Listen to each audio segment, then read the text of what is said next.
Hello everyone. Welcome one and all. Welcome back to a new episode or new spine number of Chasing Labels. And today it is episode number 155. We are back here once again in the brand new year of 2025. We've been off now for about a month or so. I'm around there. I think our last episode that was the live stream was December 9th, and we are back here on January 6th. So yeah, it's been about a month. We took a little bit of a holiday break for the holiday season and for New Year's and for stuff like that. We took a bit of a break there, as we do at the end of every calendar year. And we it goes by too fast. It goes by way too fast. For those of you who are new here to Chasing Labels, this is a bi-weekly show right now where we go over many of the recent announcements in the world of boutique home media.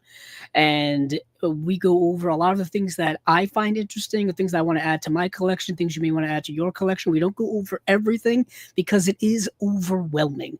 There are so many things that get announced on a weekly basis, on a daily basis, that we're just not able to cover everything, or else the episode would go on forever and it would just be me reading off lists of things. I try to watch as many of these things as possible to give them kind of as much information and context as you can to see if you want to buy them or not, and see if I want to buy them or not, and add them to my movie collection. So like I said, spy number 155, and hopefully all of you had a good holiday season. Hopefully it didn't go by as fast as it did for me and perhaps many others. But we are back here once again. Thank you also for those who joined us on Saturday, just 2 days ago. We did our favorite movie releases, or favorite boutique, or I guess favorite additions to our collection, or favorite releases of 2024. Steven and I reconvened and did that. So that episode, that video is now up here on Chasing Labels. Hopefully you got some good stuff during the holiday season. You added some more good things to your collection. I know I did. Heck, I got things in the mail just recently. I was able to get the Looney Tunes Choice Collection from Warner Archive, Volume 3. I know Volume 4 is available, and I have to get that. There is a Volume 1 through 4, like, complete edition, I guess, or up-to-date edition that you can get of this, or you can buy them individually like I am. I also finally added this to my collection. I've never had this at all, and this is Body Double. This is the 4K UHD of Body Double. Now, this isn't a boutique label. This is from Sony. This is from Sony straight up. They put this out last year, and Body Double has been available for many years. There was a Twilight Time Blu-ray release. There's been, I think, a Sony Blu-ray release. There was a Blu-ray release put out by Indicator, both a limited and standard edition, and now there is a 4K. I believe most of the special features that have been available on those other editions are on here. I know Indicator has a couple of things that are different. I think they have Michael Chapman interview that's not available on here. And they've got, and I think that may be it. I'm not quite sure. Don't quote me on that. But you get kind of the stuff that's been circulating for many, many years. But I'm excited to see this. I've never seen this movie before. I posted about Brian De Palma last year for his birthday on my Instagram, and I think I posted a short on here as well. And Body Double was one I did not have in my collection at that time, so I'm glad to finally add it to there. Also, a couple other things that I got. I think I showed this before. The Third Man, the Studio Canal version of The Third Man. I think I showed this in a previous episode. If I didn't, I showed it off on the video we just did for our favorite releases of 2024. So that's in there. And there's a bunch of other stuff here that I've gotten recently. I've been slowly revamping my Star Trek collection. So I'm starting to pick up the 4K UHDs of the old Star Trek movies. So I have Star Trek II, The Wrath of Khan, and I have Star Trek III, The Search for Spock. I also have Star Trek The Motion Picture. It's over on my shelf. So I'm slowly revamping like aspects of my collection. That's kind of what I want to concentrate on here in 2025. But one of the biggest things I got, which I did show off in the previous episode, or video rather, is the Frank Capra a Columbia set. This is a 20 film set. This is put out by Sony. This is not a boutique label, although it feels like something a boutique label would put out at some point. But this is just a gigantic set. This is like the one of the best and biggest releases I've gotten in years. I think it's one of the best and biggest releases that has been put out in years.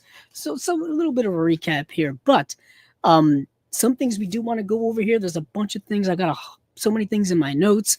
So I guess we'll dive right in. Let's dive right into what's been going on. I did get some new headphones, and I'm currently hearing my own self reverberate in my head, and I can't quite figure out how to adjust the volume on it. So hopefully there's no bleed over to the microphone. So let's get into some individual things that were announced. Some Studio Canal, who I just mentioned, who put out not only the Third Man set, but they put out The Conversation as well. This beautiful edition was also put out by Studio Canal. I really got into Studio Canal stuff last year, but they have some individual releases that they're releasing from their Vintage Classics line. And it's two movies starring, Tony Hancock. Tony Hancock was a comedian and like a radio and television star at the time, and these are like his first two movies that he was in as a leading man. I think they're the only two movies he was in as a leading man, because the second film wasn't as successful as the first film. So first up here is this movie called The Rebel, and it came out, let me see, in 1961, and it's a movie. I'll just read it here. Comedy legend Tony Hancock makes his feature film starring debut in the witty satire that takes both white-collar monotony and pretensions of the art world in its crosshairs.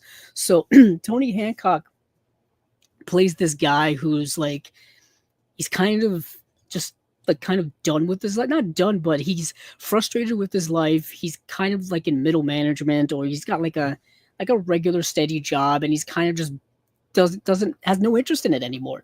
So what he really wants to do is be an artist. That's where his real passions lie. The problem is he doesn't have the talent for it.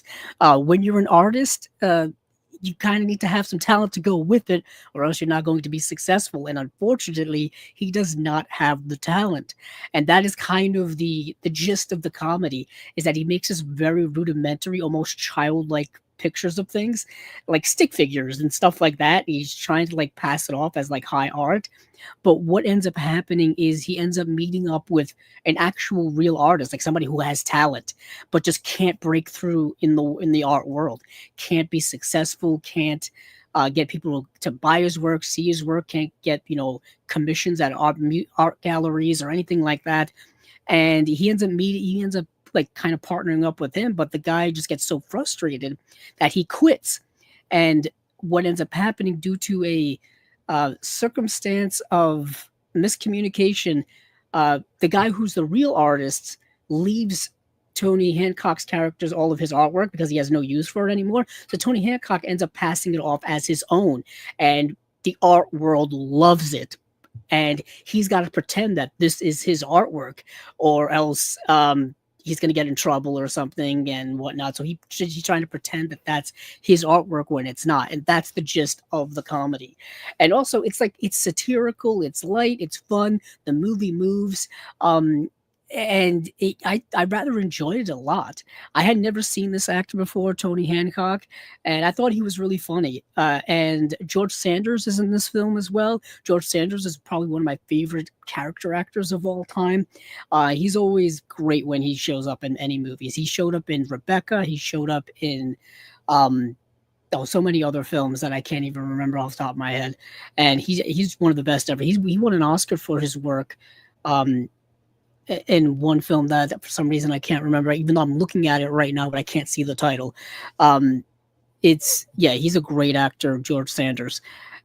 So that's the gist of this movie, and it's situational comedy. It's satirical about the phoniness and fakeness of the art world, which you can kind of like make that a contemporary theme as well.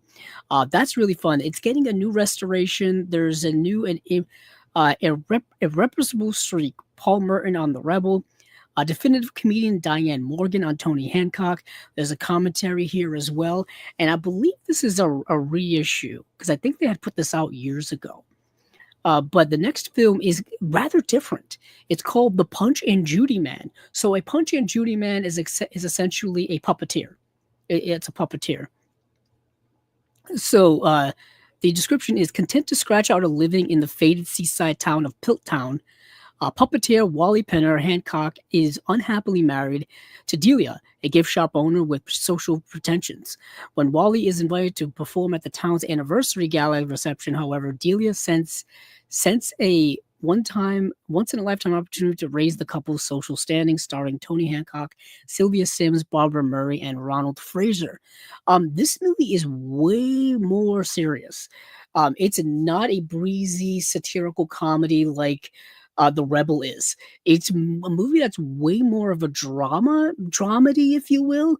And I believe the movie kind of functions as an existential and almost, you know, a way for Tony Hancock to work out a lot of his real life issues onto film. The movie is about somebody who's struggling with alcoholism and struggling in his personal life with personal relationships. And that's what Tony Hancock was dealing with in his own life. And that's what the character is dealing with in this movie. So it's a darker film, less serious. The comedy that's in it is way drier, way more British, if you will. I could put British in quotes. And it's not as good as The Rebel, in my opinion, because it's so different. So it's called The Punch and Judy Man. So I didn't end up liking that as much as the first film. So it's got a new restoration. It's got a new special feature called Hard Knocks, Paul Merton on The Punch and Judy Man. It's got an excerpt from the ABC serial Hancocks. It's got an audio interview with Jeremy Summer, who I believe is the director.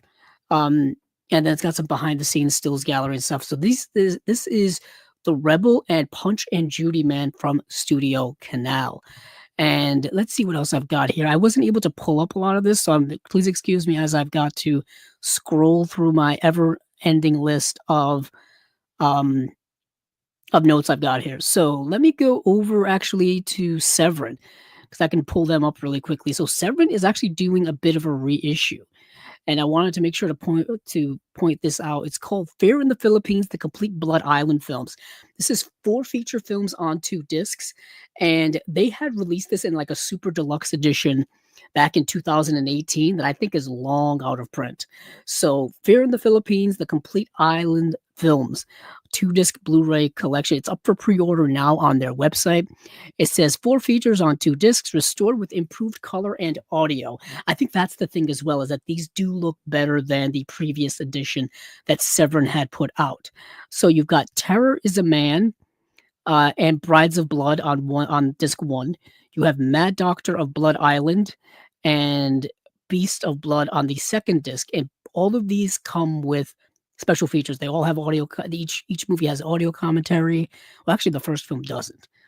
The first film doesn't have an audio commentary, and you get like I said, it's 2 movies on each disc, and they're relatively short, so I don't think there should be any compression issues or things like that. I know nothing about these movies because I didn't get a chance to watch them. They are available to probably stream online somewhere, so I'll just read a little bit of this long paragraph from Severin. Between 1959 and 1971, Filipino filmmakers Eddie Romero and Jerry De Leon, along with Hemisphere Pictures marketing consultant Samuel M. Sherman, unleashed this monsters and mayhem quartet that remains among the most deliriously schlocky classics of all time. The series launched with Terror is a Man, a quite terrifying, according to the New York Times, take on the island of Dr. Moreau, starring Francis Lederer, who was in The Return of Dracula, and then Brides of Blood stars John Ashley, who was in The Twilight People, and Beverly Powers, who was in Speedway, in a taboo-smashing orgy of violence, nudity, and depraved nuptials. Ashley and Angelique Pettyjohn, who were in The Curious Female, star in Mad Doctor of Blood Island, one of the greatest, nastiest, glorious films of the 1960s. And Beast of Blood stars Ashley and Celeste Yarnell, who were in the Velvet Vampire, in the mostly exciting and aggressive of all the Blood Island movies. So you've got, like I said, 4 movies, 2 discs. It's a reissue from Severin, but they're supposed to look better. I think Terror is a Man is getting a 4K scan versus a 2K scan from last time. And like I said, the previous box set, which was a big limited edition, came out in 2018. So that was quite a while ago. I think these have been available individually from Severin. So many of you perhaps have that available in your collection, but if you don't, you can get them here on their website. So I thought I would include that. Let's see what else we've got going here. Let's see. So let's go over to Film Masters. So Film Masters has 2 movies. First up here is a double feature of The Triumph of Sherlock Holmes / Silver Blaze double feature. Let me go over to Blu-ray.com and look these up. These are obviously, as you can tell, both Sherlock Holmes films. And these are both Sherlock Holmes films from the 1930s, from 1935, actually. Now, you can probably find these streaming available on places like Amazon Prime, or even, I don't know if Tubi has it or Crackle. To be honest, you could probably find them on YouTube, because I'm pretty sure they've been in the public domain at one point, but they're probably going to look very, very bad, unfortunately. But let's see. So yeah, double feature here, part of their archive collection, The Triumph of Sherlock Holmes / Silver Blaze. Let's see. So we've got these will be released on January 7th, which is literally tomorrow. Literally tomorrow. So Arthur Watner is Sherlock Holmes in this. Yeah, Arthur Watner is Sherlock Holmes in this double feature where he takes on his arch enemy, Moriarty. His trusty partner, Dr. Watson, portrayed by Ian Fleming, is also on the case. Both features are based off of works by Sir Arthur Conan Doyle and were originally released in the UK. Watner is delightful in the newly restored prints. So hopefully these look good. Hopefully these look a lot better than the probably public domain editions that are flying around out there on the internet so far. I didn't get to watch either of these, so I don't know much about them. But Sherlock Holmes has been adapted so many times over the last century. So much Sherlock Holmes stuff has been adapted when it comes to television, when it comes to, you know, movies. We got the Robert Downey Jr. and Jude Law starring films directed by Guy Ritchie from several years ago. They've been talking about doing a 3rd film in that series for over a decade, and every couple of years they ask people about it, or they ask Guy Ritchie about it, they ask Robert Downey Jr., they ask Jude Law, and they say they're still working on it. And who knows if that's ever going to happen. But I'm actually going to switch out these headphones, because the ringing in my ears is quite profound. Hold on for a moment, people.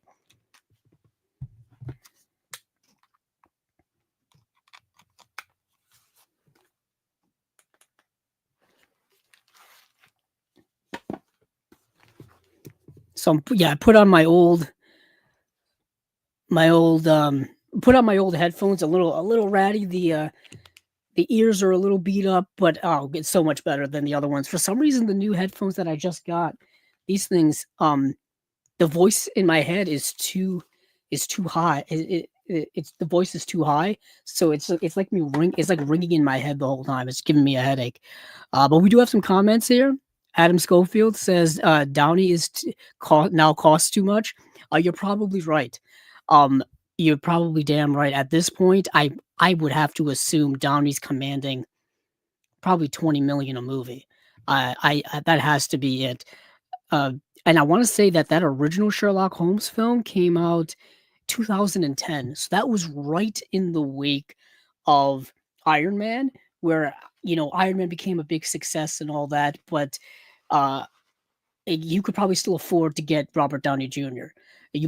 Most studios now and most budgets now can't afford him. He probably cost way too much at this point. And who knows if he's still interested in doing something that's that physical of a role. I don't really know. I think he's in his mid 50s now, maybe a little older. So who knows if he wants to? Who knows if no 2000? Yeah, who knows if Jude Law wants to do it? Who knows if Guy Ritchie wants to do it? I don't know. I have no idea. But it's fascinating to me how it's taken so long to do that. I remember the Sherlock Holmes TV series with Benedict Cumberbatch. That was a big hit.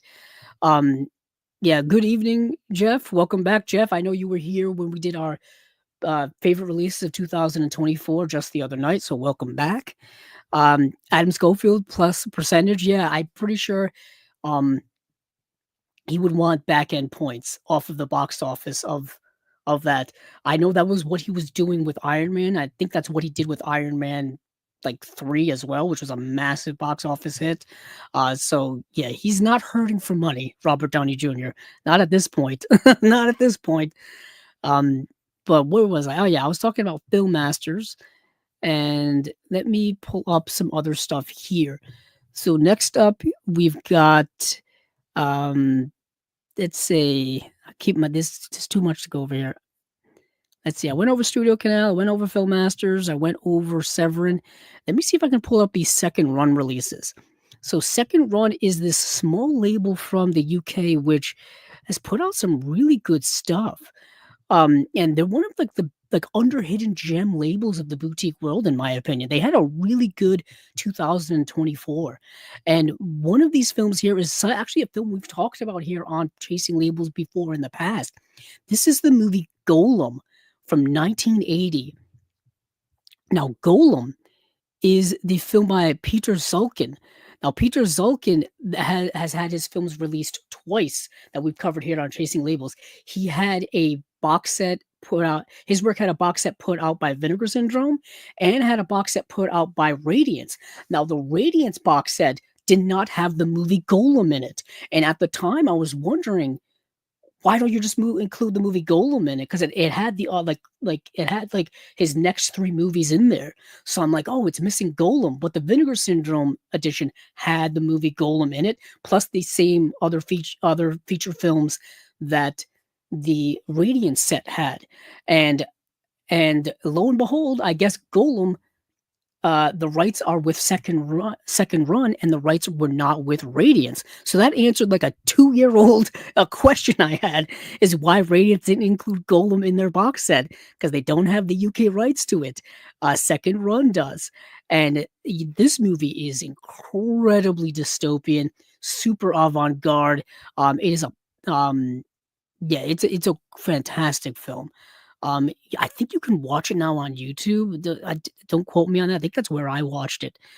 Set in a dystopian future where technology commands the movements of individuals, supervised by the doctors carrying out a program to improve the human race. Super dystopian. That's what Peter Zulkin's films are all about. They're like 1980s dystopian fear come to life to the extreme. Very sci-fi. Think of like Philip K. Dick. Think of things like that. Just super industrial too, like low budget industrial films. They're dark and gritty and just odd. Like, THX 1138. Think of that, but like even darker and more perverse. It's really good stuff from Peter Zulkin. I don't have either of those box sets, neither the one from Vinegar Syndrome or the one from Radiance. Now that I know that Golem has a release in the UK, I may get the Radiance release and then get this one. Let me see. I don't think there's announced any special feature. There's no special features that were announced along with it. This is coming out February 17th. It says this edition also includes the world Blu-ray premiere of a selection of Peter Zulkin's early short films. So that's really, really cool. I would have to do a compare and contrast to see what Vinegar Syndrome's edition had when it came to Golem and what Radiance edition had when it came to Golem. I haven't looked at those 2 editions in a while. All I know is that Second Run is now putting out Golem. So that kind of changes my strategy a little bit, because I wanted Golem, but I wanted to buy the Radiance release. So now I've got some options here. So that is Golem by Peter Sulkin from 1980, put out by Second Run, coming out February 17th. And there's another Second Run release as well that I wanted to talk about. That's not going to work. Let me go back here. Let's see, what is the name of it? I think it's called Park Lanes. Park Lanes. That is it. So Park Lanes is a movie I unfortunately have not been able to see. I did see that movie Golem though when we covered it here on Chasing Labels, and I do give that a recommendation. But you've got to be into super avant-garde dystopian cinema. So Park Lanes is a film that depicts the workaday routine of a factory in Virginia. It is a durational work, 8 hours in length, experienced in real time. The title refers to the name of the Mansfield, Ohio bowling alley frequented by the filmmaker and his family. Oh, that makes sense. It's called Park Lanes Bowling Alley. This is coming out January 27th. This is by Second Run. It's coming out. It's in the UK, so I believe it's a Region B locked. I think Golem will be Region B locked as well, because the Region A disc for Golem is owned by Vinegar Syndrome. Nothing announced here in the way of special features that I can see, unfortunately, but the movie sounds interesting. It's a 2-disc special edition, and I'm liking the vibes of Second Run. So, let's see. Did I leave that up? No. Let's dive into some other things. Start diving into some slates here. Let's go to Kino because there's so much Kino to go through. I apologize for those of you who are not fans of Kino, for those of you who are sick of people talking about Kino, for those of you who are sick of Kino in general. So much to go through here. So first up, and I kind of want to breeze through it because we got so many slates and things to go through. We have the Vinegar Syndrome stuff to go through. They just announced new things. Plus they're having their subscribers week things going on right now where they're announcing like a new title every day, plus having sales every single day. If you're not aware of that, check all that stuff out. They had a quite busy end of the year. When it came from Black Friday all the way to the end of the year was like a breakneck thing for Vinegar Syndrome. They had, of course, their sale. They had the Partners Month sale in December. They had the whole thing with the Keep, where we talked a little bit about that on our favorites of the year video we just did, where the Keep sold out so damn fast and people are scrounging for the limited editions. There still are standard editions available currently on the Vinegar Syndrome website of The Keep, the Michael Mann film. If you want to get that 4K UHD and you don't care about limited edition stuff and you just want the movie on 4K disc, you can buy it there. But let's get into Kino. So February 18th, they're coming out with Are You Being Served? The movie. Now, this movie is based off of the British series Are You Being Served? It's pretty self-explanatory. This came out in 1977. I've actually never seen the series.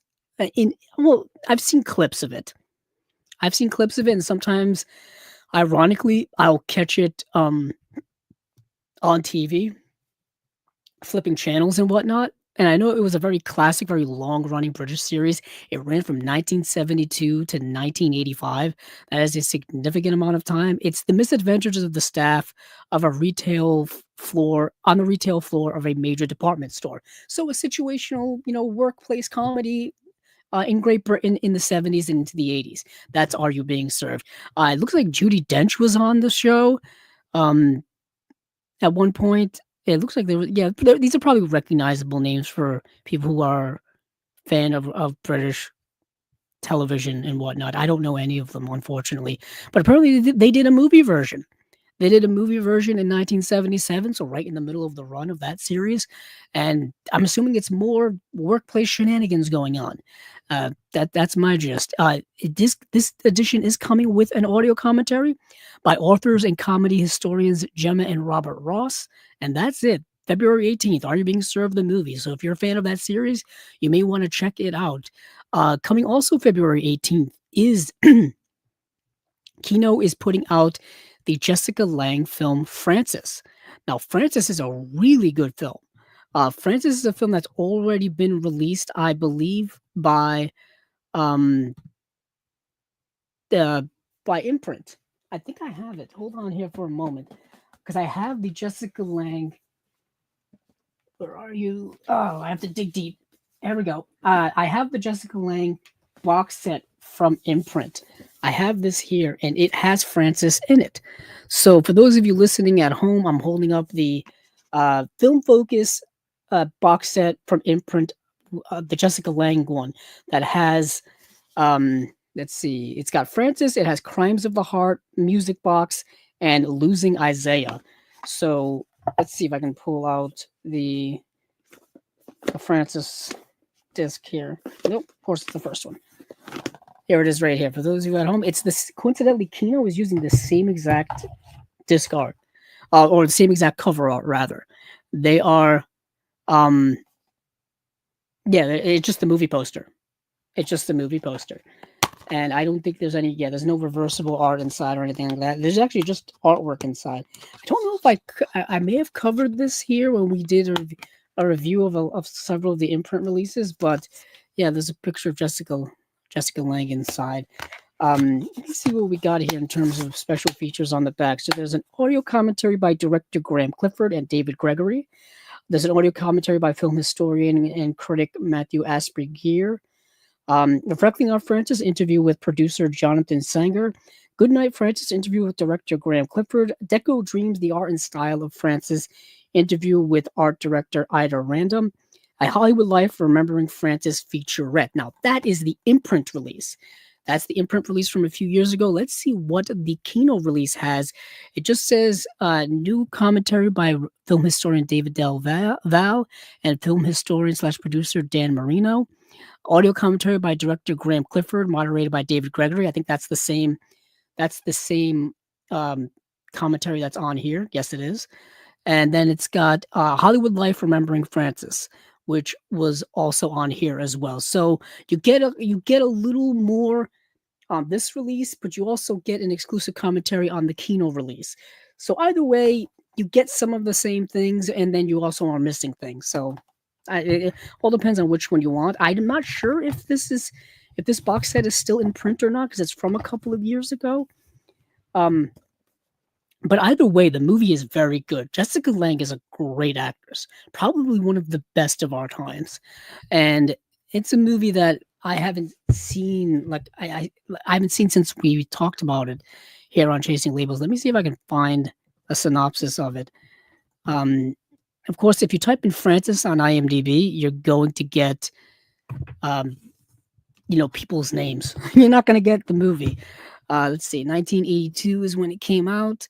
Here we go. Jessica Lange, Jonathan Banks is in the film from Breaking Bad and Better Call Saul fame.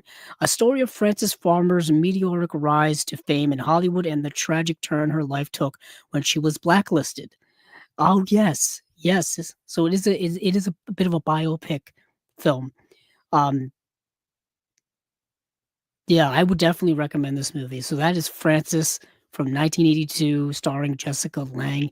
Next is just an announcement and a details list of the Stephen King adaptation. It is Graveyard Shift, the 1990. And I talked about this movie when it was announced. It's getting a 2-disc edition, a 4K UHD disc, and a Blu-ray disc. Got a new audio commentary by film historians Howard S. Berger and Mark Edward Hoyk. And it's got an interview with director Ralph S. Singleton, interview with actor Stephen Mock, and then interview with actress Kelly Wolfe, and interview with actor Robin Allen Booth. Yes. I wasn't a huge fan of this. It's fine. It's not the best Stephen King story of all time. It's not the worst. It's just kind of one of many, if you will. It takes place, I believe, at a factory where there's a rat problem, and of course things get very like animal monstery after that. I talked about it more in depth at the time, and I can't remember quite the things I said about it, but it's okay for me. It's not, like I said, not the best, not the worst Stephen King adaptation. Next is the movie called Crawlspace. This is part of their Kino Cult line. This is Kino Cult number 26. This movie stars Klaus Kinski. You're getting a new audio commentary with film historian John Harrison. There's an audio commentary with director and writer David Schmoller. Interview with makeup effects artist John Volch. And it says there's a short film on here called "Please Kill Mr. Kinski," short film by David Schmoller. Was that titled by Werner Herzog? I don't know. Apparently, no one liked working with Klaus Kinski. Just a notoriously difficult person to work with throughout his entire career. Um, yeah, let me see if I can get a synopsis up for Crawlspace. It is a Kino cult line, so I'm assuming it's not going to be a movie for everyone. 1986 is when it came out. A man who runs an apartment house for women is the demented son of a Nazi surgeon who has the house equipped with secret passageways, hidden rooms, and torture and murder devices. Oh, sounds so lovely. What a lovely film. I'm assuming Klaus Kinski is the guy doing all of that because he looks so damn menacing on screen, no matter what year it was. Let's see if we got any comments here. Let me see. So, Adam Schofield says they go on holiday in that one. I'm assuming that he's talking about when I said, "Are you being served?" What the movie's about. So I guess they move out of the department store and on the road, if you will. And then he also says she won an Oscar for Frances. Maybe I have to look that up. Actually, I'm thinking. Let me see. Let me see if she did or not. Has Jessica Lange won an Oscar? She's been nominated twice, but I don't know if she's won. No, she hasn't won. She was nominated for.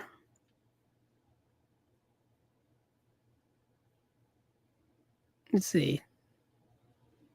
She was nominated for Best Actress in a Leading Role. I think she was nominated for that. Hold on. IMDb is not giving me the details I need. No, Jessica Lange herself. Hold on. You know what I did? I just looked up what the movie Frances was nominated for, not Jessica Lange. I'm an idiot.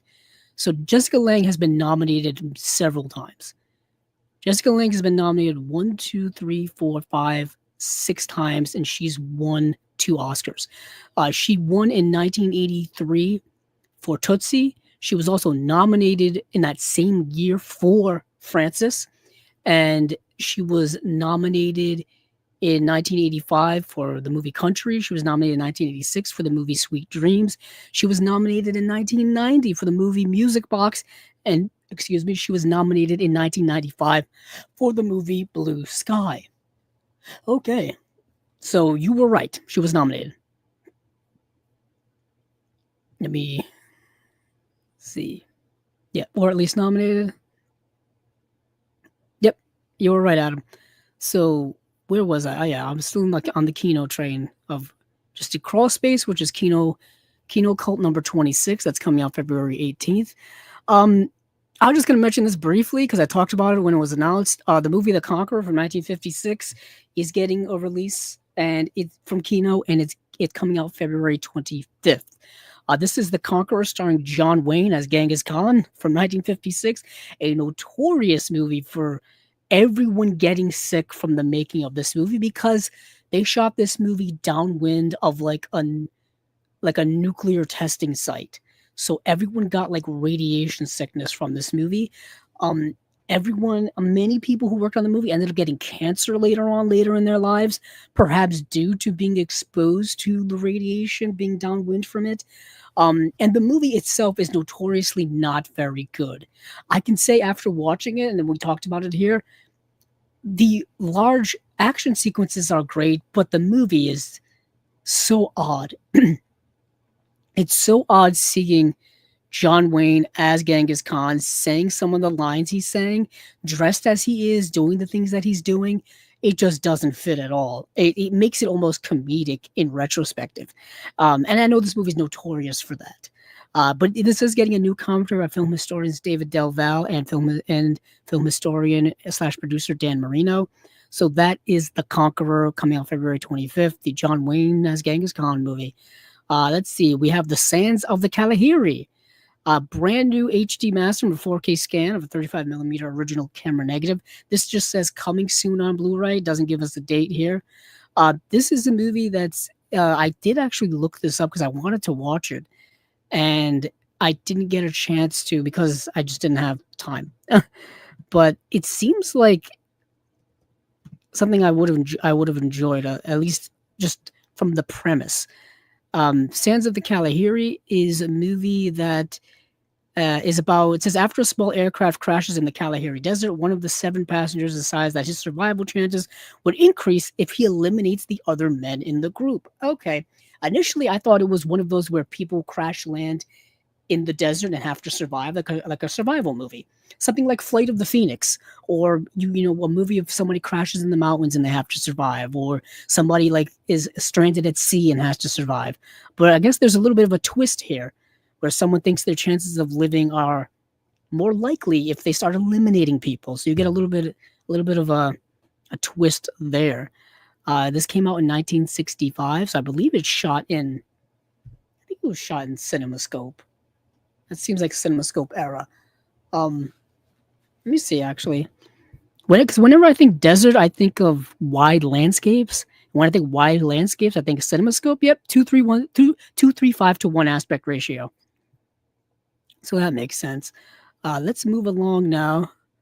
So we have another interesting movie here. This is a movie actually produced by Quentin Tarantino.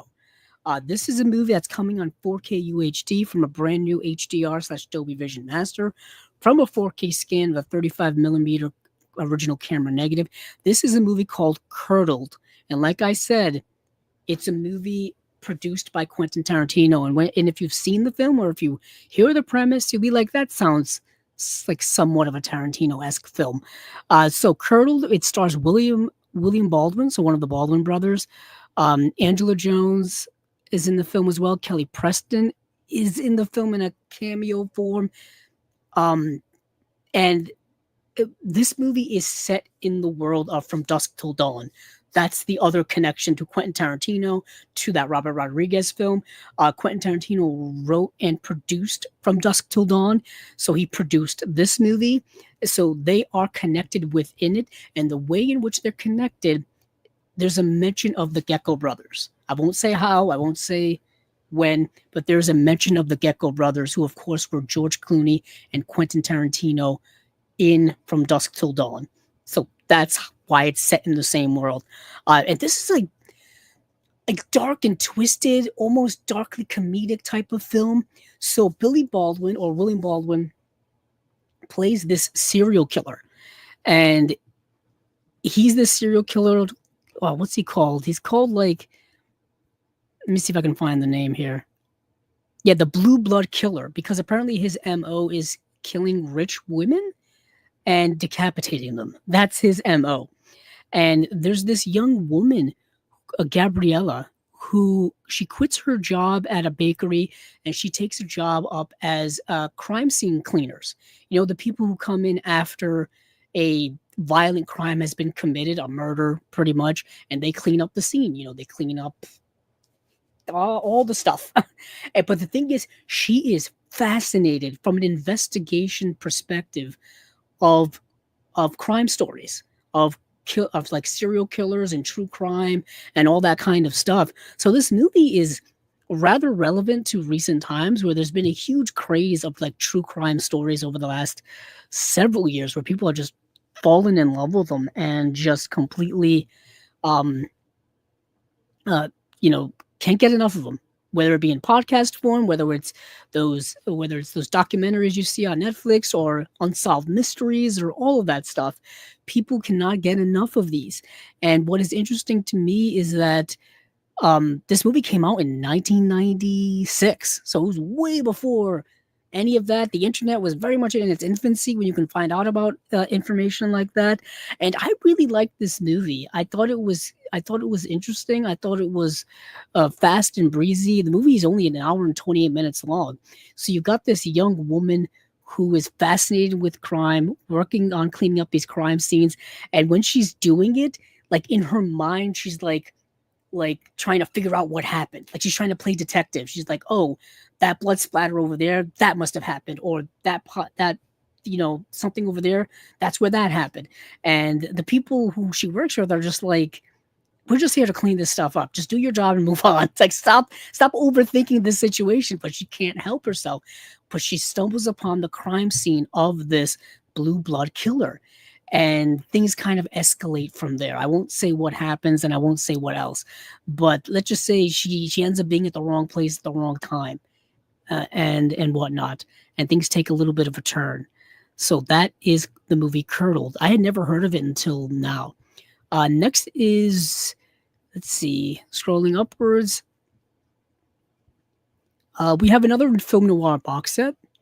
We have film noir box set, The Dark Side of Cinema number 24.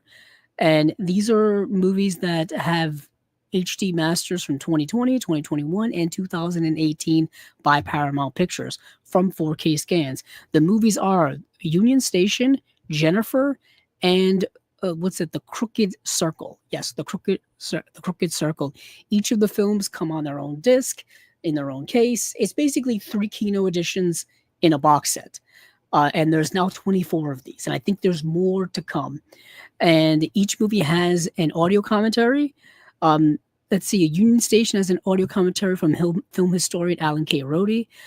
Jennifer has a commentary by film historians Kat Ellinger and Martin Conterio. Audio commentary for The Crooked Circle is by film historian Gary Girani. So that's very interesting. Next, we've got a Blu-ray re-release of Arabesque. Now, Arabesque, we've actually already talked about here on Chasing Labels because we covered when it was released on Blu-ray a couple of years ago. So it was released on Blu-ray, oh goodness, probably about 2 years ago, but there's a 4K release of this movie coming out. So this edition here is going to have the new 4K scan that they're utilizing for that 4K, but just a Blu-ray edition of that. But the 4K is coming with a Blu-ray edition as well. So you get the same 4K disc. You get the same Blu-ray disc with the 4K, or if you don't want the 4K, you can just buy this on Blu-ray and you still get the new 4K remaster. So you get whatever you want. That's kind of nice. That's kind of nice, I think.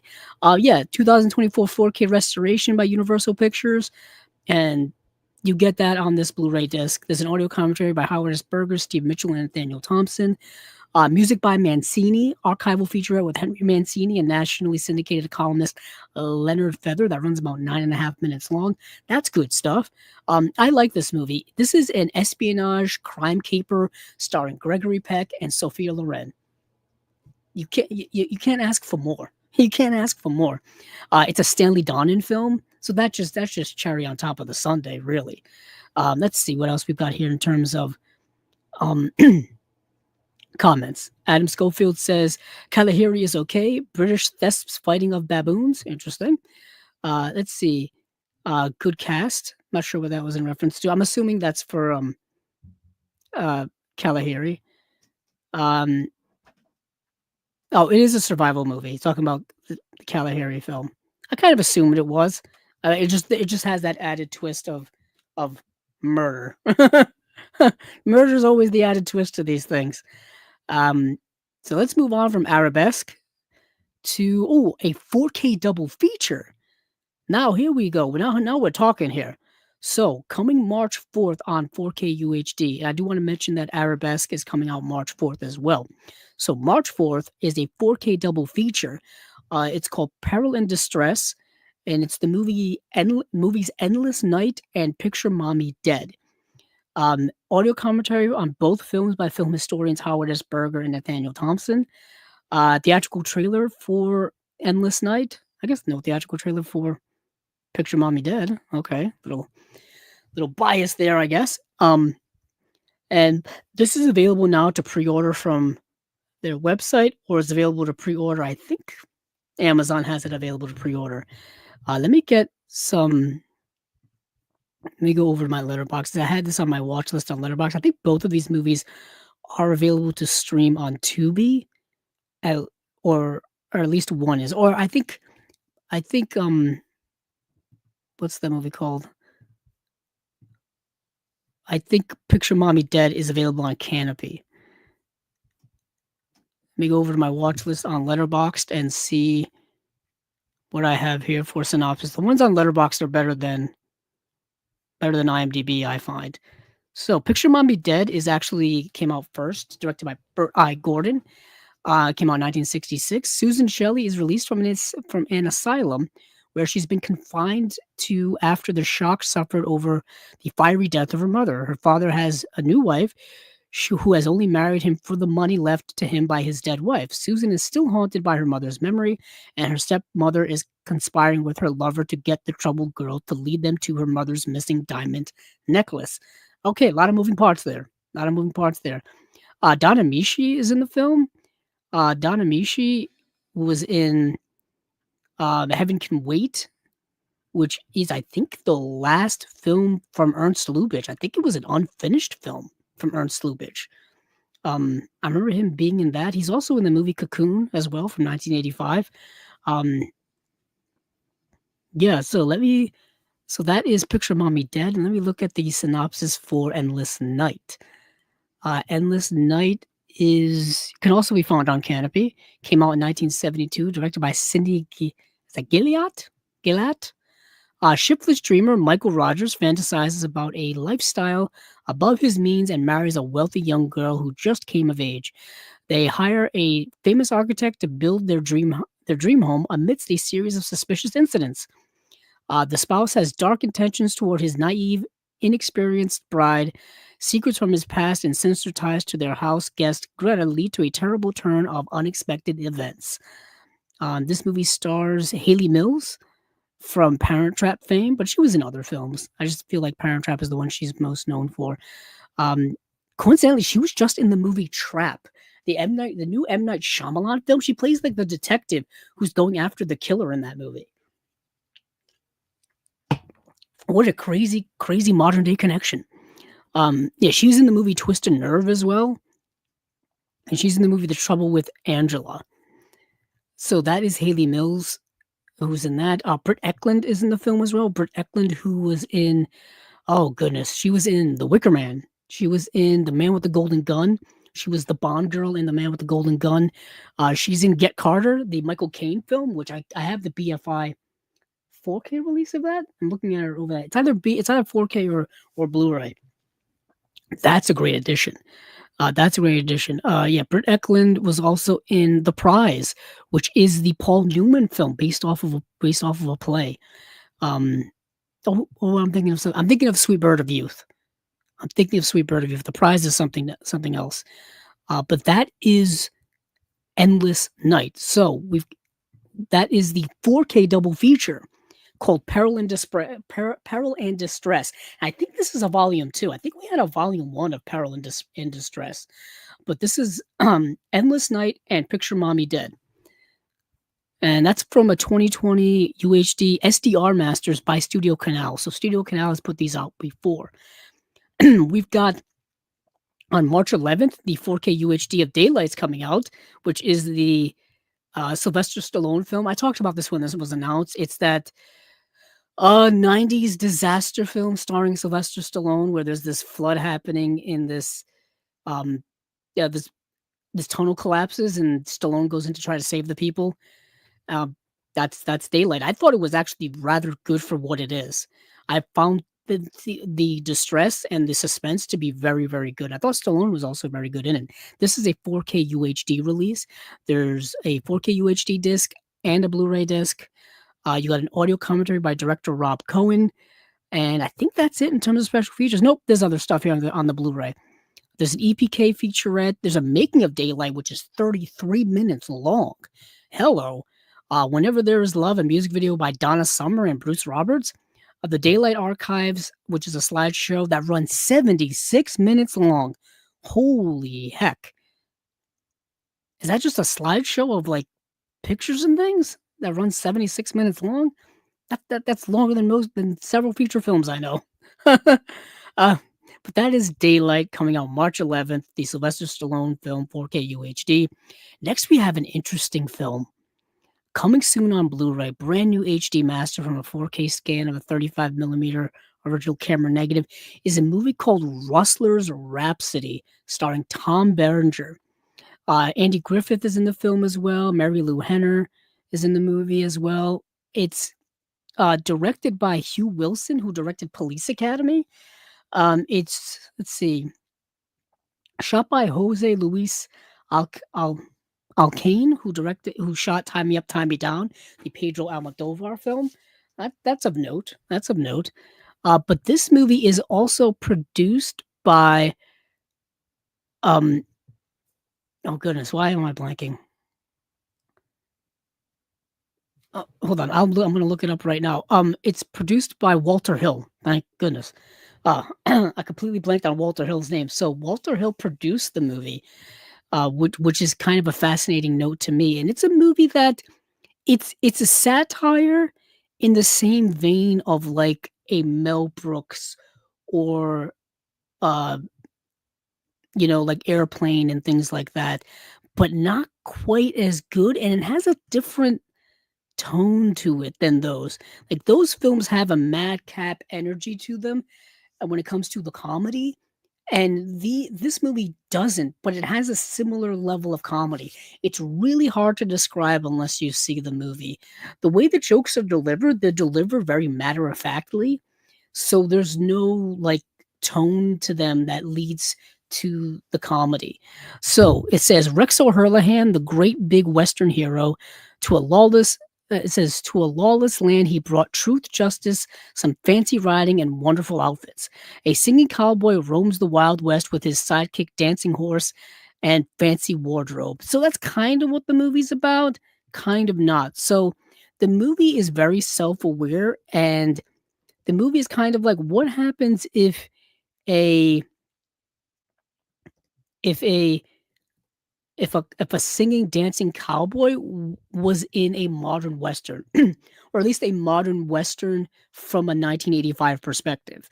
So, yeah, it says the Wild West goes wacko when the greatest fast drawn, fast dressing, silver spurred, guitar playing, singing cowboy movie matinee idol Rex O'Hurlahan hits the saddle in this cockeyed, affectionate send up of the 40s B Western. So, they take all of these elements of like Westerns and combine this into the movie, but are very satirical about them, which is kind of leads me to Blazing Saddles, which is kind of what Blazing Saddles is. But this movie is way more self-aware in a way more plain Jane type of way. Like the way in which the comedy is delivered. It's tough to really say. But yeah, that's and Tom Berenger plays this character.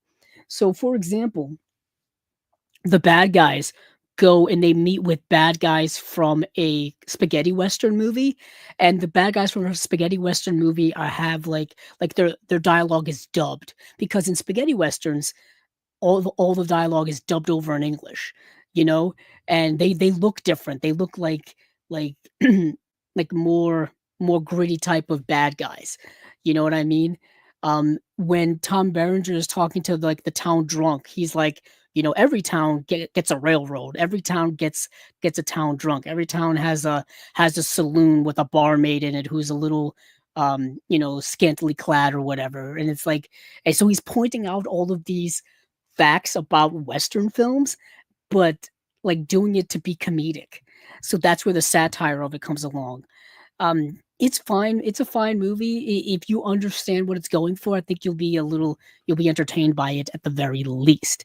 But let me get this back to some comments here. I'll say this. Yeah. Let's see. Experiment. Let's see. Let me go back. Oh yeah. So Adam says, just finished Experiment in Terror. Nice little thriller. And he also says Experiment in Terror also had a scene where a killer is trapped in a stadium. Interesting. And it says if I'm thinking of the right film. Well, I can look it up right now. Um, yeah, Experiment in Terror.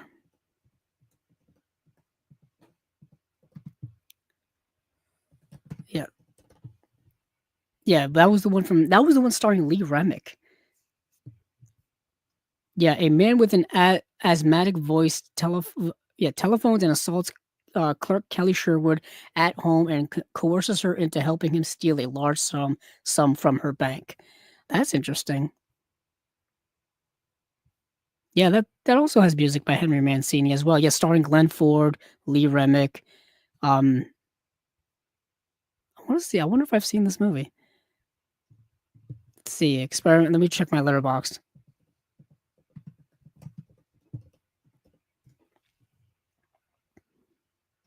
Ooh, I know Experiment in Terror. Now that I'm seeing the poster on Letterboxd, this movie's directed by Blake Edwards. Yeah, Blake Edwards, who had done all of the Pink Panther films, or he did most of the Pink Panther films. So Experiment in Terror had a Blu-ray release from Twilight Time back in 2013, and it utilized the same poster art that you can see on Letterboxd right now. I would love if this got a Blu-ray re-release from somebody. I feel like this should be a Kino release, just because Kino has been scooping up a lot of the Twilight Time and a lot of the Olive Films licenses that have since lapsed. And this has been sold out for many years, The Experiment in Terror. Blake Edwards did some serious films. Blake Edwards did Days of Wine and Roses, which is starring Jack Lemmon. And that's a dark movie dealing with alcoholism. I know Blake Edwards did some lighter films like Breakfast at Tiffany's, like I said, the Pink Panther films. But yeah, Experiment in Terror, I really want to see this. I've been wanting to see it probably since the Blu-ray came out in 2013. It's another one that I should get for the unwatched pile. So let me go back to other comments here. Let's see. Jeff says, "Yep, the ending in Candlestick Park or where the Giants play." Yeah, that's San Francisco, if I remember. Let's see. Jeff also says, "I remember Tom Berenger looks pretty fancy in it." He does. Tom Berenger is dressed to the nines in the best cowboy outfit you could ever possibly see in a movie. And I think that's also part of the satire of it all, is that he's dressed so well. Kind of reminds me of Marty McFly in Back to the Future Part 3 when he dresses up to go back to the West. He's wearing the same similar type of outfit. And he's wearing it because, like, that's what he saw in movies. So that's what he's dressed like. Let's see. Indicator released it. Oh, okay. Thank you, Adam. Adam Schofield says Indicator released it. Coincidentally, I've got to go to I'm on the Indicator website right now because I want to be talking about Indicator. I'll probably talk about Indicator next after we're done rolling through Kino. Because they have 2 releases. Yep, they did give it a release, Experiment in Terror. I don't know why I didn't know that. So it's let me see if so Experiment in Terror from Indicator. Oh boy. Typos. Oh yeah, there was a limited edition release. That's what I wanted to check. It went out of print. Wow, back in 2019. So that was way before I even knew was aware of Indicator. I think I was aware of them, but I don't think I started buying Indicator stuff until 2020. Until really during the COVID lockdowns and stuff is when I started doing a lot of online buying from the boutique label world. Granted, I've been buying stuff online for 20 years, but still, that was when I started really buying Indicator stuff, getting into Indicator, and of course, we started chasing labels in 2021. We've been talking about Indicator ever since after that. But yeah, let me make sure to remind me to talk about the Indicator stuff. But let's start rolling through Kino. So they are putting out a 4K UHD of Prophecy, the monster film, I think from 1979. Yes, starring Talia Shire, Robert Foxworth, Amanda Santi, and Richard Dessart, shot by Harry Stradling Jr., who shot Convoy.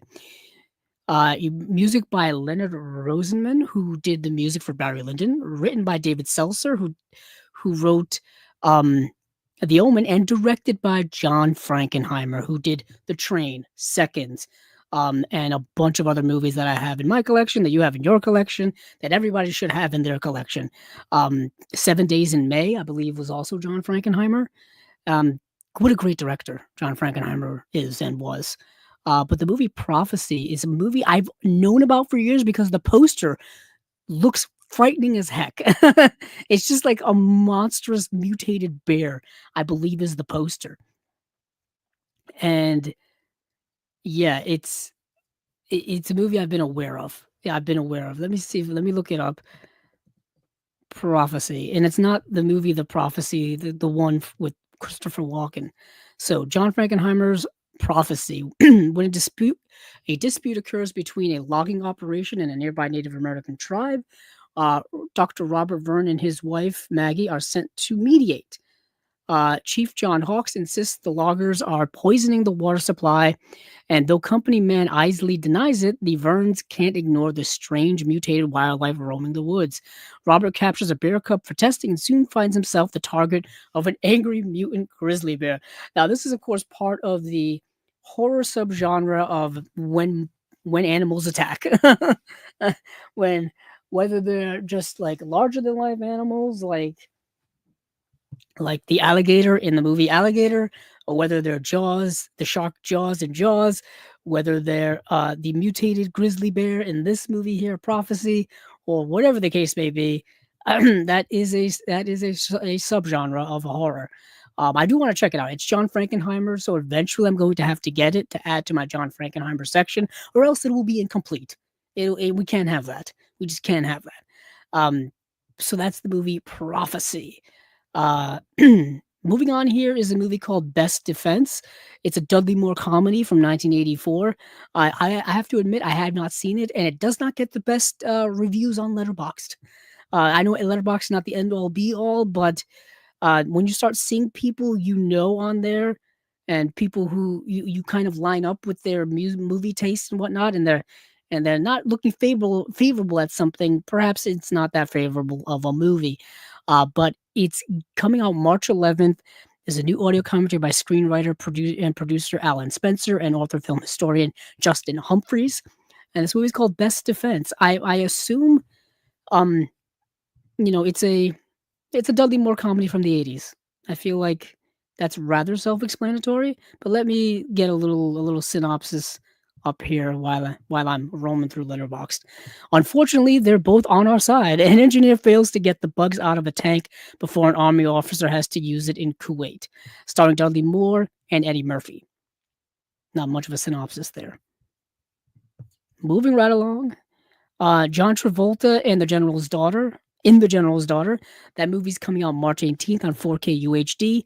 A decent late 90s thriller starring John Travolta. I talked about it when it was announced. Now we're just getting more details, like the fact that it's coming out on March 18th, like the fact that it's a 4K UHD 2-disc edition. It's got a audio commentary by director Simon West. It's got 4 deleted scenes. It's got a behind the scenes featurette that runs about 20 minutes long. Yeah, it's a late 90s like political military thriller starring John Travolta trying to figure out a crime, I believe. Yes. And then we've got Black Sheep. Oh, this is a sentimental for me. I grew up watching Chris Farley films. I grew up watching Adam Sandler films. I grew up, in the 90s with that, those groups of comedians who were, fresh off of SNL or doing SNL at the time. I'm thinking, of course, David Spade as well, who was in this film. So you've got two major Chris Farley films of the 90s. You've got Tommy Boy and you've got Black Sheep, both starring Chris Farley, both starring David Spade. Great comedic duo on screen. Black Sheep, for some reason, is the movie that, no pun intended, is the black sheep of the two movies. It never gets the shine. It never gets the love that Tommy Boy gets. Even in this case, Black Sheep is getting a released by Kino, where I'm pretty sure Tommy Boy is getting released by Paramount. So Paramount was like, I guess, here, take the lesser, in quotes, of the Chris Farley staples. For me, I have them on Blu-ray already from Paramount. I think I have a double feature. I'm looking over at my comedy section. Oh, it's right there. You know what? I'm going to get up and get it right now. So audio listeners, please excuse me. while I get up and do this. So, for those of you listening in the audio world, I've got a Tommy Boy and Black Sheep double feature Blu-ray. Of course, they put these out on DVD. These were available on VHS back in the day. Yeah, these have been re-released so many times. It's Chris Farley classic comedies. He was just a comedic force and legend who was gone way too soon, unfortunately.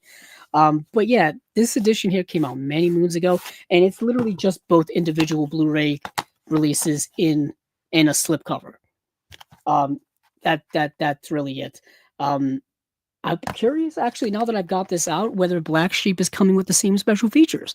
So, but the caveat, what is the difference here, is that Black Sheep is getting a 4K UHD release, and we haven't had, oh my goodness, any Chris Farley in 4K UHD up until now. Let me see. Did Tommy Boy get one from Paramount? Please excuse me. But yeah, Tommy Boy did get a 4K release, is actually getting a 4K release later this year. March 25th, Tommy Boy is getting a 4K release for its 20th anniversary directly from Paramount. So as I said, Paramount kept the rights to Tommy Boy, and they gave Black Sheep off to Kino. And there you go.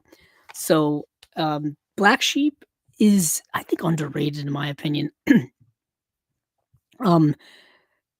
Let's see. Let me get the synopsis up for Black Sheep, as if people don't already know what this movie's about. If you haven't seen these films, I can understand maybe, if you're a younger viewer and you're just getting into movies now, and you perhaps haven't seen some of these films that are now, 30 years old. I can understand that. So Black Sheep came out in 1996.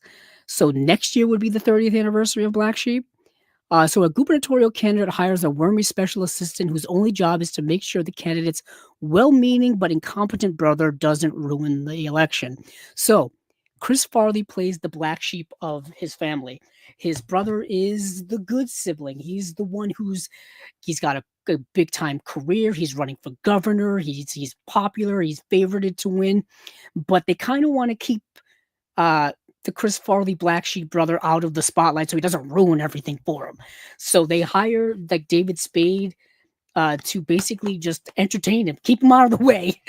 And they go on this like a madcap adventure together, and it's so much fun. These play on cable all the time.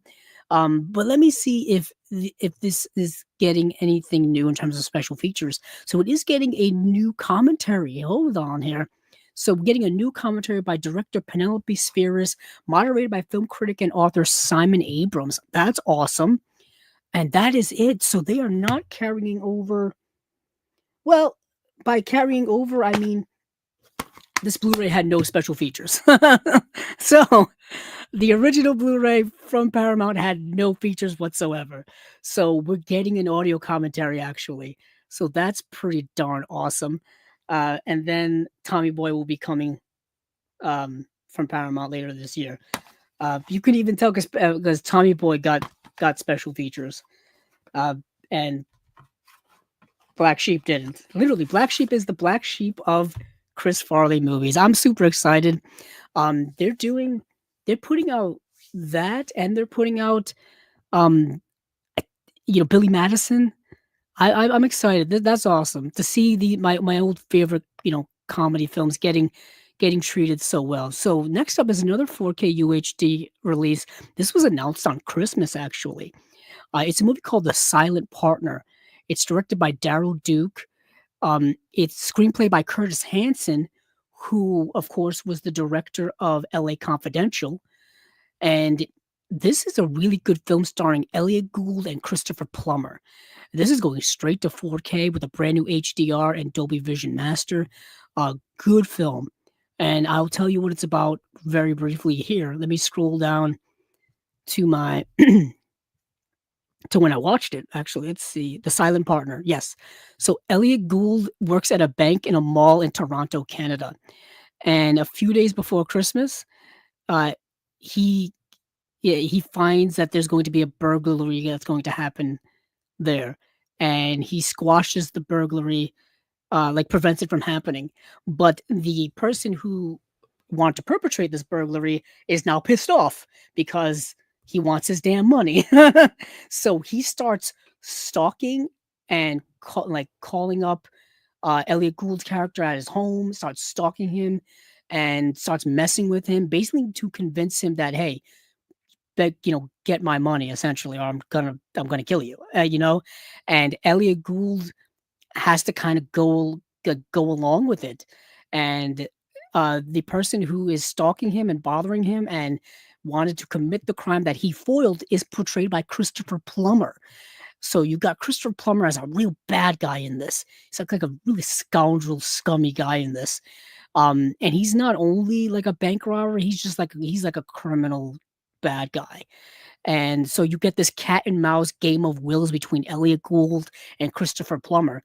And yeah, it's fascinating. Elliot Gould has like kind of a girlfriend in the film as well, played by Susanna York, who kind of gets caught up in it as well. A very young John Candy is one of the workers at this bank as well. So you see him in a couple of scenes. Yeah, it's really good. Really good film. I highly recommend checking it out if you can. Let's see, is it streaming anywhere? It is streaming on Canopy, and you can rent it on Amazon. Well worth, a $3.99 rental or whatever the price is on Amazon to rent. I think you'd really dig it. And you can also rent it on Apple as well. Really good film. So I'm super excited about this release. Yeah, that's coming out in 4K. It doesn't say when, it just says coming soon. So check that out if you haven't already. Yeah, it says. Oh, I've left this up the whole time. Yeah, Adam Schofield also says they've released a standard release. Yes, they have. I am so. When it comes to Indicator, I've got to get the limited.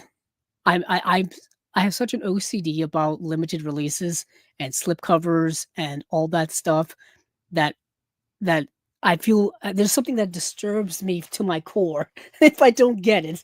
I know it's silly because the standard editions come with the same exact on disc content from Indicator. I don't know. I have my certain OCDs when it comes to collecting. I guess everybody does. But Adam also says Silent Partner is an excellent Christmas film. Plummer is menacing.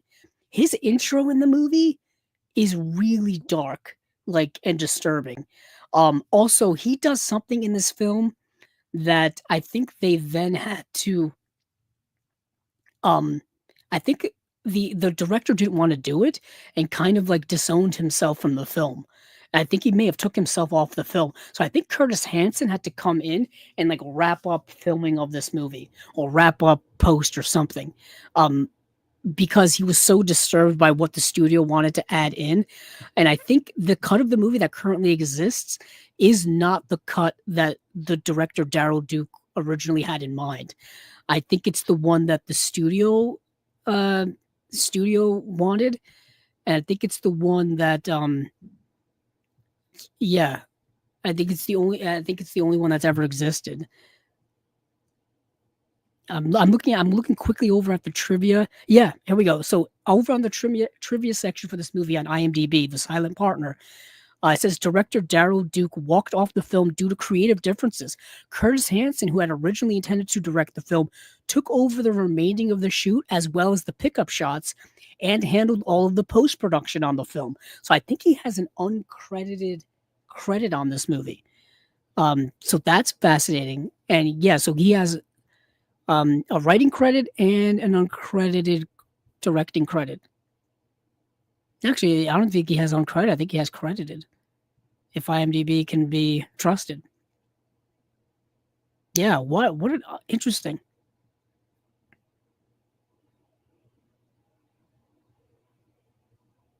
Let's see. Adam Schofield says Gould's character is interesting on the spectrum for sure. Yeah, that would make sense. That would check out. Of course, back then, being the 1970s, I'm pretty sure people weren't thinking of those types of things. I've said this several times here on Chasing Labels. I think when it comes to those things, we're only starting to further have an open exploration of things like autism and other things like that in our modern society. And we're discovering that many people probably have had uh, things of that nature going back, and we just didn't have a way to describe it or understood it or anything like that. And that comes with many different facets of the mental health world and people in general. We're starting to understand things and starting to have open conversations about those types of things. And Adam Schofield also says that scene is so shocking, but the violence was on the cards from an earlier. Oh, I didn't know that. So it was already planned. Okay. So moving on from there, from the silent partner, we have the movie Ray. The movie Ray has been released by Universal on Blu-ray several times over, at least from what I understand. It's the movie that stars Jamie Foxx, Regina King, Kerry Washington, Harry Lennox, Bokeem Woodbine, Curtis Armstrong, Lorenz Tate, Terrence Howard's in the movie. It's directed by Taylor Hackford, who directed An Officer and a Gentleman and The Devil's Advocate, and it's a biopic about Ray Charles, starring Jamie Foxx, and everybody kind of knows the movie. Even if you haven't seen the movie, I think you're aware of it. I think you're at least aware of it. Jamie Foxx, I believe, won an Oscar for this movie, and it's his big Oscar claim to fame film, and it's probably some of the best work he's ever done in his career. I would consider that. I would consider Collateral as well. He's really good in Dreamgirls. He's really good in Django Unchained. Yeah. But Ray is really the movie that put him on the map for a lot of people. I'm trying to see if I can find. This won one Oscar for Ray. And I've only ever seen that movie once, and I remember indeed liking it. Let's see, and that's getting a 4K UHD, and it says coming soon, so we don't really know when. Next we have another film that's already been released by Imprint, and that is the film Things to Do in Denver When You're Dead. The movie starring Andy Garcia, Christopher Lloyd's in the film, William Forsythe, Bill Nunn, Treat Williams, Jack Warden, Steve Buscemi, Fairuza Balk is in the movie. We talked about it when it was announced and when it came out from Imprint a couple of years ago. I think that edition is at least sold out a long time ago. Maybe a little tough to find, maybe a little expensive to find, but have no fear. Have no fear. Kino is here. Kino's putting out a 4K UHD edition of it at some point. It just says coming soon. We don't get any details when it comes to special features, whether it's going to have the same special features as that Imprint release or it doesn't. I really like the movie. I think it's good. I think it's very good.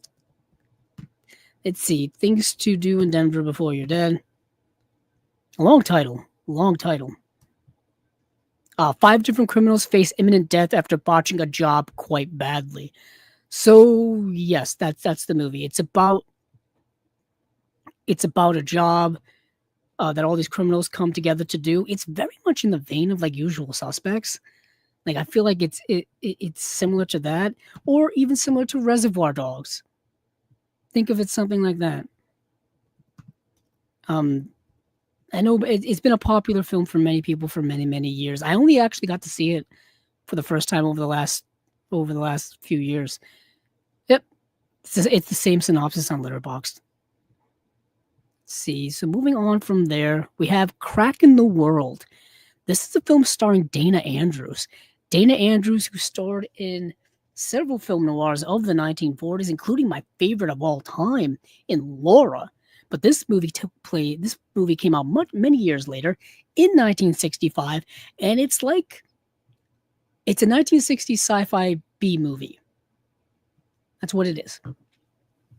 It says coming soon on Blu-ray, brand new HD master from a 4K scan of the 35mm original camera negative, starring Dana Andrews, Jeanette Scott, Karen Moore, and Alexander Knox.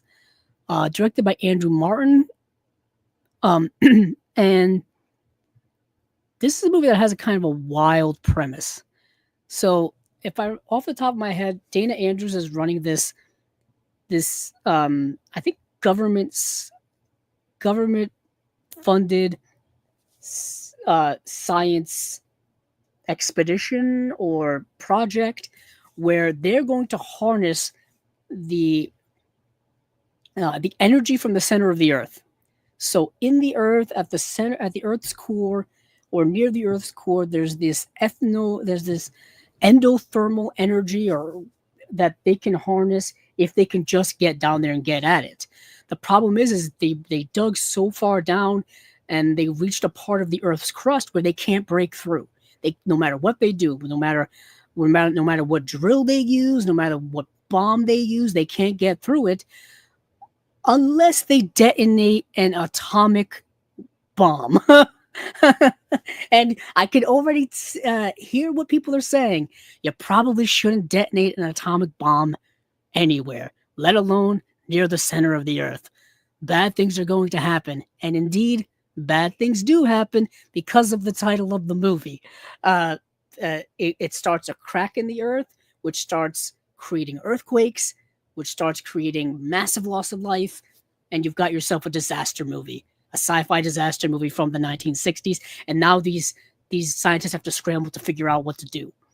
And then there's also like a love triangle in it as well. Just to throw that in. Just to throw that in for fun. Love triangle, sci-fi disaster movie, 1960s, Dana Andrews. It is a bit of a snore. That's the problem. Yes, Adam, you're right. Adam says, Crack in the World is a bit of a snore. Lots of military officers and scientists talking in a command room. Kicks off at the end, though. Yeah, the movie doesn't get super entertaining until the very end, when things start going very much awry. Up until that point, it's kind of just people on a set, kind of like a Star Trek set. It's a little more, I would say, higher budgeted than a Star Trek set, because movies and TV at the time, vastly different. But you know what I'm saying. Big, large scientist experiment rooms with lots of machines and buttons and scientists walking around with clipboards and stuff like that. Saying different things and talking and arguing. What is fascinating to me is kind of at the theme of it all is the classic. It's the classic sci-fi theme of, like, even though you can do something, you probably shouldn't do it. You know what I mean? It's Jurassic Park. We can make dinosaurs, but you probably shouldn't be making dinosaurs. Bad things can happen when you do things out of the ordinary. Michael Crichton loved to make movies about that type of stuff. That was his jam. That's what he loved to do. And Michael Crichton, Jurassic Park. There's that connection. It is exactly a little. Yeah, it's exactly a little bit boring, but that's kind of because it's very much a movie of its time. Had it been made now, which I'm pretty sure they probably made a similar movie now, San Andreas, a movie with The Rock from several years ago, where the San Andreas fault starts opening up, large crack in the earth, and survival movie ensues. We get survival movies, big disaster movies every year because people love watching them. Geostorm and was it 2010 or was it 2010 or 2012? Whatever that movie was, where the end of the world was supposed to happen and it never did. Big disaster movies happen all the time. But moving on from there, let's see what we got. Oh, this is interesting. So Kino is putting out a 4K UHD of the movie Paul. Is it the Greg Mottola film? Yeah, the Greg Mottola film, starring Simon Pegg, Nick Frost, Seth Rogen, Jason Bateman, Kristen Wiig, Sigourney Weaver, Jeffrey Tambor, Jane Lynch, Bill Hader, John Carroll Lynch. So many more people are in this movie. It's, like I said, Greg Mottola, written by Simon Pegg and Nick Frost.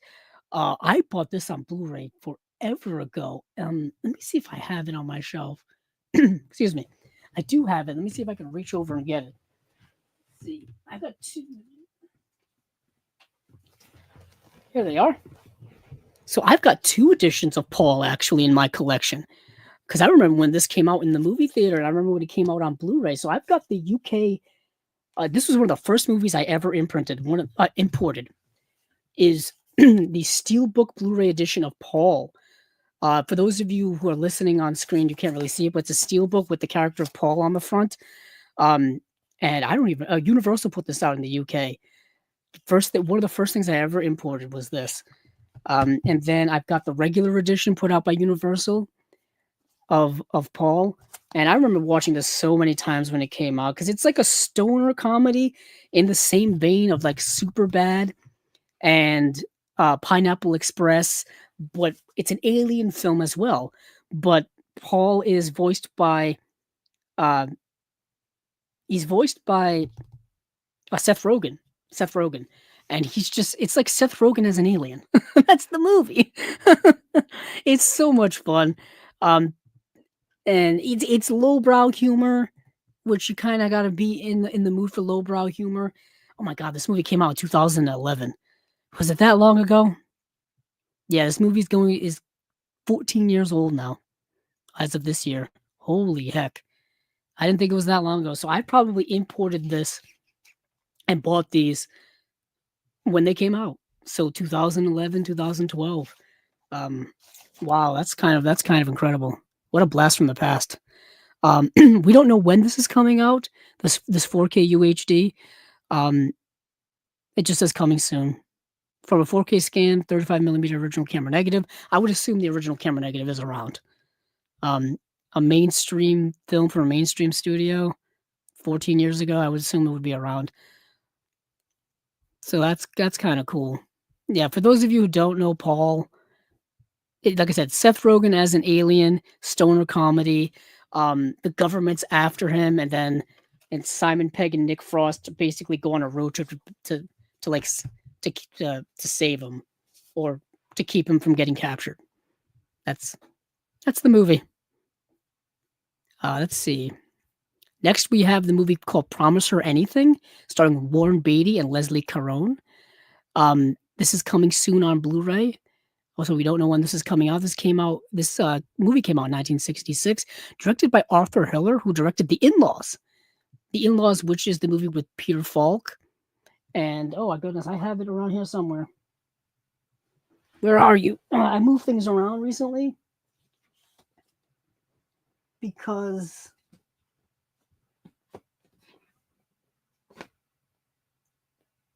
Oh, it's over here.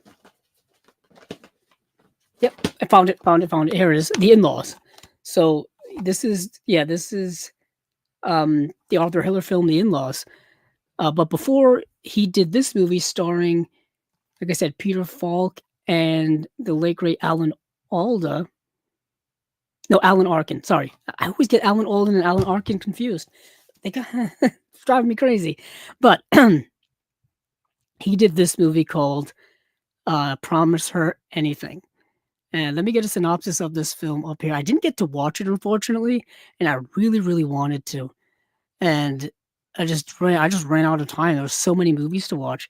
I watched over 30 movies to keep up and prepare for this week's episode. And that was just one that fell through the cracks, unfortunately. As some others did as well. There it is. Promise Her Anything. Arthur Hiller. So, a widowed mother decides to go after the child psychologist she works for because she thinks he'll be able to provide for her toddler. The catch is her employer doesn't know about her son, and he doesn't particularly care for children, despite his profession. Oh, interesting. So, like a romantic comedy starring Warren Beatty and Leslie Caron. And I believe Arthur Hiller also directed Love Story, which came out in 1970, starring Ali MacGraw and Ryan O'Neal. That's a movie I have to see. He also directed Silver Streak and See No Evil, Hear No Evil, the Richard Pryor and Gene Wilder films. So that's cool. So that is Promise Her Anything, coming out on Blu-ray. Next, we've got a 4K UHD of Deep Star 6, starring Greg Evigan, Nancy Everhard, Torian Black, Miguel Ferrer. Rest in peace, Miguel Ferrer. Nia Peoples, Matt McCoy, Cindy Pickett, Marius Wires. Wow, what a name. And Elia Baskin. This is directed by Sean S. Cunningham, who directed the original Friday the 13th film. And this movie is Alien, but instead of in space, you're in the ocean. So under the sea. Not it says literally the tagline is not all aliens come from space. So they're not really hiding their connection here. Yeah, this was announced a few weeks ago, and I didn't get to see it either. So it says the crew of an experimental underwater nuclear base are forced to struggle for their lives when their exploration disturbs a creature who threatens to destroy their base. Literally, alien in the ocean, underneath the ocean. So there you go. Let me put these over here. Put this back over here where it was before. So we've got that's Deep Star 6 getting a 4K UHD release, directed by Sean S. Cunningham. It just says coming soon on 4K UHD. Nothing in the way of special features or release date yet. Next, we've got another interesting release. To tell you, there's a lot of Universal things I keep saying here. These are a lot of 4K Universal re-releases.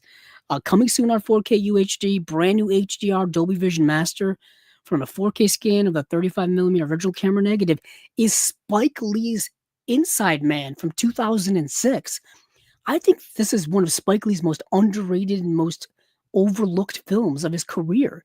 Certainly in the films he's done in the last 20 years or so, no one seems to really talk about a star-studded cast. Denzel Washington, Clive Owen, Jodie Foster, Christopher Plummer, Willem Dafoe, Chiwetel Ejiofor. Yeah, this is a great film. Really great film. I don't see many people talking about it, unfortunately. Yeah, it's about a bank heist and kind of its aftermath. And yeah, it says when an armed masked gang enter a Manhattan bank, lock the doors, and take hostages, the detective assigned to effect their release enters negotiations, preoccupied with corruption charges he is facing. Yeah, sounds awesome, and it is awesome. Can't stress that enough.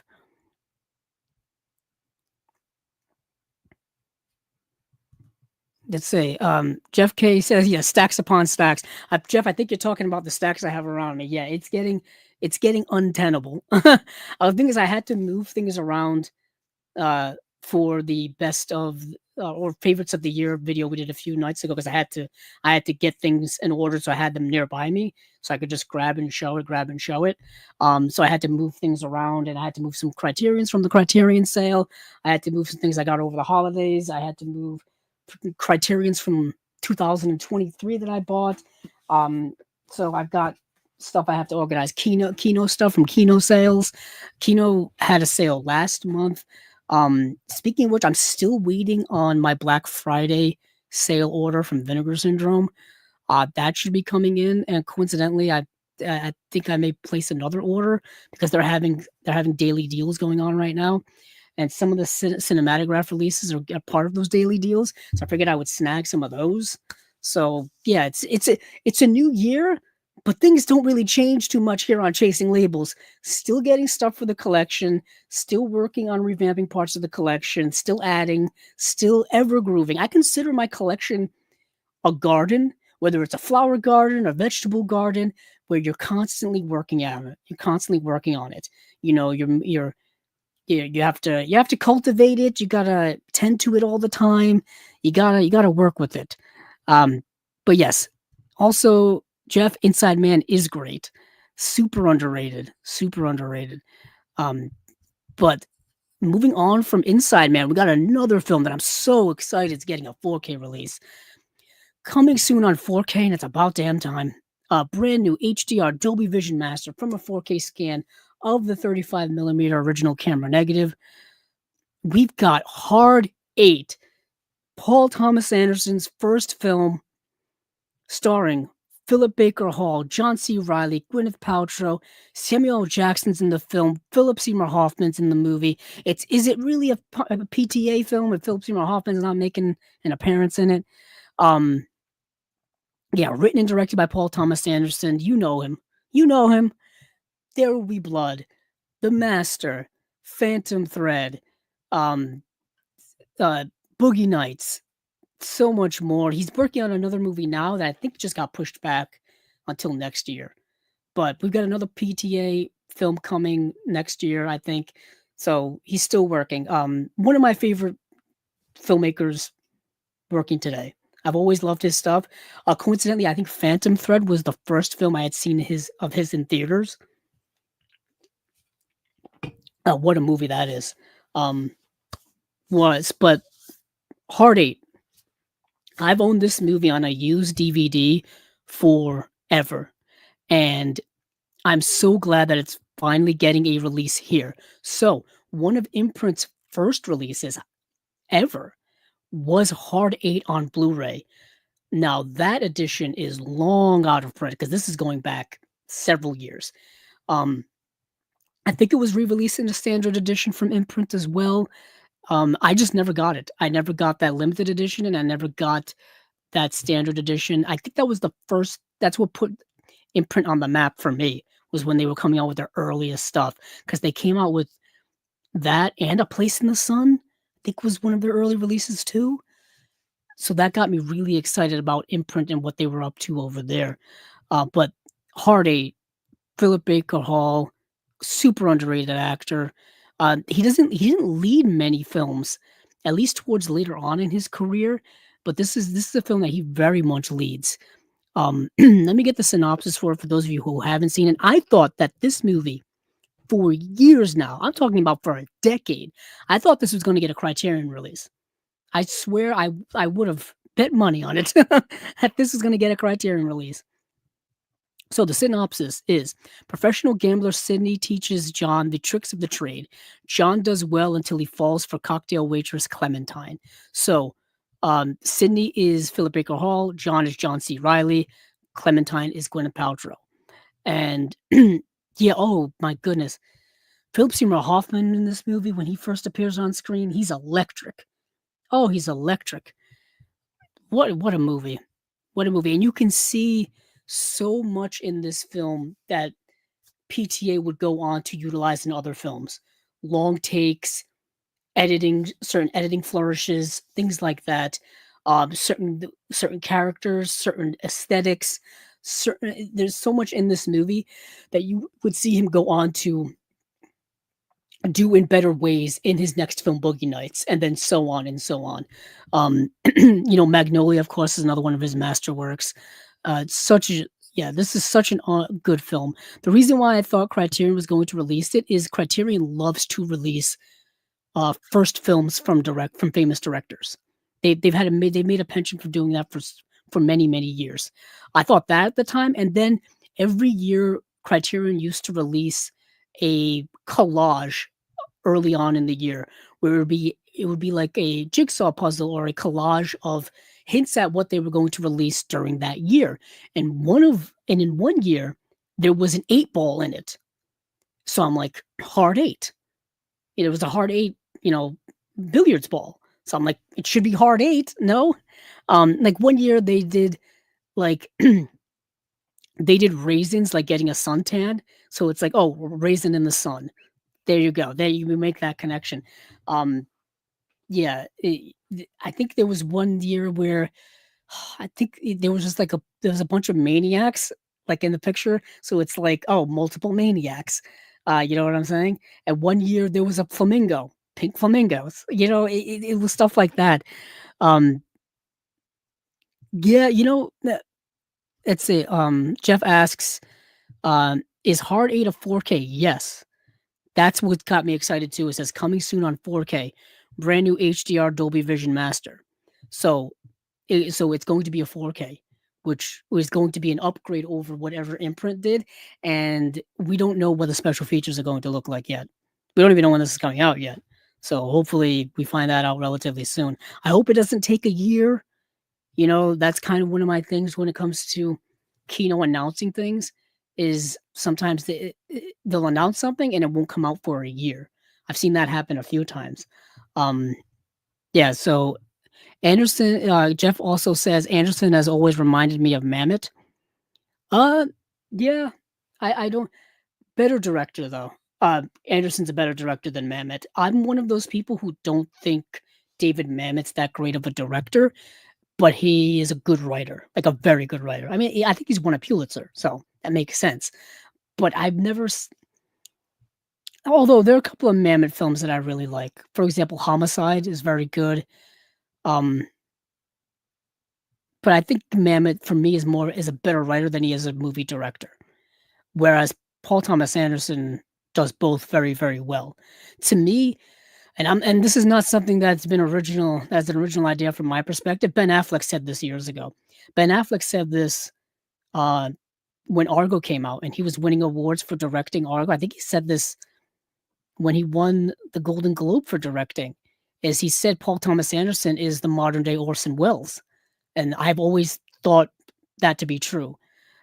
He's Orson Welles if Orson Welles was able to make the movies that he wanted to make. Unfortunately, as many people know, Orson Welles was very, very rarely ever able to make the movie he wanted to make. He was always hampered by the studio interference, uh, money issues, funding issues. Um, he was always hampered by those things. I mean, his version of The Merchant of Venice, the original camera reels were stolen. You know what I mean? So it was always something, even up until his passing, there was always something that was hindering him being able to get the movies out that he wanted to get out. So there was so much lost from Orson Welles that we never got to see. Whereas Paul Thomas Anderson is seemingly making the movies he wants to make. If you look at all of PTA's movies, they're all intrinsically his visions.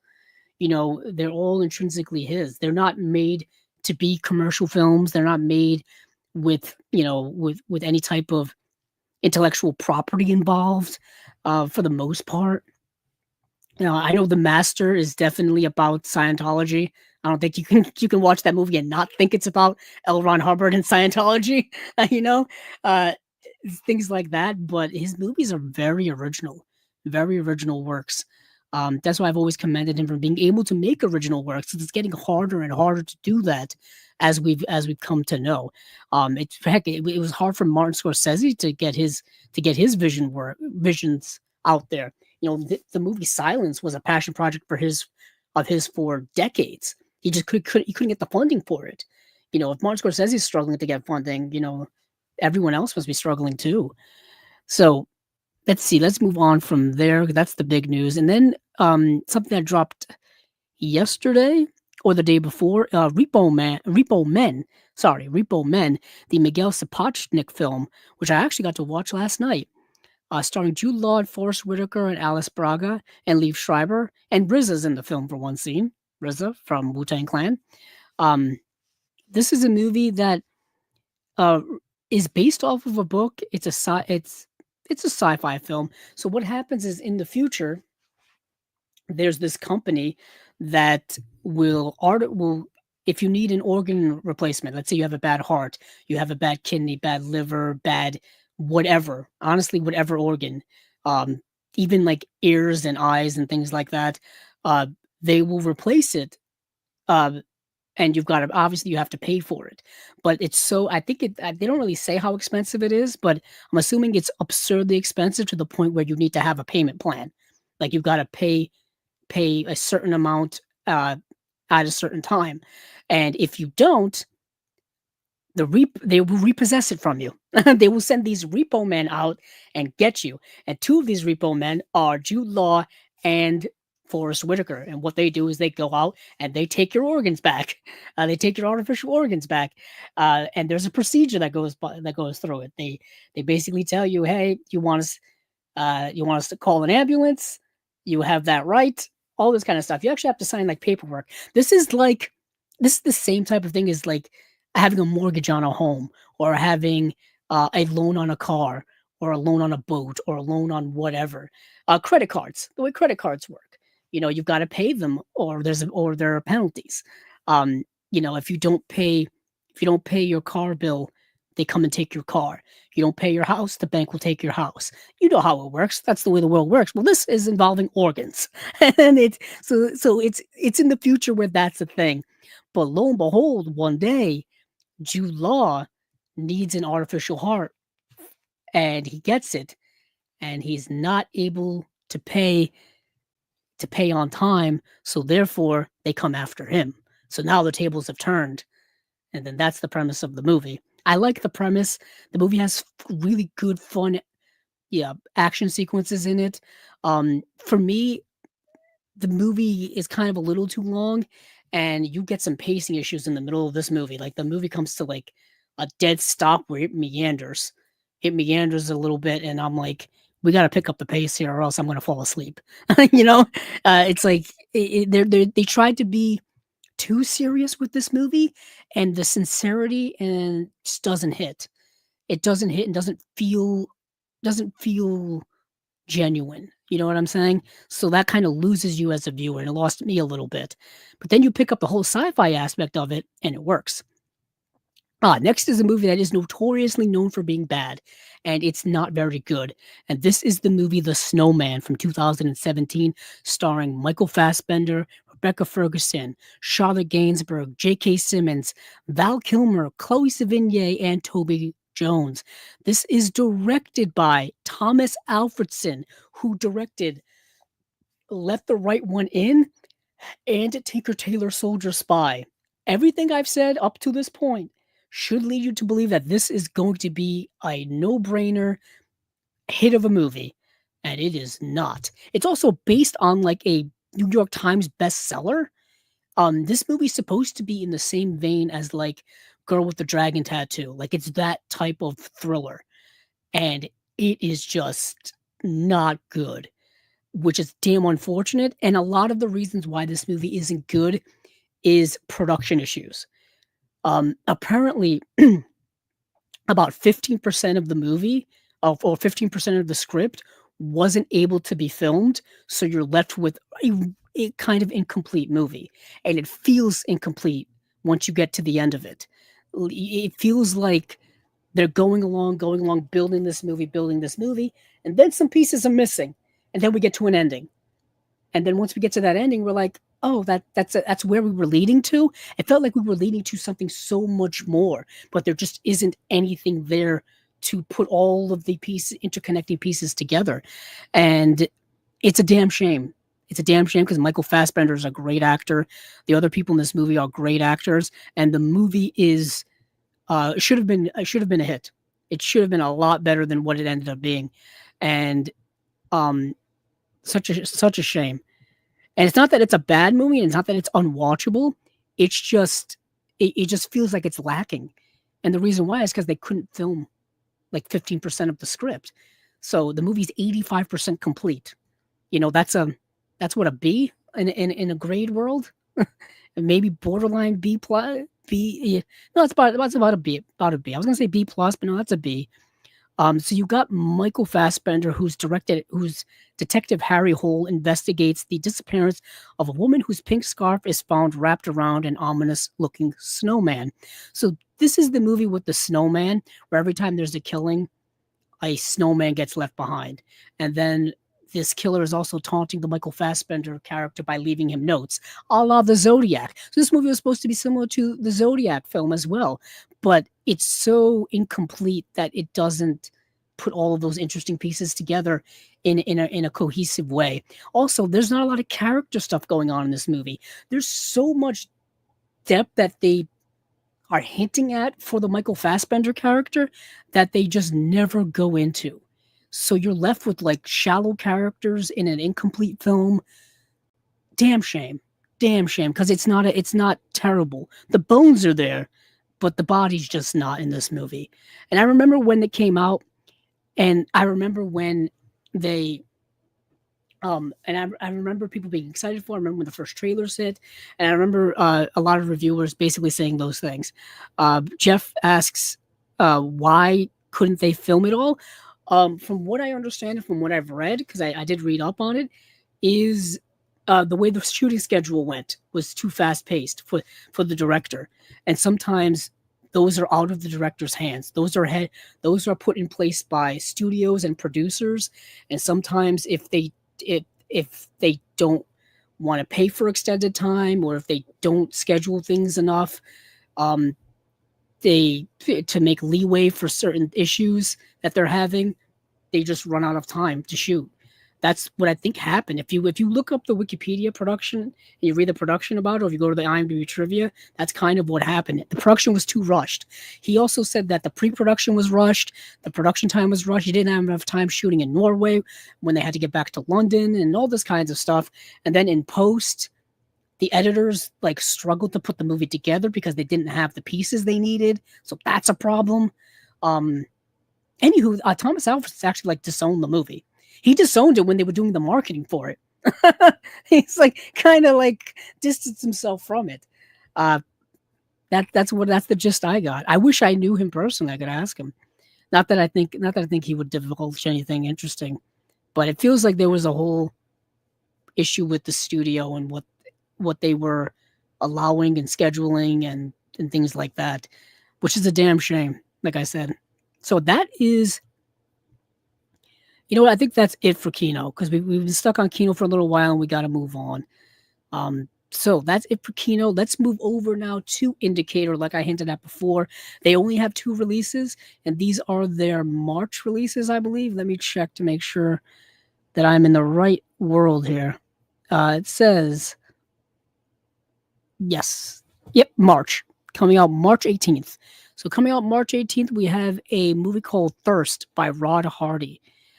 This is a movie where the synopsis is Chantal Contori, David Hemmings, and Henry Silva star in Thirst, a shocking fusion of horror and science fiction from legendary Australian producer Anthony I. Guinan, who produced Patrick, which is another release they did.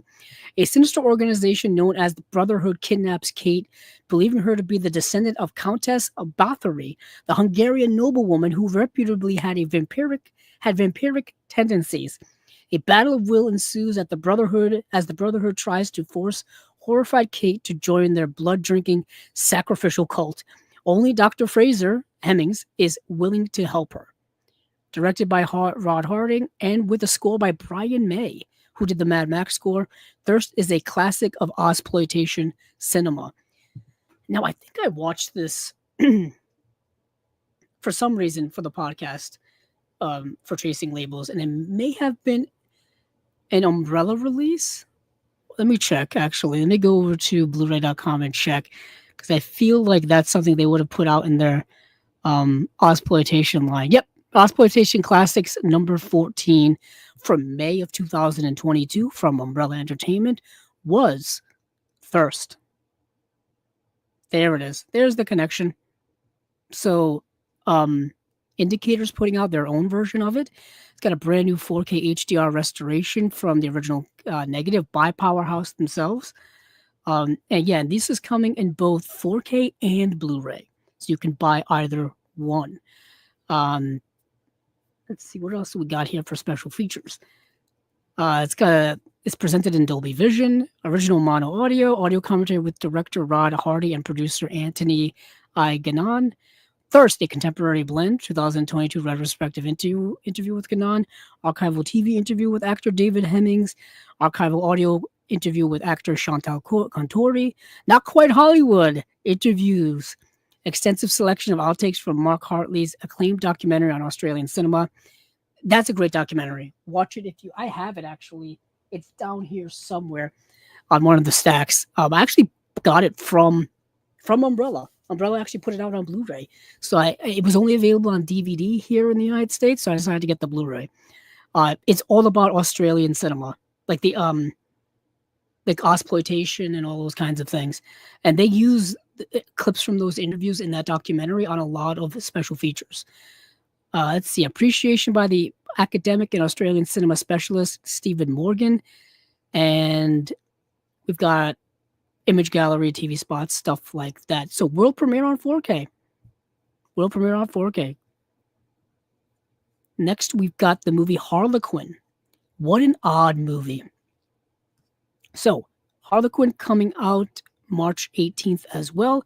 Robert Powell, David Hemmings, Carmen Duncan, and Broderick Crawford star in Harlequin, a mysterious and fantastical thriller from director Simon Windsor, who did Snapshot, which is another Indicator release, and writer Everett DeRoche, who did Road Games. He was the writer on Road Games. Coincidentally, another Indicator release. You're seeing a bit of a pattern here. What is interesting is I believe at least Road Games is an Australian film. When eccentric faith healer Gregory Wolfe apparently cures the terminally ill son of Senator Nick Rast, Rast's wife places her faith in Wolfe's powers. But when Wolfe begins meddling in sensitive government business, political fixer Doc Whelan decides to make the problem go away. Inspired by Rasputin's influence over the Russian court, Harlequin, released in the US as Dark Forces, is a classic Australian chiller from producer Anthony I. Guinan. Yes. So I've seen this movie, and it does play like the Rasputin story. For those of you who don't know who Rasputin was, he's known as the Mad Monk. And he was around during the late stages of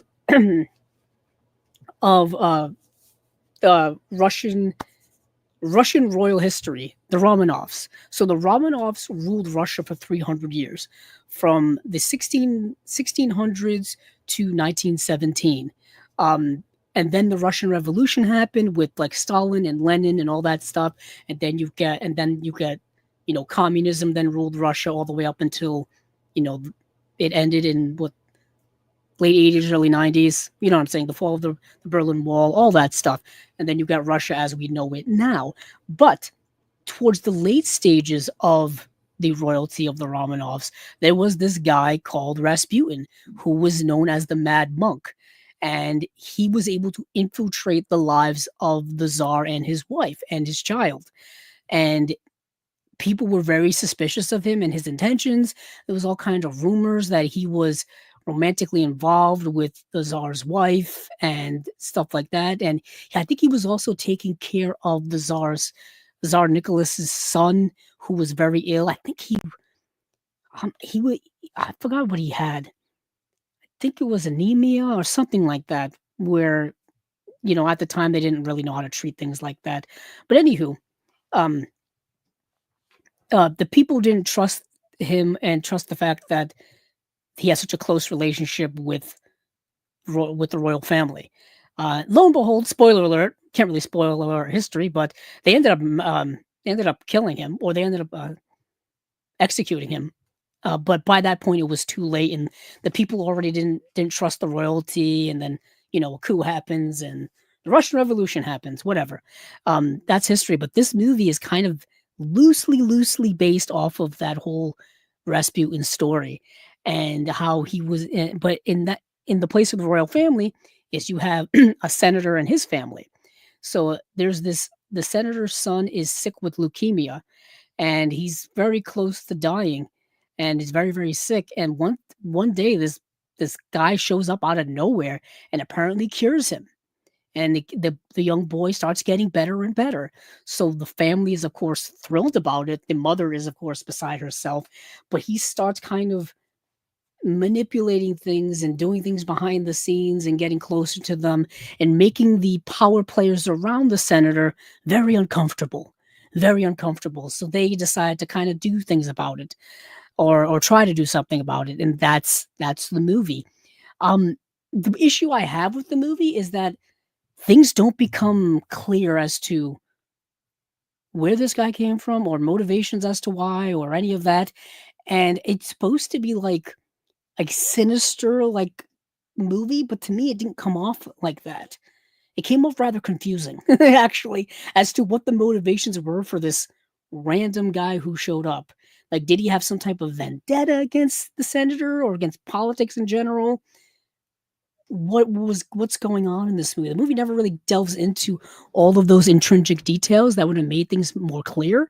So I left the movie kind of blasé on the whole situation. But yeah, interesting film. That is Harlequin. Not to be confused with the DC Comics character Harley Quinn, completely different. Yeah, so that's Harlequin. And let's see what we got here for special features. There's an audio commentary with director Simon Windsor and producer Anthony Iganine. Archival interview, TV interview with actors David Hemmings and Robert Powell from 1980. Excuse me.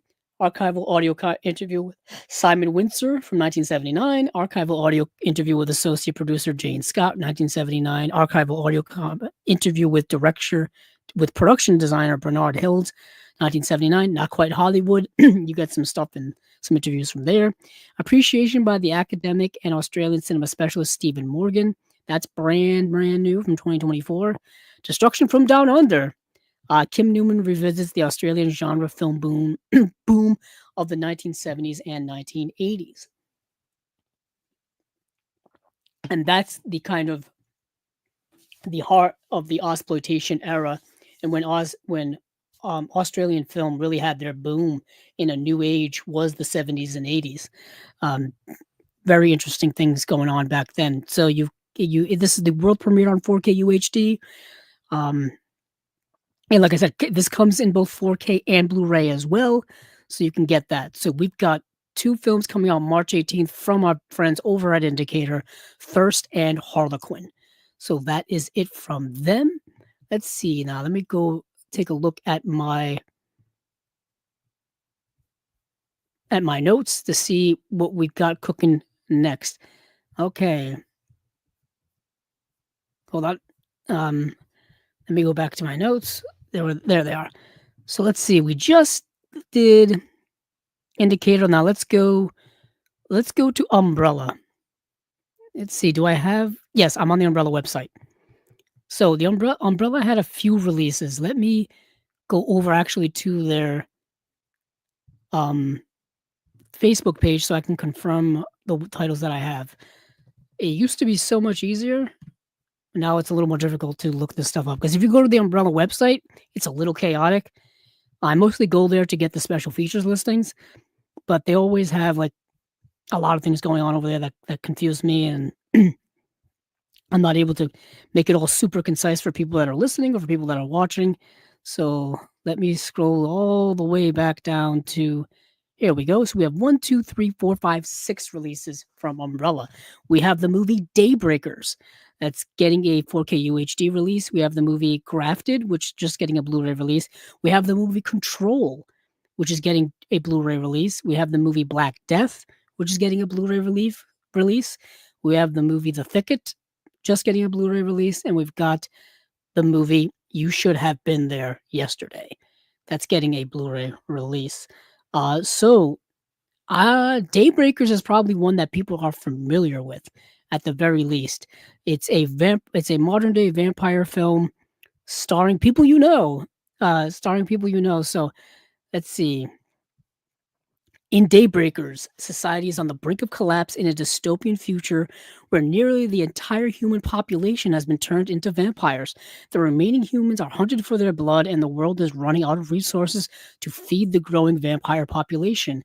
Enter Edward Dalton, Ethan Hawke, a vampire hematologist who secretly sympathizes with humanity and is desperate to find a cure for vampirism. Teaming up with a resistance group and armed with knowledge that both humans and vampires will kill for, Ed must battle his own kind in a deadly struggle that will decide the fate of the human race. Also, the vampire race as well. So this movie is directed by Michael and Peter Sperrig. The cast is Ethan Hawke, Isabel Lucas, Michael Dorman, Sam Neill, Claudia Carvin, and Willem Dafoe. Good cast. Really good cast. I remember when this movie came out. I remember when this movie came out in theaters. I remember people doing reviews for this movie over on YouTube. And I remember it getting rather favorable marks. And to be honest, I've only seen the movie once, and I remember really, really liking it, because it's a movie that's dealing with both the scientific aspect of vampirism and a dystopian aspect of vampirism. Like, what happens when vampirism takes over the world, but then the supply of blood runs out or is running out? What do you do? Is there a replacement to blood that you can kind of create? Is there a replacement to vampirism? Like, is there a cure for it? to turn you back into human, or maybe turn vampirism off, or something like that. So I like that kind of play on those ideas. And Ethan Hawke's a great actor, Willem Dafoe's a great actor, Sam Neill's a great actor. I like the whole aesthetic of this movie too. It's done in kind of bluish, hueish tones. Um, yeah, I've always liked this movie. I'm glad it's getting a re-release. Perhaps people will discover it for the first time or rediscover it after many, many years. Let me see. When did it come out? I want to say 2011 seems to be the time. No, 2009. Wow, even earlier than I thought. Holy heck. Holy heck, 2009. Yeah, that's fascinating. So that's cool. And also in typical Umbrella fashion, there's a regular edition you can buy, and then there's a super deluxe collector's edition you can buy with like posters and art cards and hard cases and all that cool stuff. Not every single one of these releases has that option, but most of them do. Actually, I think maybe all of them do it. Nope. The Thicket and You Should Have Been Here, I don't think do. Let me check. No, they do. The Thicket's the only one that doesn't really have the Thicket, Grafted, and You Should Have Been Here really don't have that option. They just have yeah, it looks like they just come in a regular case. But these are the April releases actually from Umbrella if anyone's interested. But let's move on to Control. This is an interesting movie. A quasi biopic. Um, Anton Corbijn directed this film. Get close to the truth behind the music and the heartbreaking control about the short life of Ian Curtis, the devastatingly iconic frontman for Joy Division, who died at 23 years old. He died of suicide at 23 years old. Uh, Back in I believe 1980 is when he passed away, and it was literally the day before they were about to start their American tour. Um, and Joy Division only ever made 2 albums, and their second album, they were about to do an American tour to promote it, and he took his life. And the movie kind of chronicles the events leading up to that point. I mean, it starts off with early on, starting the band and all that kind of stuff, but then of course you get to the ultimate um, and tragic ending um, of what happened. And the movie is very, very good. It's very, very good. It stars Samantha Morton, Toby Kebbell's in the film as well. I think I want to say who plays Ian Curtis. I think it's someone who does an amazing job actually. Sam Riley. Sam Riley plays Ian Curtis, and he's mesmerizing in this film and very melancholic. And he plays that very, very well. The music scenes are really, really good. Yeah, Joy Division's music was interesting. It's that British punk of the 1970s. If you know about punk music, British punk of the 1970s, you'll understand what I'm saying. If you don't, it's definitely an acquired taste of music. It's not for everyone, but it was such a madcap expression of internal emotions of people of that time, especially youth culture of the time in the 1970s, in the 1980s. Margaret Thatcher's Great Britain, very much stuff like that when it comes to punk, British punk. And this movie is a really beautiful film, entirely shot in black and white. I've been wanting to watch this movie for so long. It came out in 2007. Samantha Morton's a really good actress. She's really great in this movie. Yeah, this is a great film. I recommend this movie to people. Really, really good stuff. Yeah, that is the movie Control. So, directed by Anton Corbijn. Let's move on from there. And we've got Black Death is a movie that I remember coming out in 2010, starring Sean Bean, and it's fine. It's a fine like medieval horror action movie. Kind of reminds me a little bit of Beowulf. So the year is 1348. Europe has fallen under the shadow of the Black Death, known as the plague. As the plague decimates all in its path, fear and superstitions are rife. There are rumors of a village hidden in marshland that the plague cannot reach. There is even a talk of a necromancer who leads the village and is able to bring the dead back to life. So Sean Bean leads this group of knights and a priest to this village to see what's going on. He's hired by like the Vatican, who he's hired by the church. He's hired by the church to go investigate. That's the movie. That's the movie. You Should Have Been Here Yesterday is a 2024 film. Combines this is actually an interesting documentary-esque type of film. You Should Have Been Here Yesterday combines hundreds of hours of lovingly restored 16mm footage with a salt-infused soundscape by Headland. This cinematic poem tells the story of a wild community who took off up the coast and discovered a whole new way to live, going back to the never-before-seen camera reels to ask the question, what do we keep and what do we leave behind? And it's just visuals and visual filmmaking of surfing. It's kind of what it is. It's like Moon Age Daydream in the sense that it's not a Talking Heads documentary. It's not you don't see interviews and stuff like that. It's just like images and clips and things like that, and that's what tells the story. Beautiful, kind of pure cinematic filmmaking. Really, really beautiful. Let's see. Grafted. Let me get a much more concise synopsis of Grafted, or else I'll be reading these gigantic paragraphs they have on Umbrella's website, which are a bit daunting to read here, especially if you're nearly 2 hours into a podcast. Okay, so Grafted. When an awkward but brilliant Chinese student wins a scholarship into a prestigious New Zealand university, she finds a new way of achieving the popularity she craves, one bloody body at a time. Uh-oh. There's that twist again. A twist of murder. So that is that, and I think we have The Thicket is the last one here. So The Thicket is an innocent young man, Jack, goes on an epic quest to rescue his sister Lula after she has been kidnapped by the violent killer Cutthroat Bill and her gang. To save her, Jack enlists the help of a crafty bounty hunter named Reginald Jones, a grave-digging alcoholic son of an ex-slave, and a street-smart prostitute. The gang tracks Cutthroat Bill into the deadly no-man's land known as the Big Thicket, a place where blood and chaos reign. And this movie stars Peter Dinklage and Juliette Lewis. Yeah. So that is that. Let's see, and all of these come with an array of extras. I didn't really go through all of them because there's a lot of extras here to go through, and just in the interest of time, because I have so much to get through. And you can go on to umbrellaent.com and check out all of the extras on here.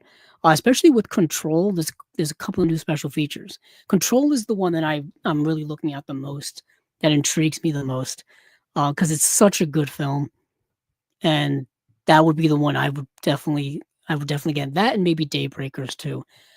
So that is it from Umbrella Entertainment. Where are we going to move on from here? Let's go over to another Australian slate, and that would be Imprint. So I've got the Imprint slate here in front of me. Here we go.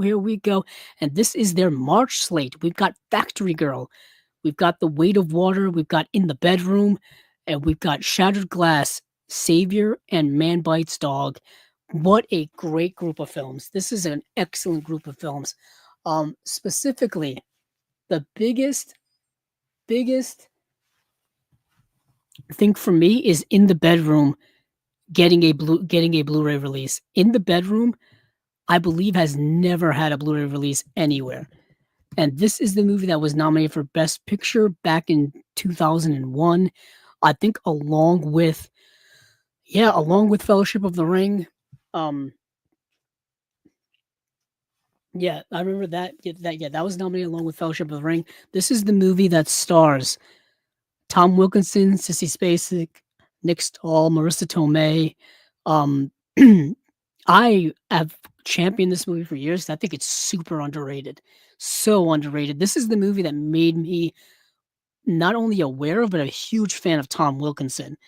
I think he was an extraordinary actor. I saw Michael Clayton, and I was like, Tom Wilkinson's amazing in this movie. He steals this whole movie. And then I saw In the Bedroom, and I'm like, oh, he's great in this. I think he was nominated for an Oscar for this film. And then, of course, he was in Batman Begins. I'm like, oh, he's great in this movie. I was such a big fan of Tom Wilkinson. Such a great actor. But the premise of In the Bedroom, when young Frank Fowler becomes romantically involved with an older single mother, Marissa Tomei, his parents, Sissy Spacek and Tom Wilkinson, are concerned. But when the relationship takes a sudden and tragic turn, the Fowlers are forced to confront the harsh reality of their situation and the inescapable consequence of their actions. So, what you've got here is a drama about a family having to deal with something very serious, and how and what they do about it, and what is the results of it, both internally and externally, and how they process all of that. It's really tough to talk about without giving away any plots of the movie. But the movie's called In the Bedroom. Great cast, great film. It's only been on DVD in the United States. It's uh it's only been on DVD. I don't even know if it has DVD overseas. And it's been stuck there forever and finally getting a Blu-ray release from Imprint. I am ecstatic about that. Let me see what they've got for um special features on here. I do want to actually see if this has special features. Let's see, In the Bedroom. Oh, we got a new audio commentary by the film scholar Adrian Martin, our friend Adrian Martin. Video essay by filmmaker Carl Elsasir. Video essay by film programmer Alex Guter. Interview with actress Karen Allen. Wow. That's awesome. What a great movie. Yeah, so this is, yeah, we're in the 390s when it comes to Imprint. That's incredible. Factory Girl is another one I want to mention. Factory Girl is based on a real life person. Factory Girl is Sienna Miller stars as It Girl Edie Sedgwick. Guy Pearce stars as Andy Warhol, and the stunning supporting cast features Hayden Christensen, Jimmy Fallon, Mina Suvari, Mary-Kate Olsen, and Mary Elizabeth Winstead. Edie hailed from a wealthy aristocratic American family. When she met Andy Warhol, it became a mad rush for fame and fabulousness that was destined to spin out of control. So this movie is about the real life person Edie Sedgwick and her involvement with Andy Warhol and his factory, and how she became his it girl for a very brief time. And the movie explores that, and then also explores the fallout after she split away from Andy Warhol, and ultimately what ended up happening to her. This edition comes with an audio commentary by Elizabeth Purcell, and also an audio commentary by director George Hickenlooper. Interview with actress Ileana Douglas. Yeah, she's in the film, I think. In a scene or two. Interview with production designer Jeremy Reed. It's got deleted scenes. It's got the real Edie featurette, Guy Pearce's video diary, Sienna Miller's audition, Making Factory Girl featurette. Guy Pearce as Andy Warhol is very good in this film. He's also really, really good. I thought Sienna Miller was good in the movie too. I remember this movie, like when I was going around looking for, like doing Blu-ray hunts and DVD hunts. I remember seeing this movie pop up every now and then, Factory Girl, because it does have a Blu-ray release here. Let me see when. Oh no, it doesn't have a Blu-ray release. So it has a DVD release. That's what it was. I saw the DVD. The DVD came out in 2007, and yeah, and it had it. This is no, and it also had a Blu-ray in Canada in 2011, and it's got a Blu-ray release now in Australia, which is this release. This is coming out March 26th. Really good, interesting film by a very interesting person. So I was fascinated by that. So moving on from the Factory Girl, we've got The Weight of Water, which is not very good. So I'm not going to spend a lot of time on it, to be honest. A newspaper photographer researches an 1873 double homicide and finds her own life paralleling that of a witness who survived the tragic ordeal. based on Anita Shreves' 1997 novel of the same name. I hope the novel is better than the movie because I didn't really think the movie was all that good. And it's directed by Catherine Bigelow. Um, Came out in the year 2000. It stars Catherine McCormick, Elizabeth Hurley, Sean Penn, and Sarah Polley. And the movie's not that good. And it's mostly due to the structure. So it's based off of a real life story. Or maybe it's based off of a novel that's based off of a real life story. Either way, so you've got two plot lines that are happening. One in 1873 and one in modern day. Modern day being 2000. And they cut back and forth between the two. The problem is I find the stuff going on in 1873 like much more interesting than what's going on in the modern day. When we cut back to the modern day, I kind of lose interest. But when we cut back to the 1873 story, I'm interested. And that's just due to a lot of, I don't know, the tone of the film, the pacing of the movie, the acting in it. It's getting into some interesting things of like infidelity and temptation and certain stuff like that, but not doing much with it. So I wasn't really feeling this movie at all. You got an audio commentary by film historian Scott Harrison, interview with composer David Hirschfelder. That's about it. But what is a good movie and super underrated film and no one talks about enough is the movie Shattered Glass. This is another film that has only had a DVD release here in the United States. And it's been needing a Blu-ray release for so many years. It's never had a Blu-ray release anywhere up until now. And this is the movie Shattered Glass, starring Hayden Christensen from 2003. This film tells the true story of fraudulent Washington, D.C. journalist Stephen Glass, who rose to the meteoric heights as a young writer in his 20s, becoming a staff writer at the New Republic for 3 years, 95 through 98, where 27 of his 41 published stories were either partially or completely made up. So looking for a shortcut to fame, Glass concocted sources, quotes, and even entire stories, but his deception did not go unnoticed forever, and eventually his world came to a crumbling conclusion. And Hayden Christensen is great in this movie. I know Hayden Christensen is probably most well known for his work in the Star Wars prequel films, Episode 2, Attack of the Clones, and Episode 3, Revenge of the Sith. And then a lot of people didn't really follow his career after that, or he didn't really have much of a career after that. But in 2003, he was in this movie called Shattered Glass, and he's really, really good in it. And the movie's really, really good. And the movie also has Peter Sarsgaard, Chloe Sevigny, Hank Azaria, Steve Zahn, Rosario Dawson. Tom Cruise was a producer on this film. And it's directed by Billy Ray.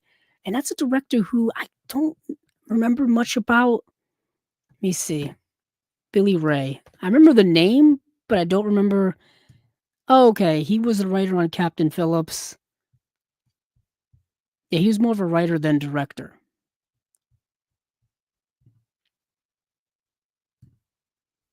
Yeah, he directed Breach. He directed Secret in Their Eyes, the Last Tycoon TV series. He directed 3 episodes, and The Comey Rule, he directed 2 episodes. Okay, not much of a career directing, but Shattered Glass is very, very good. Highly recommend Shattered Glass to people. If you haven't seen the movie, even if you just want to stream it or watch it on DVD, do recommend. And we've got some new special features, new interview with director Billy Ray, new interview with producer Craig Baumgarten, a new interview with editor Jeffrey Ford. There's a 60 minutes interview with the real Stephen Glass. That's fascinating. All right. So, quickly right here, we got Savior, which is a movie starring Dennis Quaid. Dennis Quaid in a kind of military drama. I wouldn't say military action film, military drama. So Dennis Quaid stars in this gripping drama from legendary producer Oliver Stone, also starring Stellan Skarsgård and Natasha Kinski. A hardened mercenary in the Foreign Legion begins to find his own humanity when confronted with atrocities during the fighting in Bosnia. This movie came out in 1998. Dennis Quaid, something tragically happens to him, and he basically joins the Foreign Legion and is fighting in Bosnia. And amidst the atrocities that's happening there, he comes across a woman who is pregnant and then she has a child, and then it's him having to protect this woman and baby and bring them somewhere safe. And in doing so, he's kind of rediscovering himself as a person. That's the movie. Let's see, audio commentary by the director Peter Antonovich. New interview with writer Robert Orr. New interview with actor Sergei Trufinovich. That is it. And then, last but certainly not least, is Man Bites Dog. This has had a Criterion DVD release for many, many years. The cult classic Belgian crime mockumentary blends comedy and gritty graphic realism and is regarded as the inspiration for Quentin Tarantino's Natural Born Killers. A film crew follows a ruthless thief and heartless killer as he goes about his daily routine, but complications set in when the film crew lose their objectivity and begin lending a hand. A controversial film, was written, produced, and directed by student filmmakers Vernie Belvaux and Andre Bonzel and Benoit Poulvord, and shot in black and white in 16 millimeter on a shoestring budget. They received acclaim from several film festivals, including Cannes and Toronto, leaving a lasting legacy among critics. Yeah, this is definitely a cult film. Definitely a Criterion film through and through. That's where I saw it, was on Criterion Channel, probably, or maybe over on Filmstruck when they were around.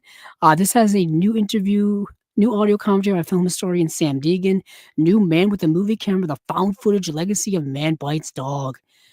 That's really, really cool. Yeah, I'm kind of waiting to see if Criterion will do something, whether putting it on Blu-ray or not. It is shot in 16 millimeter black and white, super low budget, so I don't know how much a high definition release will benefit it. All I know is that it's stuck on DVD right now. So that is it from the people over at Imprint. We've got Shattered Glass, Savior, Man Bites Dog. We've got Factory Girl, The Weight of Water, and In the Bedroom. Solid group. Solid group. The only one in there that's not really that great is The Weight of Water. But Shattered Glass, Man Bite Dog, In the Bedroom, and Factory Girl, all good in my opinion. So let's see where else we're going to now. Let's see what we're doing here on for time. Oh, 2.5 hours in. Okay. Feels like I've been here longer. So let's go over to Arrow, Criterion, and then we'll hit Vinegar Syndrome. Yep. That will be our thing. So let me get the Arrow releases up. Okay. So yeah, so Arrow's got an interesting group of films here. We've got some familiar films and perhaps maybe not some familiar films. These are their March releases. We've got A Deep Blue Sea is getting a 4K UHD release. Play It Cool, Don't Torture a Duckling is getting a re-release. Dress to Kill is getting a re-release. And The Terminal Man. So Deep Blue Sea is the Rennie Harlin film from the 90s, or is that 2000? 1999. 1999. This is the Smart Shark movie, as some may call it. So these scientists who are at this marine science lab or whatever are basically performing experiments on how to discover a cure for Alzheimer's. But what ends up happening is it's having the opposite effect on sharks. It's making them intelligent, and the sharks start doing stuff and start manipulating the situation and start killing the scientists, and they're trying to escape. And it's up to the scientists to try to survive, because they're in the facility is underwater, so it's being flooded, and the sharks are killing them at the same time. And the movie, if I remember, has a really good cast, or has an interesting cast. Actually, let's see, Deep Blue Sea.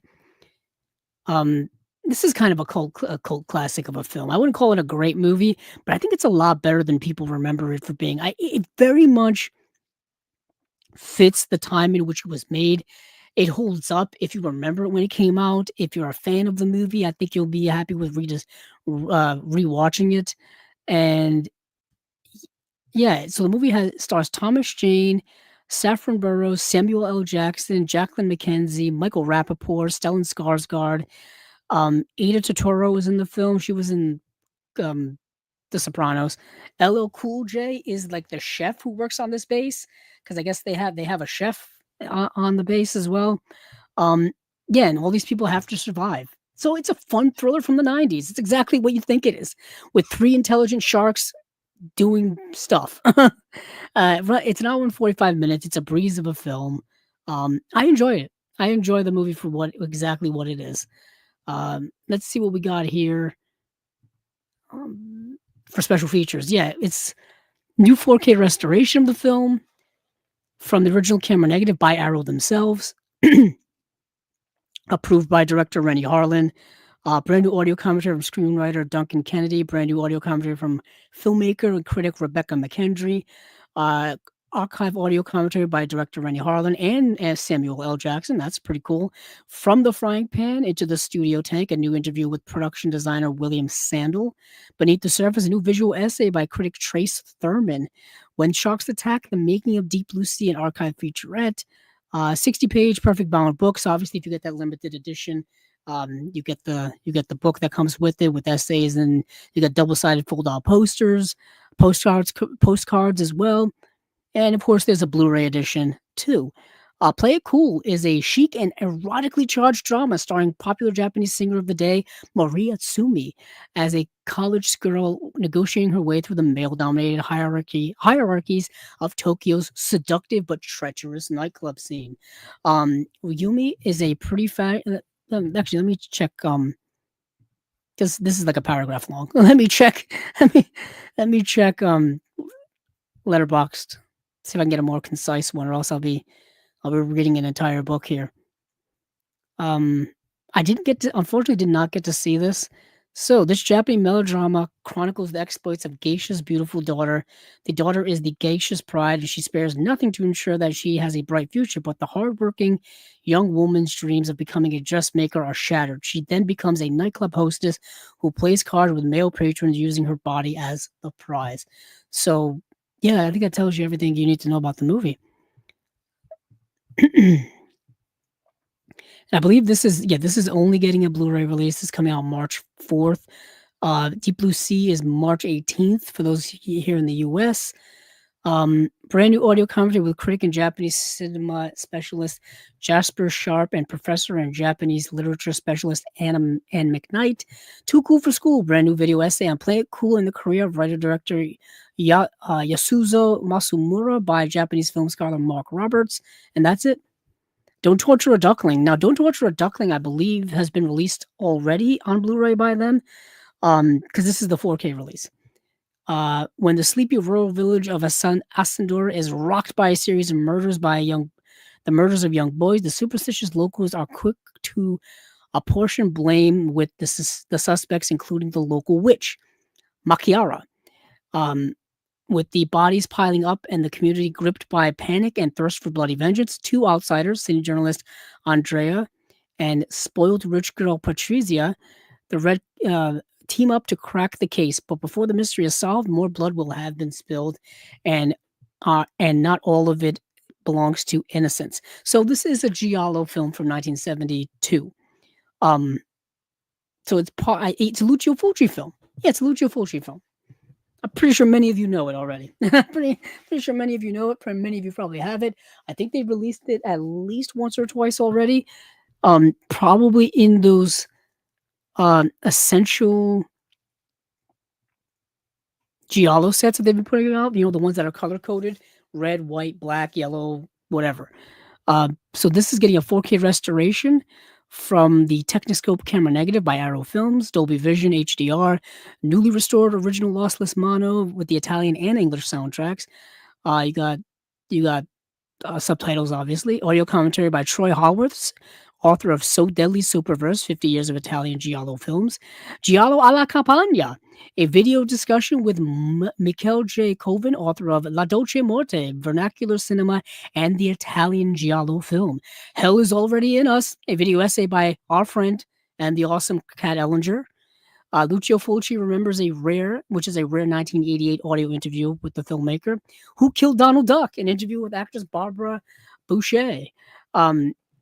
Those Days with Lucio, an interview with actress Florinda Bolkin. The DP's Eye, an interview with cinematographer Sergio Delfisi. From the cutting table, an interview with editor Bruno Micheli. Endless Torture, an interview with makeup artist Maurizio Trani, and that is it. And then we have Dressed to Kill, which is getting a 4K release. Now, there was a 4K release here by Kino that just went out of print as of December 31st, 2024. So if you missed out on that, you can get this release here. Unless of course you want both.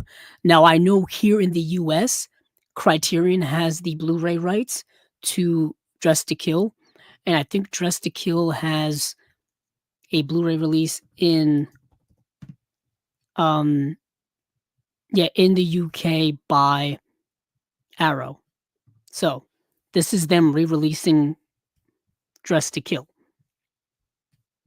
And it's the Brian De Palma film from 1980. Many people know it. I don't know if I need to go into it. After sexually frustrated housewife Kate Miller has a session with psychiatrist Dr. Elliot, she silently seduces a man in an art gallery and an assassination that ends in murder, and the only witness, high-class prostitute Liz Blake, Nancy Allen, being stalked by the killer in turn. So yeah, Nancy Allen is being stalked by this killer, and the movie is very Hitchcockian, which is not a big stretch for Brian De Palma. Brian De Palma in the 70s and early on in his career, and for a good part of his career, was basically making his own version of Hitchcock films. That's what he was doing. And he did it very, very well. Very, very well. It says one of De Palma's darkest and most controversial suspense thrillers, Arrow Video is proud to present this iconic neo-Hitchcockian masterwork in stunning 4K alongside a raft of archival and newly commissioned bonus features. So previously restored in 4K. So it's using the same restoration that's been around for a while. We've got that. It's got a brand new audio commentary by critic Drusilla Adeline and Joshua Conkle. That's really cool. I kind of wanted just for that. Audio commentary by critic Maitland McDonough. Beyond Good and Evil, a brand new visual essay by critics BJ and Harmony Colangelo. Very cool. The Empathy of Dressed to Kill, a brand new visual essay by critic Jessica Kretz. Strictly Business, a 2022 interview with actress Nancy Allen. Killer Frames, a 2022 interview with associate producer / production manager Fred C. Caruso. Archival interviews with actors Angie Dickinson, Nancy Allen, Keith Gordon, and producer George Litto. Making of a Thriller, an archival documentary on the making of the film. So, I already own this movie twice over, and I'm probably going to buy it again because this release sounds so damn good. I would recommend this film to people who are obviously fans of Brian De Palma, people who are fans of 70s thriller cinema, people who are fans of horror, people who are fans of Hitchcock, you know what I mean? People who are fans of kind of like neo-noir or neo-70s noir. Definitely get it. Definitely get it. It's really, really good. The film's really good. This release is going to be good. But moving on there, we've got The Terminal Man. The film by Michael Crichton. So, Harry Benson, who's portrayed by George Siegel, is a brilliant computer scientist who suffers from seizures that induce blackouts and violent behavior.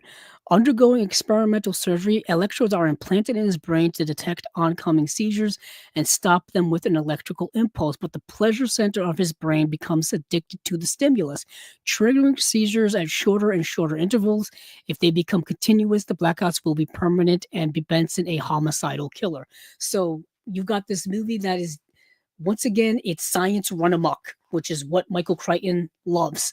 And he decides to explore that in this movie with mind control, electrodes in the brain controlling people's impulses and actions and sayings and all that kinds of stuff. But what happens when kind of human nature overrides technology? What can that lead to?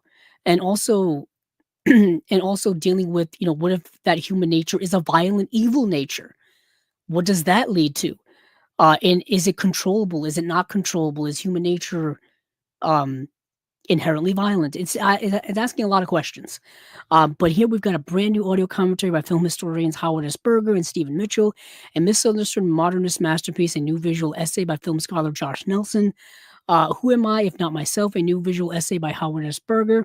The Skin We Live In, a visual essay by critic and film historian Howard S. Berger on the conjunction of author Michael Crichton, Mike Hodges, and cinematographer Richard H. Klein, and then Mike Hodges on The Terminal Man, an archival interview. Mike Hodges was a really good director.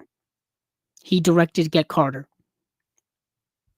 So that is it from Arrow. We've got in March a good batch of movies: Deep Blue Sea, Play It Cool, Don't Torture a Duckling, Dressed to Kill, and The Terminal Man. Boom. That is Arrow in March. We got another comment here from Adam Schofield. Terminal Man was one of Kubrick's favorites, and you can see it with that film. There's even a bathroom door that gets axed. Nice. There is. And I was actually just reading that in the press release that it is a Kubrick favorite.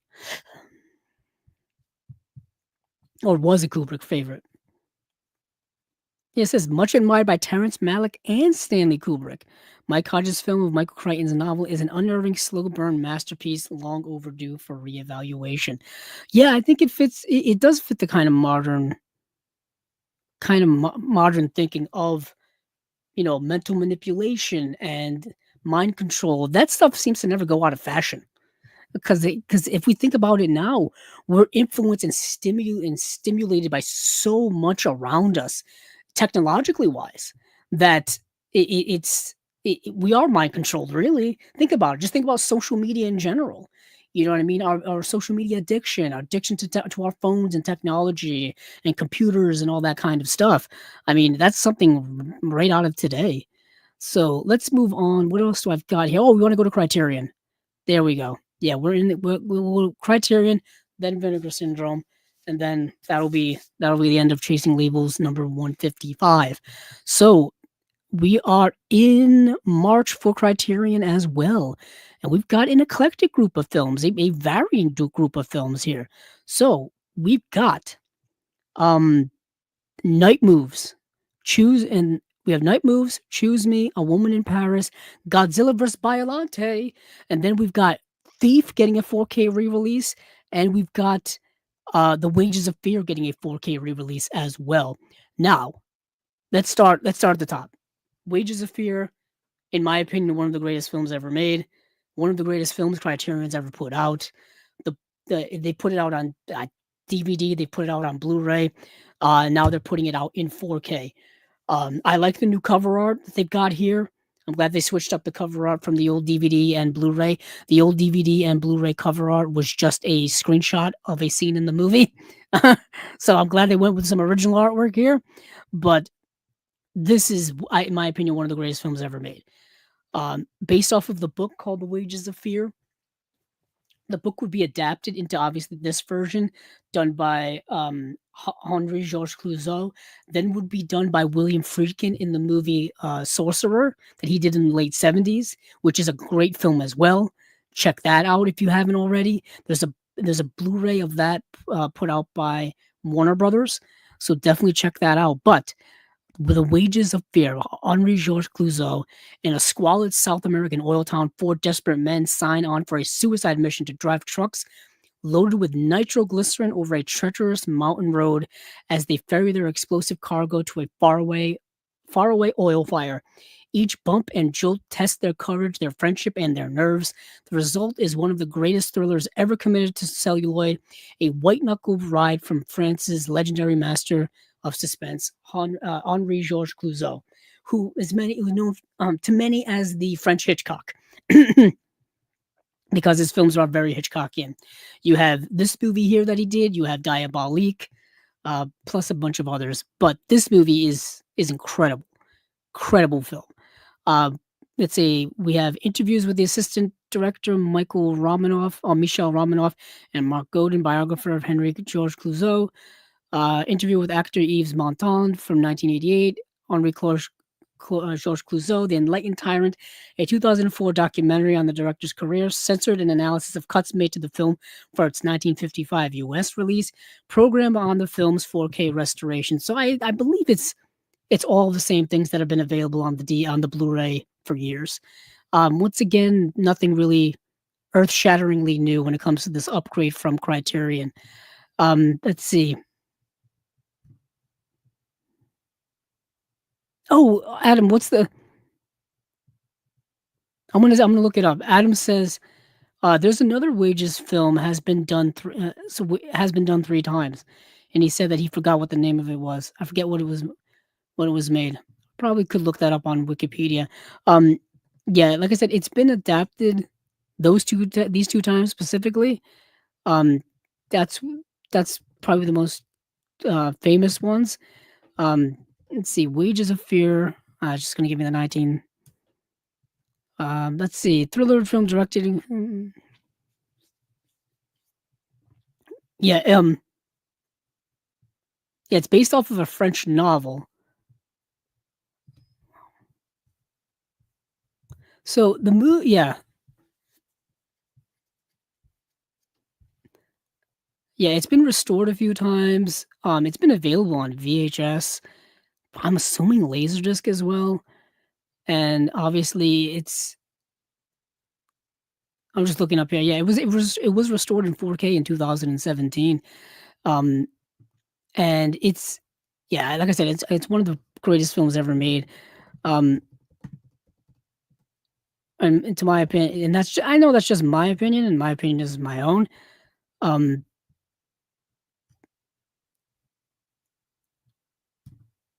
yeah, it just keeps taking me back to.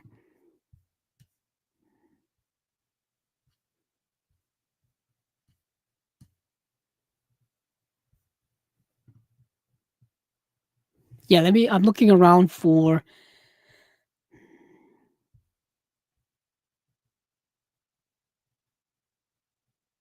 Wow, apparently they're making another adaptation of it again.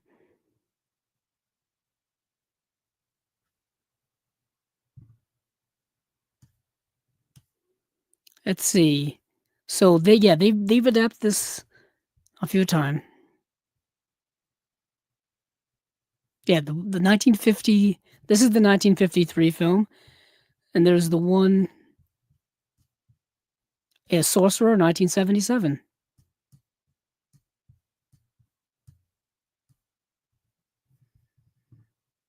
Yeah, I gotta find. I can't find what the third adaptation is. Anywho, let me move on. Or else I'm gonna get boxed into figuring that out. Um, so next is, let's see, yeah, Godzilla vs Biollante. Yeah, Godzilla vs Biollante. So this is part of the Heisei era of Godzilla films. So there's the Showa era, which is the original era, which is where Gojira is, and all those films that are in that box set that Criterion has put out in that collection. And I thought that they may get the Heisei era films, where you get Godzilla vs. Biollante, you get the return of Godzilla. Um, but I guess maybe they don't have the rights to all of them, so they weren't able to do a collection like they did with the Showa era. So they're releasing perhaps what they have, which is Godzilla vs. Biollante right off the bat. Godzilla vs. Biollante is the second Godzilla film in the Heisei era. And diving into delirious realm of imagination, the second film of the Godzilla franchise's 1980s resurgence showcased the towering beast for a new generation of fans. This time, Godzilla's foe is one of the series' most wondrously strange kaiju creations, Biollante, a mutant plant genetically engineered from the cells of a rose, a renegade scientist's dead daughter, and Godzilla itself, with a wild plot encompassing spies, psychic children, and bonkers biotechnology, and some of the coolest special effects in the history of Japanese cinema. Um, so what is also interesting about this is that, um, yeah, yeah, what is also interesting about this film is that remember a couple, well, not even a couple years ago, because it's still happening, is we got all of these legacy sequels where they're making direct sequels to the original film. It happened with Halloween. It just happened with The Exorcist. It happened with all of these movies where they just said, okay, all of the sequels that are all of the sequels, forget about them. Forget about them. We don't they happened maybe in another timeline, they happened whatever, and we're just gonna do a direct sequel to the original. That's what that's what starts off the Heisei era. The Heisei era starts off basically saying, "Yeah, we're just gonna make a direct sequel to Godzilla." So that idea of the legacy sequel is not new to now. It's not new to Hollywood now. They did it 40, 50 years ago. You know what I mean? So, I don't know, it's weird because everybody thinks Hollywood just makes things up when where what they do is they recycle everything. They recycle and repackage everything. Everything's been done. Every movie's been made. All they're doing now is kind of delivering things in different packages. For the most part, and I mean that in a general sense. There, of course, there are truly original, truly new and unique ideas that come out, but I'm talking about overall Hollywood stuff, general stuff. But uh, "Oh God, there's a 2024 version as well." That's what I just came across. There's a 2024 version of Wages of Fear. I haven't seen it. Just hearing about it now for the first time. I Okay. I don't mind those things. I think books get readapted all the time and should be readapted all the time or could be adapted all the time. That doesn't bother me. Um, so I understand. Sure, why not? I mean, they do it with Stephen King's work all the time. You know, Carrie, for example, Carrie, we were just talking about De Palma. De Palma did Carrie back in the 70s. They did a TV version of Carrie in the early 2000s. They did another Carrie edition like 10 or 11 years ago, with Chloe Grace Moretz. That's another adaptation. Stephen King's It. They did the It miniseries in the 90s, and they just did the two It movies now. Um, Heck, they just did oh goodness, what Salem's Lot. They just did a new adaptation of Salem's Lot. It's currently streaming on HBO Max. You know what I mean? So it happens. It happens all the time. I don't mind it. Um, yeah, it's kind of interesting. Then Adam says, looks very generic action filmy. When I think Wages of Fear, I don't think of an action film. It's a thriller because the situation is tense, and suspense and action aren't the same thing. So a lot of people think that because they're very interchangeable and usually one goes with the other, but suspense and action perhaps are not the same. Um, that's an old that's like a Hitchcock thing. You know, it's like when I was shopping for Hitchcock early on, every store I would go to, Hitchcock would be in the horror section. Hitchcock didn't necessarily make horror films. He made suspense thrillers, but true horror films, like we know it, he only made a couple of them. I can think of like Frenzy is a horror film. Psycho, obviously a horror film. Even Suspicion is a bit of a horror film. The Lodger, but they would put like his other work in the horror section too. And I'm like North by Northwest isn't a horror film, but I would find it in there. Um, It's very interesting. It's very interesting how you can and the minutia of it all. If you break things down and you really dive into it and start picking things apart, you can see that maybe things aren't shouldn't be all bundled into generic categories. Um, yeah, that's fascinating. Where was I? Ah, yes, Godzilla versus Biollante. So you got Godzilla versus a giant plant monster. That's what this movie is. For years and years and years, you could find this Blu-ray, a Blu-ray of this movie in the Blu-ray bargain bin at your local Best Buy store. And for years and years, I would see it in there and didn't buy it. And then it went out of print and now is worth oodles and now was worth oodles and oodles of cash. And it's no longer worth oodles and oodles of cash. Because with this new Criterion coming out, uh, no one should be buying it for that price. No one. It was an Echo Bridge release with no special features. It had a 49-minute making of Godzilla versus Biollante. That is it, and that making of I think is on this Criterion. Um, and the movie looked terrible. It looked bad. Those Echo Bridge releases were budget releases of movies from like Miramax lines and like Dimension and things like that, and they all looked really really bad. None of them had restorations, none of them had remasterings. They just put them on disc basically. Think of like even like a lower budgeted Mill Creek. That's kind of what Echo Bridge was. Um, and they had access to Miramax titles and Dimension titles, and they put them out. And they put them out. They're all out of print now. And slowly but surely, we're getting the Miramax and Dimension titles now out in decent releases. I'm hoping for a decent From Dusk Till Dawn release. That's my hope right now. But that's Godzilla vs. Biollante.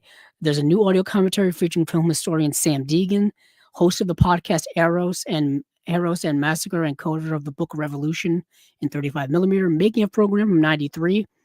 Hopefully that's that long, like making of 49-minute making of short documentary from '93 about the Biollante and Super X2 vehicle concepts. And that is it. That is it. It's 4K UHD release or a Blu-ray release. Pick your choice. A Woman in Paris is a Charlie Chaplin film. It's a Charlie Chaplin film that runs 81 minutes long. It's from 1923, so early in his feature-length game. I think The Kid may have been his first feature-length film. Before that, he was just doing mostly shorts. And The Kid has a Criterion release as well. So new 4K restoration of the 1976 re-release version. And alternate score from 2005. Introduction by Charlie Chaplin scholar David Robinson. New video essay by Chaplin biographer Jeffrey Vance. Chaplin Today, a Woman of Paris, featuring interviews with actor Liv Ullmann and filmmaker Michael Powell. My God, I need that. Holy my goodness. Archive commentary about A Woman of Paris, a documentary by Arnold Lozano, managing director of Roy Expert SAS. Excerpts from an audio interview with Chaplin Studios cameraman Roland Todaro. Yeah, it says remarkable for its physical nuance and its boldly modern perspective on an independent woman's search for fulfillment. Charlie Chaplin's long overlooked silent masterpiece, A Woman of Paris, is a revelation. Chaplin confounded 1923 audiences with this unexpected foray into serious drama, and by ceding the spotlight to his longtime screen partner, Edna Purviance. And she is captivating as the vivacious Mary St. Clair, a woman of fate who leaves behind her small-minded village for the glamour of Paris, where she finds herself at the center of a jazz-age world of champagne soirees, luxurious pleasure-seeking romance, and tragedy. Putting aside his little tramp persona, Chaplin's second feature proved that beyond being a comic genius, he was an artist of immense sensitivity and human understanding. Yeah, I've seen the movie, but I watched it probably when it was streaming on Filmstruck, when they had a whole Charlie Chaplin collection of his movies. So that is A Woman of Paris. Always excited to get more Charlie Chaplin on Blu-ray. I don't think they put out anything in several years, maybe since the circus. Yeah. So we've got the movie Choose Me.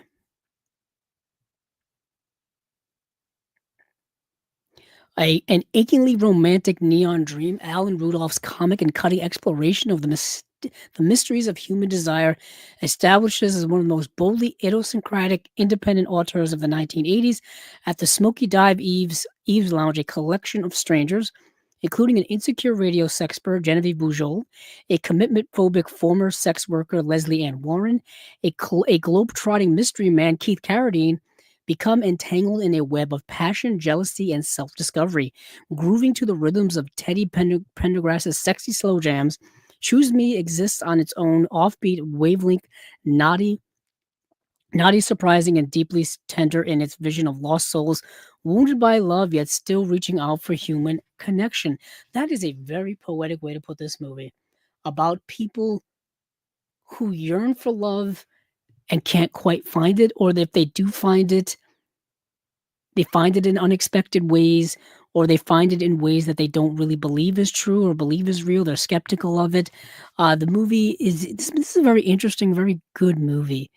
Um, I watched it about a month ago in my preparation for Chasing Labels here, and it's an interesting film. Um, it's a movie I had never heard of before, and it's a movie, like, with all of these different people doing having their own little plot lines. Some of them converge, some of them cross over one another, and yeah, it's a film from 1984. If anybody cares about that time, I don't think I've seen any Alan Rudolph films. No, that's not true. He did the movie Mrs. Parker and the Vicious Circle from 1994. Yeah. Yeah, these are about, like, lost souls looking for love. It's kinda what this movie's about. Definitely check it out. It's good. It's good. What do we got here for special features? New conversation between Rudolph and actor Keith Carradine. That's awesome. New program featuring interviews with Rudolph, Blocker, production designer Steven Legler, and producer Carolyn Pfeiffer. Excerpts from an interview with Rudolph at the Midnight Sun Film Festival. 4K UHD or Blu-ray. Pick your choice. Pick your choice. And next we've got Night Moves. Now here we go. Here we go. This movie got a Blu-ray release a few years ago from Warner Archive. This is another film that Warner Brothers has apparently let out to be re-released. So they've let the license loose. And this is the movie starring Gene Hackman from 1975. Like a kind of a 70s neo-noir. Definitely. Definitely.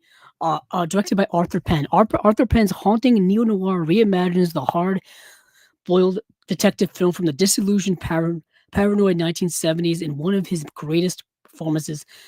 Excuse me. Gene Hackman oozes world-weary cynicism as a private investigator whose search for an actress's missing daughter, Melanie Griffith, leads him from the Hollywood Hills to the Florida Keys, where he is pulled into a sordid family drama and a sinister conspiracy he can hardly grasp. Bolstered by Alan Sharp's the genre-scrambling script and Dee Dee Allen's elliptical editing, the daringly labyrinthine Night Moves is a defying work of post-Watergate cinema, a silent scream of existential dread and moral decay whose legend has only grown with time. Yeah, this is a really good film.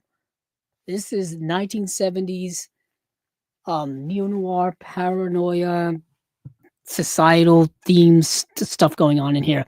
4K UHD release, new audio commentary with Matthew Asprey Gear, author of Mosby Confidential, new audio interview with actor Jennifer Warren, interview with director Arthur Penn from 1975, interview with Penn from 1995, the day of the director, a behind-the-scenes featurette. This is a must-buy. If you don't have the Warner Archive release already. Let me check, because I don't know if the Warner Archive release actually had anything, or if it's got anything that's missing from here. So the Warner Archive release came out in 2017. I think I still have it on a wish list on Amazon, to be quite honest with all of you. But now I don't have to wish.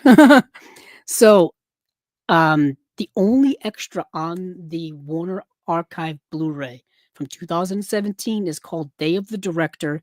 It's 8 minutes and 35 seconds. 35 seconds. This is a vintage EPK focusing on Arthur Penn at work.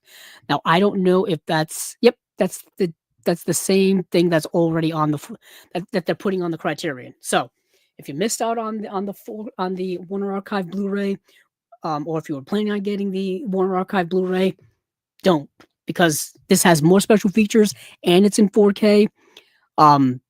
Definitely worth a buy because it's a really good Gene Hackman 1970s film. Gene Hackman did great work in the 1970s. My buddy here, Adam Schofield, agrees with me. Night Moves is great. Fab score, I seem to remember. Yeah, it's really good film. Yeah, I highly recommend checking it out.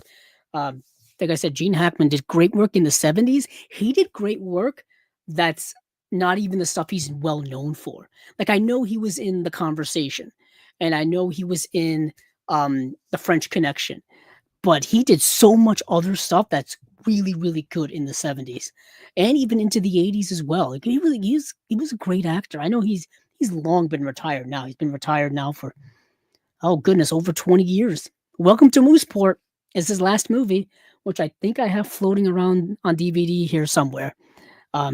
Waiting for that to get the Blu-ray treatment. Let's see.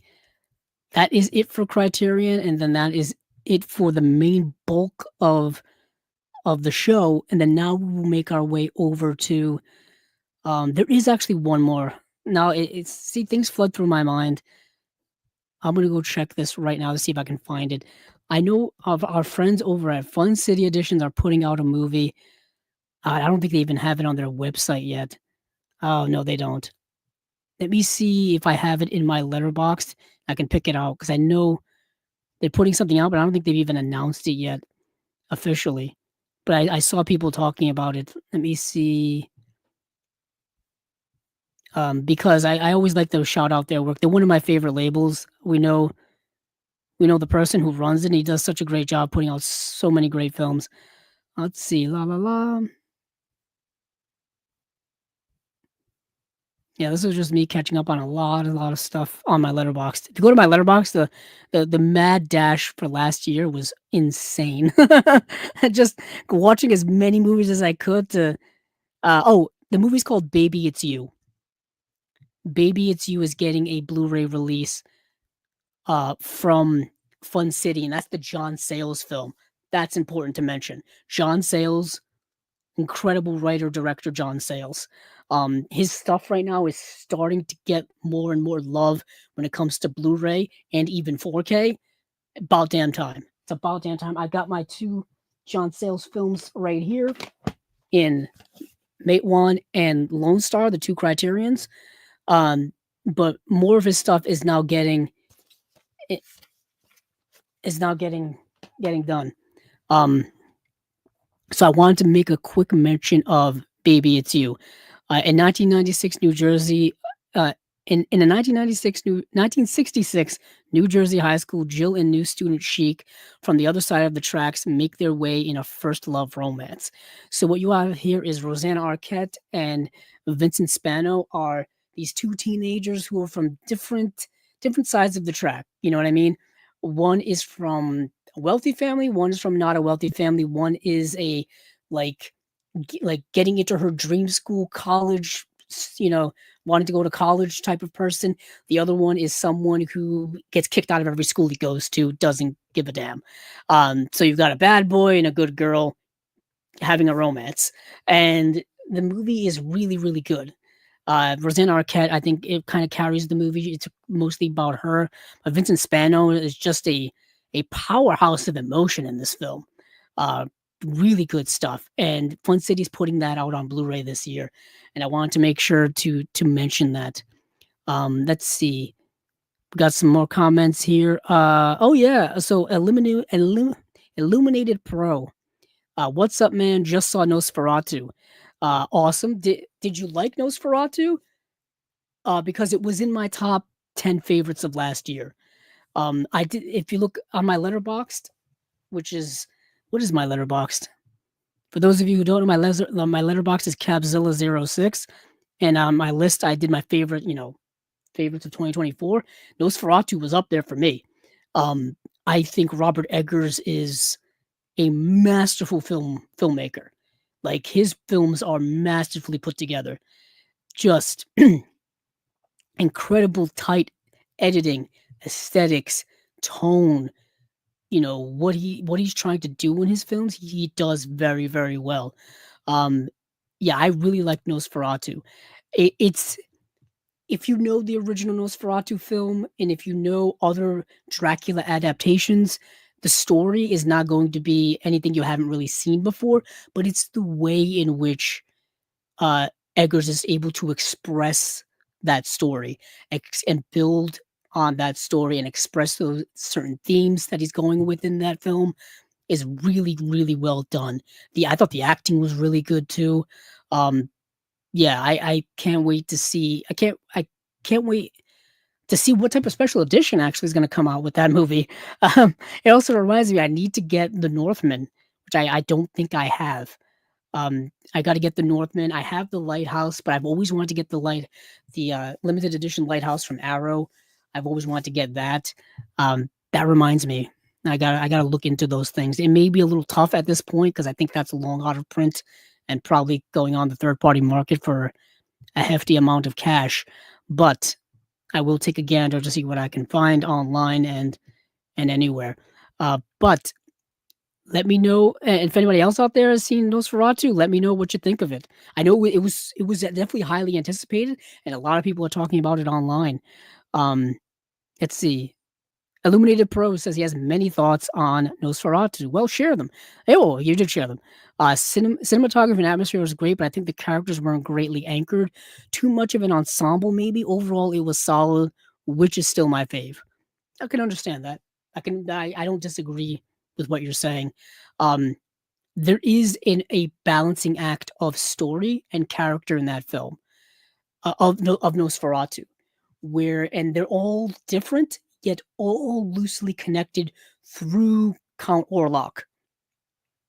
You know what I mean? He's kind of, in a way, he's this literally monstrous beast behind the scenes that is connecting and manipulating and filtering the actions of all of these people in the sense that he is having a different effect on all of them. You know what I mean? Um, obviously most prevalent is with Lily Rose Depp's character where that's the most affected and everything kind of pivots off of that, whether it's what's going on with Nicholas Holt, her husband, or her friend and her husband.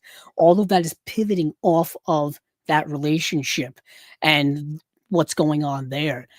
But each of them got their own thing kind of going on. And then throwing it into the mix is Willem Dafoe as this Van Helsing character who it's always great to see Willem Dafoe on screen. I'm never going to complain, but his tone injects into the movie a little later on, and he's kind of comedic at times when you don't know if he's supposed to be comedic. I kind of get that. Illuminated Pro also says, I sort of wish there were subtitles. The writing was great but dense. I understand it affects them all. I would just wish there was a center character. Yeah, I understand that. I understand that. It's almost as if you have to find your own center of the movie and then work your way off of that. Like for me, it's Lily Rose Depp's character. Like that, like you start, like I don't want to spoil things for people who have not seen the movie, but you start the film with her, and she's kind of even when she's not on screen, I still feel like her story is present throughout it. Even the stuff with her husband early on, because they do cut back and forth. But I understand exactly what you're saying.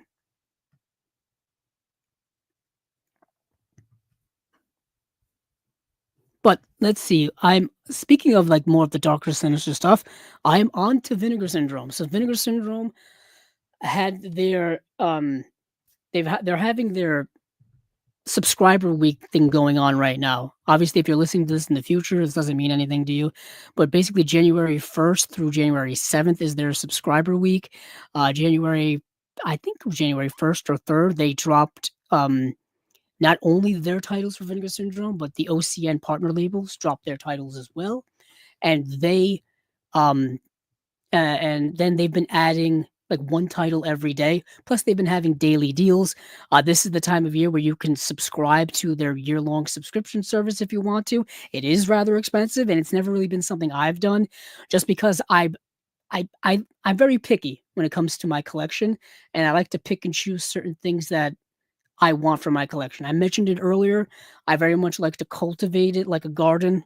Whether it's a rose garden or a vegetable garden, I like to cultivate um, the collection the way I want it to be and kind of constantly work on it. So I don't like to commit to things that I may or may not have a need for or like, because not every Vinegar Syndrome title do I like. Most of them I'm not big fans of either. But some labels, some sub labels, I do really like their stuff all the time.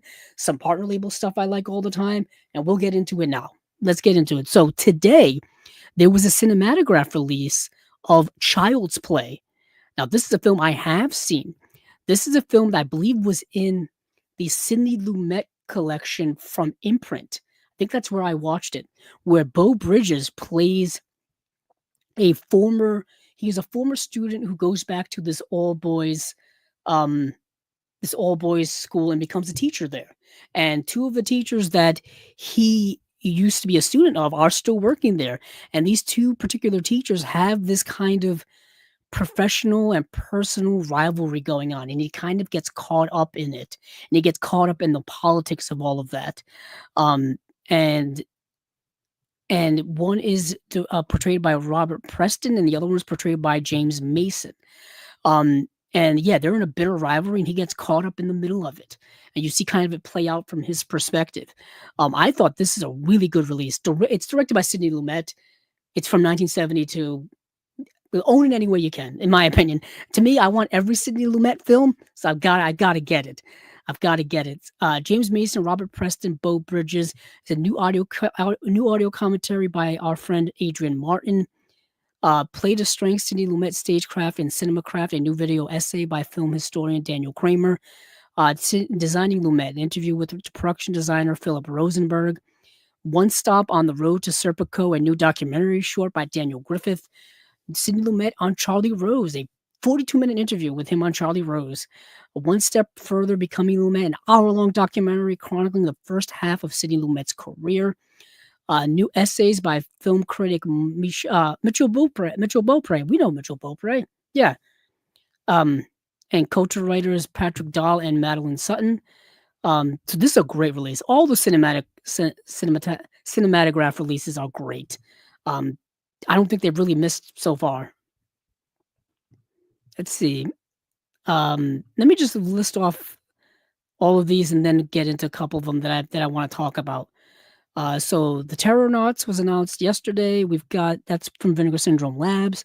Vinegar Syndrome Pictures is Street Trash from 2024. We have Crack House that's a VSA release. Another cinematograph release, which is Bang the Drum Slowly, starring Robert De Niro. I'm going to talk about that, so hold on to your horses for that. Vinegar Syndrome Ultra is doing Virtuosity, so we get another VSU release. I have a few VSU releases. I got to catch up on some of them, but I have a few in my collection.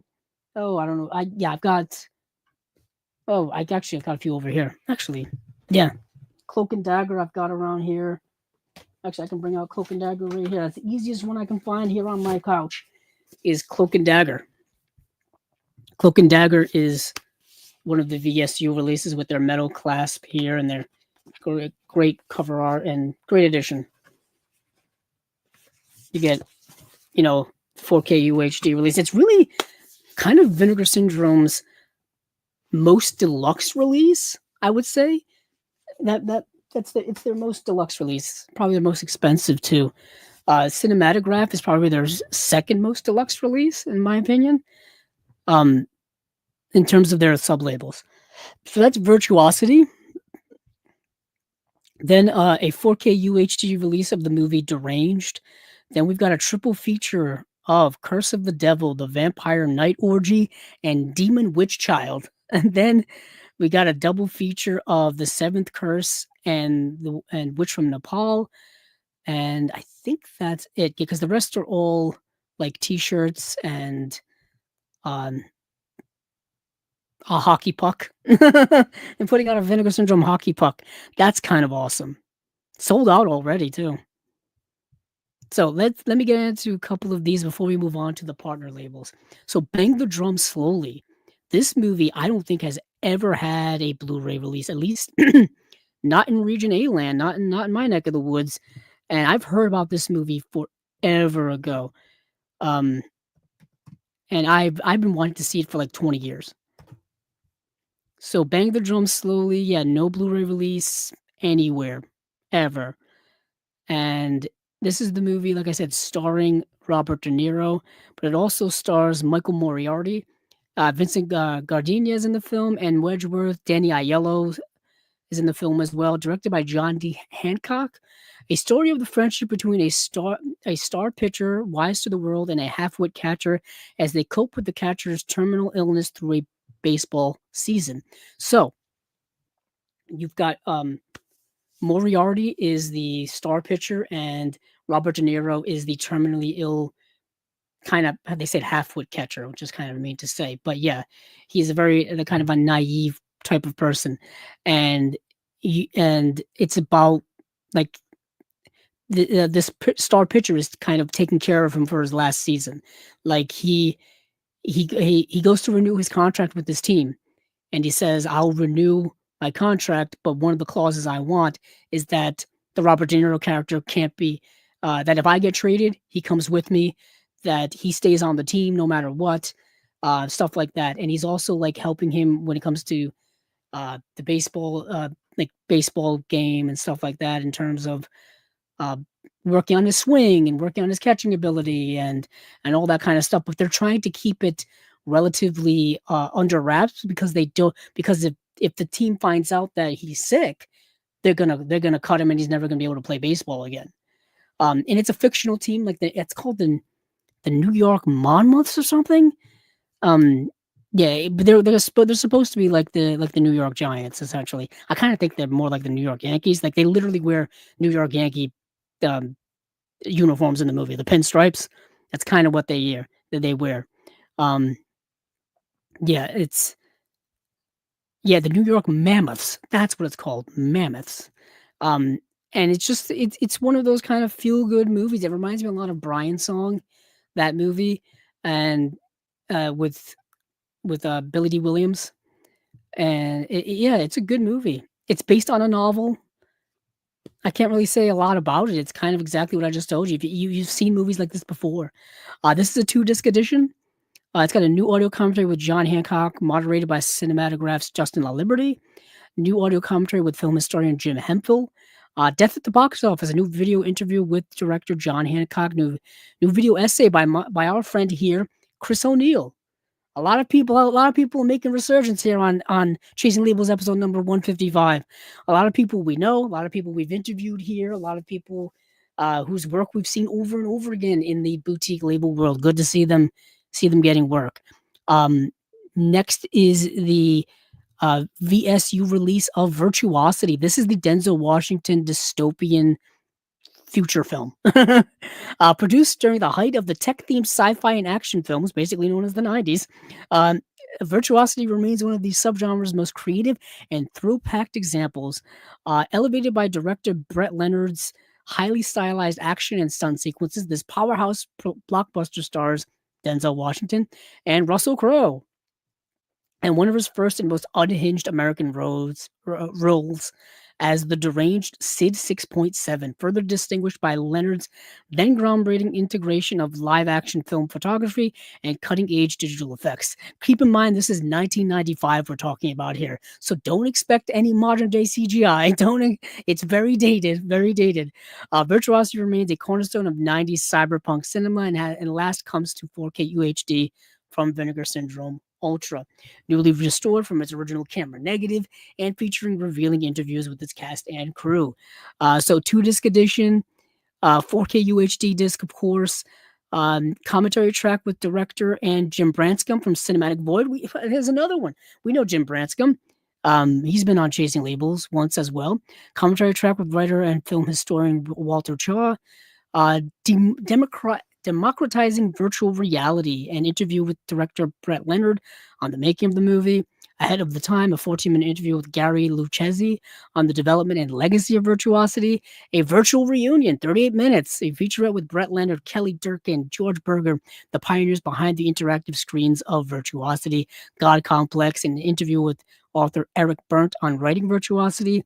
Character First, a featurette on the assembling of the cast of Virtuosity, featuring casting director Deborah Aquila and supporting characters Steven Spinella and Mari Moro.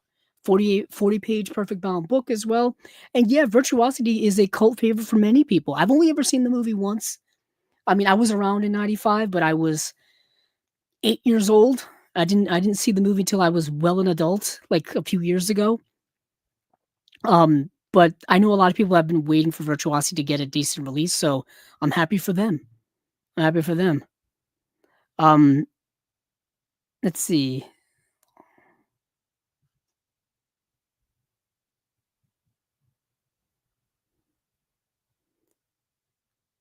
Oh, Adam Schofield says, "Is Bang the Drum slowly on that Criterion box set?" It's not. It's not. If you're talking about the one with 5 easy pieces, no, it's not. Yeah, Adam also asked the one with 5 easy pieces, Easy Rider, etc. No, that's the BBS. I call it the BBS box set. It's called America Lost and Found. That doesn't have Bang the Drum Slowly in it because that's not a BBS movie. Um, yeah, Lost in America. Yeah, you're right. That Illuminated Pro says Lost in America. Yeah, that's that. That's that one. That has King of Marvin Gardens. That has Easy Rider. That has Drive. He said, which is Jack Nicholson's directorial debut. It's one of 3 films he's ever directed. He directed Drive. He said, Going South, and The Two Jakes. That is Jack Nicholson's directorial career in a nutshell. Going South has a cinematograph release, actually, from Vinegar Syndrome. I have that coming in the mail from their Black Friday sale. I haven't seen that in a few years. Um, um, yeah, I would say Adam says, "Oh, I like Drive. I like Drive." He said, and I would agree with him. I haven't seen it in so long. It's about a basketball player in college, I think, um, which is interesting. There's a special feature on there where I love the special features on that box set because they interview so many interesting people and so many people who were around during 1970s American cinema, which is one of my favorite eras of cinema. That new Hollywood era, the late 60s and 70s, is my favorite era of like cinema ever. So watching all those interviews and all the making of and stuff and all the behind the scenes stories and all that stuff, incredible work. Incredible stuff. Um, what's my Illuminated Pro ask? What's your favorite Vincent pick? Are you talking about of all time, or just of the new batch of stuff? Let me know. Um, of all time is tough. They've been putting out so much good stuff. Um, but I like their VSU line a lot. I like this new cinematograph release line a lot. Um, oh gee, all time. I gotta see what I have in my collection. Um, off the top of my head, one of the earliest uh, VSU ones I got was Six String Samurai, which is a movie nobody knows about. It's a movie nobody ever heard about, um, and they just discovered it from obscurity. Another great release was New York Ninja. Where do I have New York Ninja? I got it somewhere. It's in one of these stacks. Um, talk about the making of that may be one of the most mind-boggling releases of all time. At the time that they were working on that film, on that release, we had a friend from TerrorVision, um, and oh goodness, why am I forgetting? Why am I forgetting our friend from TerrorVision? Um, and he put out he was working on that release, told us about all the behind the scenes making of New York Ninja and just the amounts of work they had to do with constructing that. All they had was just like the film canisters of the movie, none of the audio, and they had no concept of how to put the movie together. Like they didn't have storyboards, they didn't have like a working script, they didn't even have anything. They even contacted the original director who kind of didn't want anything to do with it. Um, and they they were like, and the guy was like, "Yeah, do whatever you want with it." Like it want nothing to do with the movie. Um, and it's um, oh man, it really was wild to me that somebody would just be like that somebody would be able to put that movie together and make it a coherent thing. And not just completely lose their mind over putting something like that together. Not only because I when I initially heard about that project, I was like, oh, they just need to like dub lines in and stuff like that. The thing is, they didn't even have a script to dub lines in, let alone put the movie together. Um, just unbelievable stuff. Brad Henderson. Brad Henderson, our friend Brad Henderson, who's been on Chasing Labels twice. He was working at Vinegar Syndrome there at the time, and we talked with him a few times. And then he did the TerrorVision partner label, and then he's branched off now and done his own thing with TerrorVision, and they've put out tons of stuff over there. But when he was working at Vinegar Syndrome, he worked on New York Ninja, and like I said, he told us about that making of. Um, I don't know. Yeah, Illuminated Pro more mind-boggling than Devil's Story? Yeah, perhaps not. I don't know. But I'm just going by based off the top of my head. Um, for other Vinegar Syndrome releases, I'd have to go back in time and see what I've bought over the years. I to be honest, I gravitate more towards the partner label stuff than I do from Vinegar Syndrome proper, just because the movies from Vinegar Syndrome proper aren't the best for the most part. Although they do a few good things. They do some interesting things here and there. Let's see, I'm just going through some of my old purchases. Oh, here we go. Flesh for Frankenstein. Flesh for Frankenstein. Maybe a Flesh for Frankenstein. Maybe my favorite because that movie's wild. To put that out in 4K in this day and age is wild to me. And Flesh for Frankenstein and Blood for Dracula. Blood for Dracula was Severin. Those two used to be Criterion releases, like Criterion DVD releases, and for them to be re-released now in the condition that they are was mind-bogglingly awesome to me. Like that's a double feature. That's a great double feature. So Flesh for Frankenstein. Yeah. Yeah. Yeah. That may be my favorite release. Udo Kier, wild in that movie. Um, yeah, that's a fun release. Fade to Black is another really good one, but I like that movie just in general. Like I like that movie more than perhaps that specific release. Um, yeah, they put out a lot of good stuff. Like I said, for me, it's mostly partner label things because I have my favorite partners. People that we've gotten to talk to behind the scenes about from certain companies and whatnot. Um, but yeah, so those would be my couple of my favorites. Let's get back. Speaking of favorites, let's get back to the list. Perhaps there's going to be some new favorites soon. So I talked about the two cinematograph releases. Let me talk briefly about Deranged. Deranged is getting a 4K UHD release. This movie came out in 1974, a year after Texas Chainsaw Massacre. And this movie is very much in the vein of Texas Chainsaw Massacre. It's very much in the vein of Psycho. It's the Ed Gein story done again, which of course the Ed Gein story is what Psycho's the book was based after, and of course the character of uh, Norman Bates. And then same thing similar to Texas Chainsaw Massacre was like an Ed Gein type of story. Uh, and this movie is very much in line with 1970s like harsh horror films, you would say. So based on the real life case of the Plainfield ghoul, Ed Gein, I just mentioned that, the infamous Wisconsin murderer and grave robber whose exploits similarly inspired the likes of Psycho, Texas Chainsaw Massacre, and Silence of the Lambs, of course. 1974's Deranged offers up one of the most faithful cinematic retellings of this true crime story. with Robert's Blossom delivering a chilling and highly credible central performance as Ezra Cobb. And basically, what happens in this movie is Ezra Cobb is this guy who kind of lives by himself, a little eccentric. He's like a Norman Bates type of character where he has this really close relationship with his mom, and he's taking care of his mom who is sick and elderly, and he just said and she ends up passing away. And of course, he can't fully detach himself from her, even if she's no longer living, a la Norman Bates. And he goes so far as to exhuming her corpse as Norman Bates and talking to her and all that kind of stuff.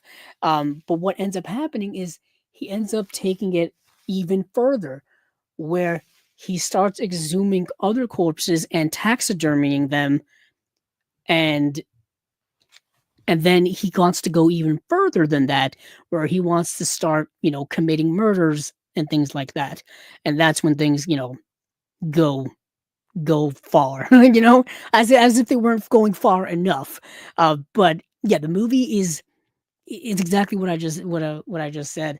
And yeah, it's like, is he gonna get away with it? He's not gonna get away with it. All this kind of the usual stuff, and it is playing on those, post-cycle things and the Ed Gein story, and it's quite graphic. It's graphic. The special effects are pretty good for their time. They're practical effects, of course, and they're good. It pushes things further than of course Psycho, and it's very much in the vein of Texas Chainsaw. Like, this would be a good double feature with Texas Chainsaw Massacre.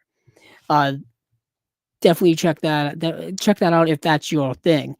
2-disc special edition, 4K UHD commentary. There's 3 commentary tracks. One with writer and co-director Alan Ormsby, one with special effects artist Tom Savini, and one with film historian Richard Harlan Smith. Very Unnatural Deaths, an interview with special effects artist Tom Savini. It Was a Fun Time, an interview with actor Brian Smeagol. Disturbed, Demented, Deranged, 24 minutes, an interview with Nightmare USA author Stephen Thrower. The Making of Deranged, an archival documentary, interview with producer Tom Carr. Introduction to the film by Tom Savini himself as well. That's three Tom Savini special features on here. So yeah, that is that. I didn't get to see the triple feature, Curse of the Devil, the Vampire Night Orgy, and the Demon Witch Child. So I'll skip over that just in the interest of time, because it's gonna be a 4-hour show. I think that's probably what it's gonna end up being. Just because so much to go through over the last month or so, because we had that little break at the end of last year. But I'll be back here in 2 weeks for Chasing Labels number 156. So I'll be back here on the 20th, which is Martin Luther King Day.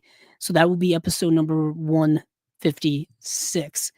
Because this is 155. So I didn't get to see the Vinegar Syndrome double feature of The Seventh Curse and Witch from Nepal, although I wanted to. I think these are both. I feel like these are both Category 3 films. So I didn't get to see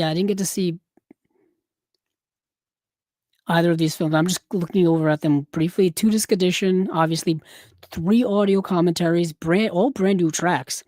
One is with Frank Zhang from the Hong Kong version of The Seventh Curse.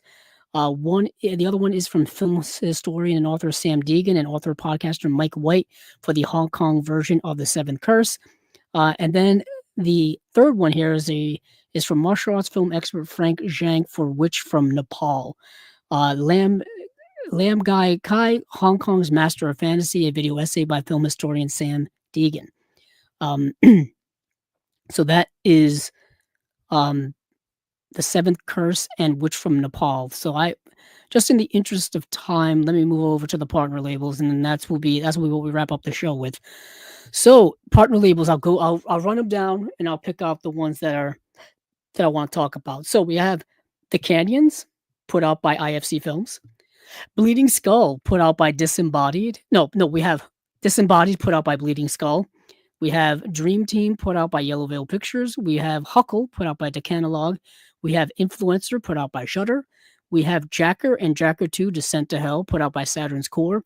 We have Keanu and Co. put out by our friends over at Canadian International Pictures. We have The Last Circus put out by Magnolia Pictures. We've got New Life put out by Brainstorm Media. We've got Once We Were Warriors put out by Film Movie Classics. We have The Sales Girl put out by Film Movement. We have Satan War put out by American Genre Film Archive, or AGFA for short.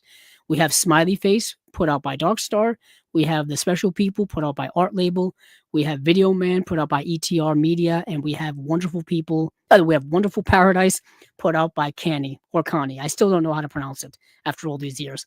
But so that I believe is 16 partner label titles. I got to watch, I think 10 or 11 of them, but I don't. But let's just talk about a couple of interesting ones here. First off the bat, Paul Schrader's The Canyons. Holy hell. I am shocked this got a re-release. This movie is notorious for being very critically panned, made on a shoestring budget, came out back in 2013, and it is not a good movie. So I think, yeah, IFC Films put it out on Blu-ray back in 2013. The movie came out in 2013. This movie stars Lindsay Lohan. It's done on a $250,000 budget. It is supposed to be a movie that is a critique of the shallowness and hollowness of Hollywood and things like that. And it's just not good. And I like Paul Schrader a lot. I've seen many of his films. I have many of his films. The movie is just not good. I watched it the other night, and he's trying to do deeply thematic stuff, like typical Paul Schrader things. Like he's trying to do what he does, but the movie is just not coming across as that. The movie is coming across as a low budget amateur film, and I don't know if that's to do with the budget or the acting or the dialogue or any of that. It comes across as The Room, but with none of the unintentional funny comedy or campiness. Like it's like a serious version of The Room. And when you have that, like what makes The Room fun and entertaining and watchable is because you can get entertainment out of it for being comedically bad. This movie's just bad. It doesn't come off as comedically bad. There's no Tommy Wiseau with terrible line readings. There's actors that are trying hard to make bad lines good and trying hard to make not good dialogue good, trying hard to make a plot that's all over the place and no real characterization good, and it's just not there. You know what I mean? Like the film is trying to be something and trying to achieve something that it's not. Yeah, I remember when the movie came out, people panned it, and I know there's been a lot of reevaluation and reanalysis of it today. But I don't really see a lot of the merits that a lot of the other people are seeing in the modern reevaluation of it. But I can understand if people like it. It's written by Bret Easton Ellis, who of course wrote several books. Less Than Zero is one of the ones that I've read. Of course, American Psycho is probably the one people most know him for. This is him writing the screenplay, I think, from something that's not based on his work, but he's trying to make it feel like his work, and it's just not there for me. Yeah, it's not very good. Yep, I just mentioned, Illuminated Process, Bret Easton Ellis, he did write it.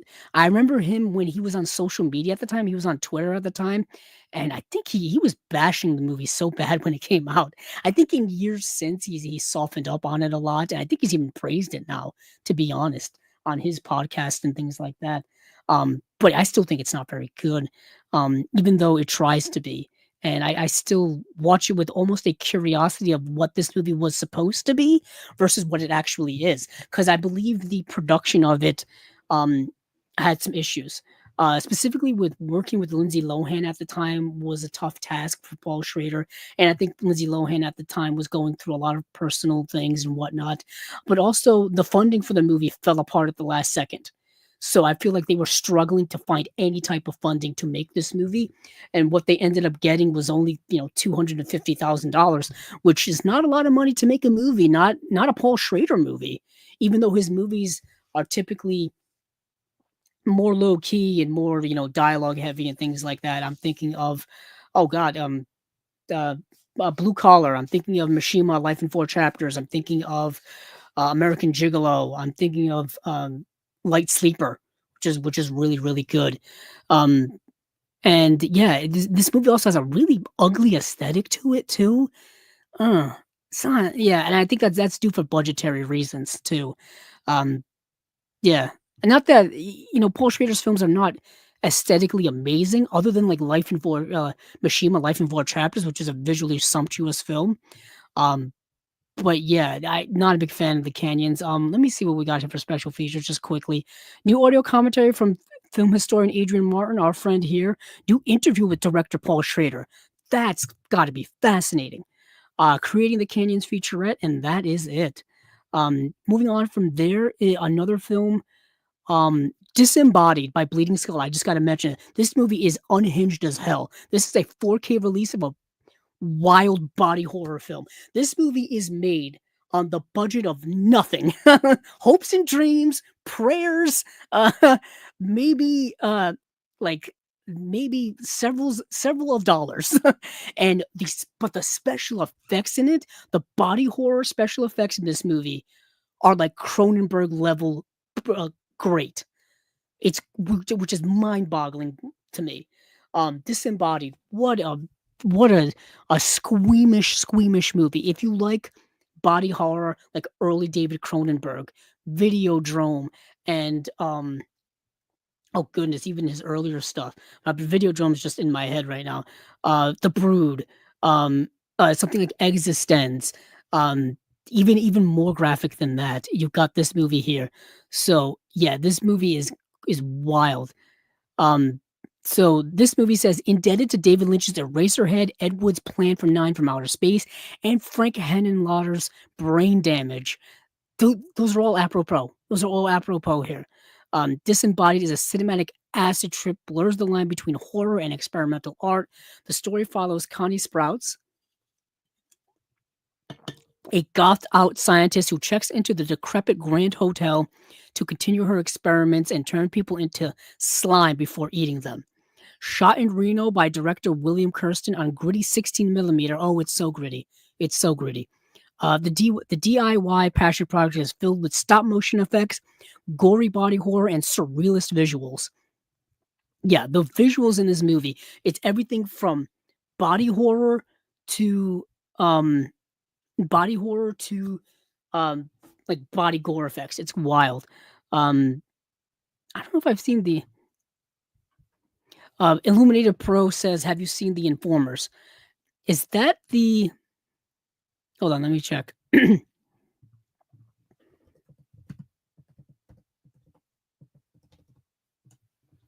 Let me see. Which film is that? Because there's several films called The Informers. Let me know. But as I was saying, um, Disembodied has every effect in it from stop motion to body gore effects, and the movie there's this parasite in this woman, and in order for the parasite to have room in her body, she's got to like remove her brain and put it in a vat next to her bed. It's wild movie. This movie is wild. Um, unreal. You have to watch it just to get the full effect of it. You really do. But this is a 2-disc edition. The disc 1 is a 4K UHD. Disc 2 is a Blu-ray. You've got a 4K restoration from the 16 millimeter camera negative. I'm fascinated what this is going to look like. Um, Commentary with director William Kirsten, moderated by Lance Shibi from Unsung Horrors. Interview with stars Anastasia Wolverton and Hannah Neese. Japanese VHS introduction. Japanese VHS trailer. That's kind of cool. and there's a 2016 director's cut. That's really fascinating. So we've got Canyons, Disembodied, Huckle. Quickly, Huckle is a Hungarian film. It's a Hungarian film that has no dialogue in it, and all you see in this movie is a small town, is shots of a small town life. It's a small town like Hungarian village, and you just see random shots of people going about their day. Whether it's somebody sitting outside on a bench, whether it's somebody milking cows, whether it's somebody working a beehive, whether it's someone walking their child in a stroller, kids playing in the streets, um, people just going about their day, and it's just random shots, and it's cool. It's a cool movie from just a visual language project production of a film. But at one point in the film, some type of plot starts to manifest, and you've got to pay attention to it to get to see what's going on. Perhaps a sinister plot is manifesting. Check it out. Check it out. It's called Huckle, put out by Decanalog. Um, it's just got yeah, it says Village Secrets. Making Huckle. Interview with filmmaker Grigory Palfi. Grigory Palfi, and co-writer Zofia Ruthkai. Ahal is a short film. Simon Razikaris is a short film, and that is it. I think you get the script too, but there's no script in the movie. Complete Huckle script. I guess it's just gonna be all descriptive. I didn't get to see Influencer. I didn't get to see Jacker and Jacker 2. Keanu and Co. I do want to mention this because I actually pre-ordered this because this sold out. The limited edition of this sold out already. When you put Keanu Reeves' name on something, it's going to sell out. It is going to sell out. Um, the Bret Easton Ellis. Let me check. I don't think I have. Let me see. Illuminator Pro asked me if I saw another Bret Easton Ellis project. I don't think I have.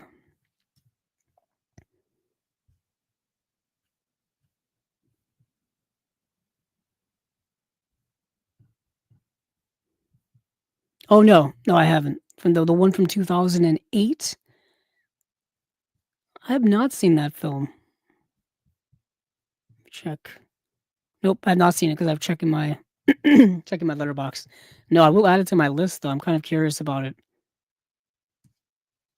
There's a collection of intersecting short stories set in early 1980s Los Angeles, depicts a week in the lives of an assortment of socially alien, mainly well-off characters who numb their senses of emptiness with casual sex, violence, and drugs.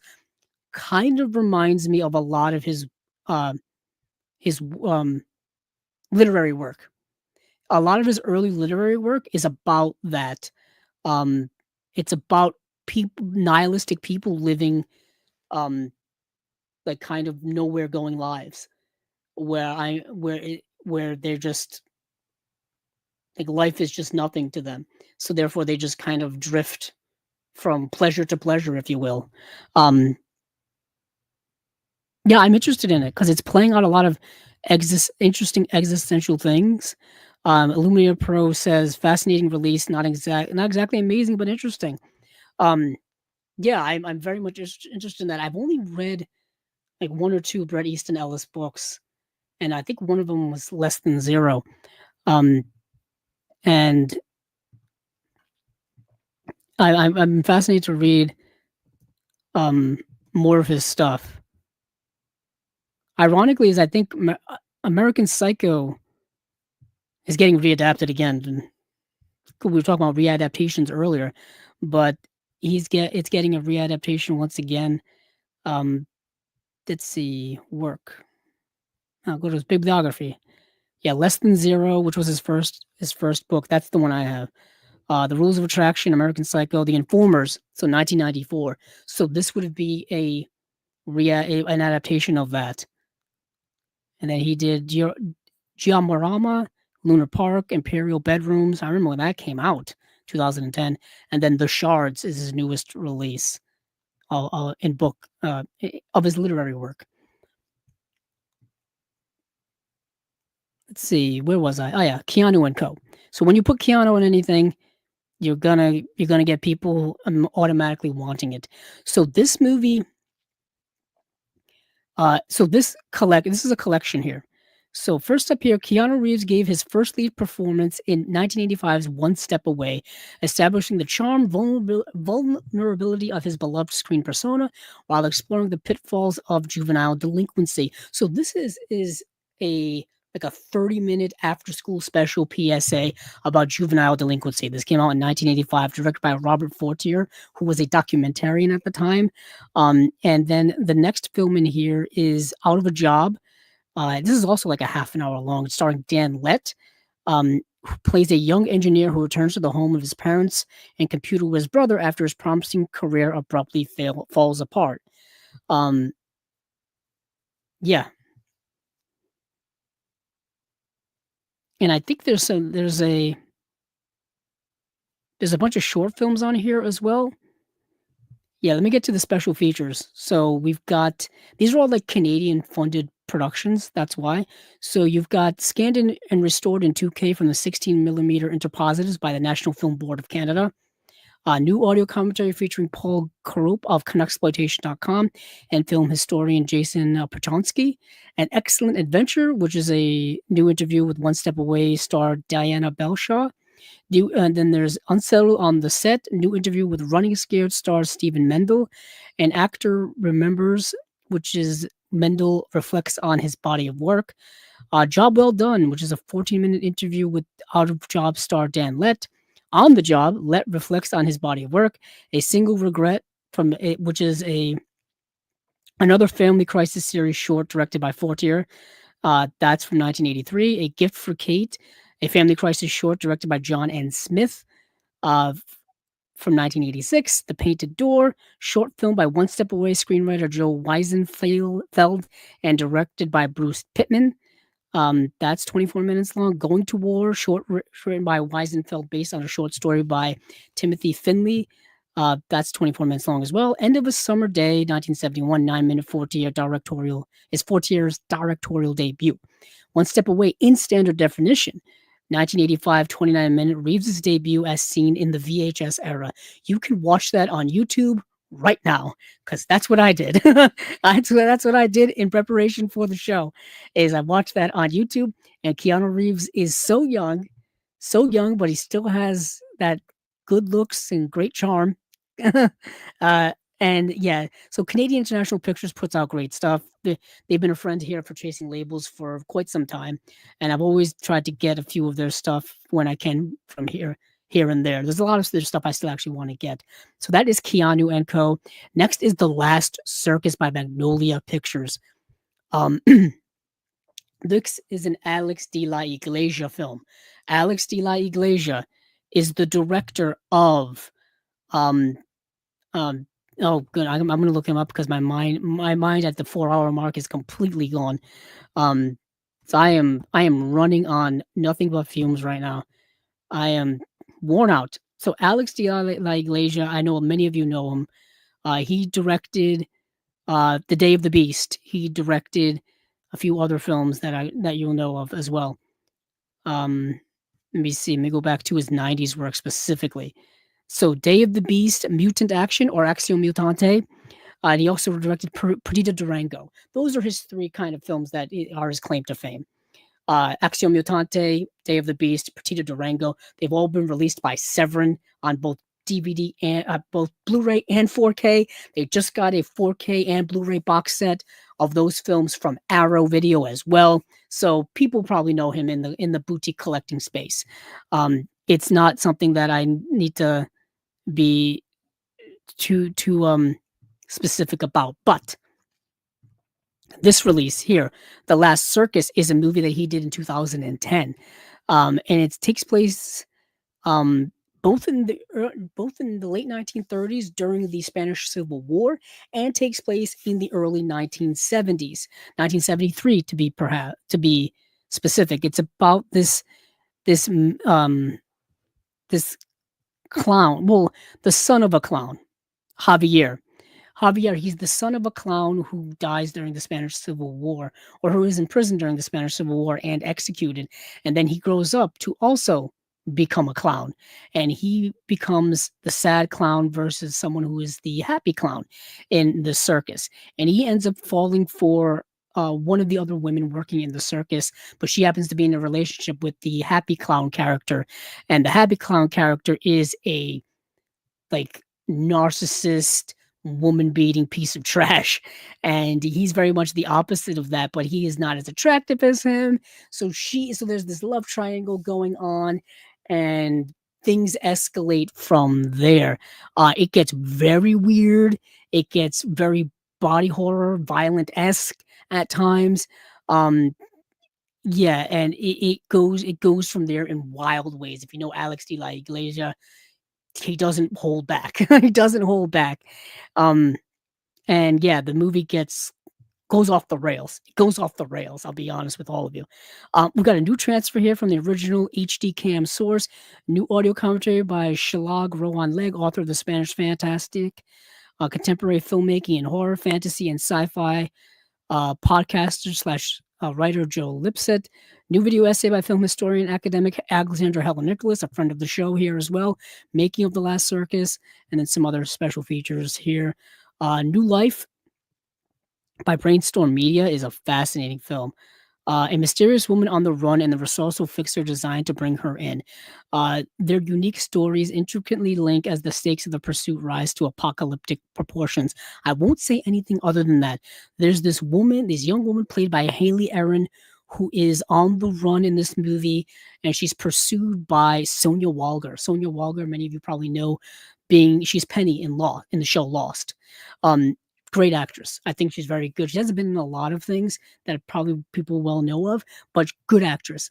And she's pursuing her, and there's a mystery reason why, and it gets slowly revealed throughout the movie. This movie came out in 2023, so a relatively new film. Two audio commentaries here. One by the director John Rossman and actresses Haley Aaron and Sonia Walger. The other one by John Rossman and director of photography Mark Evans. Interview with actress Haley Aaron. Interview with the director. Interview with Sonia Walger. That's interesting. I want to check that out. And probably, um, I'm not going to sugarcoat when I say this.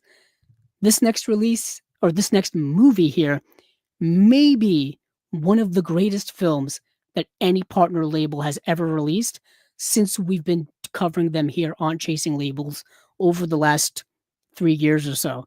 Um, this is the movie called Once Were Warriors. This is a New Zealand film. This is a uh, incredible film. Like I can't explain how incredible this movie is. So, amidst the mean streets of Auckland, Beth lives with her husband Jake, who's portrayed by Tamora Morrison, who many people probably know as Boba Fett from uh, Star Wars, and their 3 children in a tenement house for native Maori. So this is a movie dealing with Maori and Maori culture. Jake's battle with alcoholism frequently results in terrifying violent outbursts, but Beth's unwavering devotion prevents her from seeing how much his rage is destroying their family until it is nearly too late. This movie is dealing with heavy, heavy themes of spousal abuse, domestic abuse. It's dealing with also patriarchal, misogynistic culture that exists within not only the society of the Maori culture, being heavily male dominant, but I think within our society in general, you can extrapolate that at a macro level. Once We're Warriors, it was a critically acclaimed film at the time. It got a Criterion Laserdisc when it came out. That's how important this movie is and was. And that Laserdisc has an exclusive commentary that you can only find on that Laserdisc.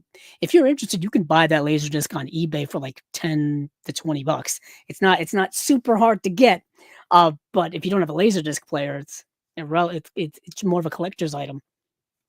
But Once We're Warriors, this is a heavy movie. Tamora Morrison in this movie is violently scary. This is a horror film in this movie at times. You can what makes it so scary is that it feels so real. If you've ever been around somebody who has any type of addiction, whether it is alcoholism, extreme alcoholism, or extreme drug addiction, they turn into a completely different person on a dime. Just the switch turns, and they are night and day difference, out of control, and people in that state are out of their minds. And this movie, Tamora Morrison's character is out of his mind, violent, and it's tough to watch. It's tough to watch. But what you also see is that level of violence, uncontrollable rage, misogyny, toxic masculinity can not only affect the people involved, but can spread out to affect the entire family. And yeah, this movie is incredibly deep, incredibly well acted. A damn near flawless movie. A damn near flawless movie. I was after watching this movie. It's one of those movies where you gotta sit after a while to digest it fully, because it hits like a thundercloud. You are thunderstruck after this movie. And this release here is got a commentary by Alexandra Heller Nicholas and Josh Nelson, video essay by Elizabeth Purcell, and behind the scenes featurette. There's an essay in here as well. Yeah, came out in 1994. You may recognize some people in it, like um, Cliff Curtis is kind of a character actor who pops up in a few things now and again. But yeah, this movie, Once Were Warriors, unreal. Another one that was put out by Film Movement is The Sales Girl, another really good movie. Film Movement and Film Movement Classics they're essentially re-releasing a lot of stuff they put out before in the past, years ago, and they're releasing it through the partner labels brand and the partner labels line, and they're all good movies. They're all really good movies from what I've got delved into so far. So when a college co-ed, Sarui takes a temporary job as a clerk in an adult store, her poker-faced indifference makes her the perfect foil for the clientele, who range from slightly sheepish and cautiously curious to downright perverse. But it is Katya, the shop's flamboyant, eccentric female owner, who initiates Saruli's journey into adulthood. So it's one of those coming-of-age films. You've got this kind of downtrodden, uh, socially shy character who is slowly coming out of her shell, slowly developing a sense of identity and a sense of confidence, and doing it while working at this adult sex shop, and doing it through basically working with the very eccentric, eclectic, or yeah, eclectic and kind of wild, sometimes unhinged owner of said shop, who's lived quite a life, and you'll learn about that life while watching this movie. I'm a sucker for coming of age films like this, so this was very much in my wheelhouse. It's called The Sales Girl. Um, it's um, it's a movie from Mongolia. It's a Mongolian film, and I don't see a lot of Mongolian films in general. I cannot pronounce this director's name to save my life. uh, Jean Javodorj, Senjadorj. I have no idea if that's even right. I can't pronounce the actors' names in it either. All I know is that the movie's great.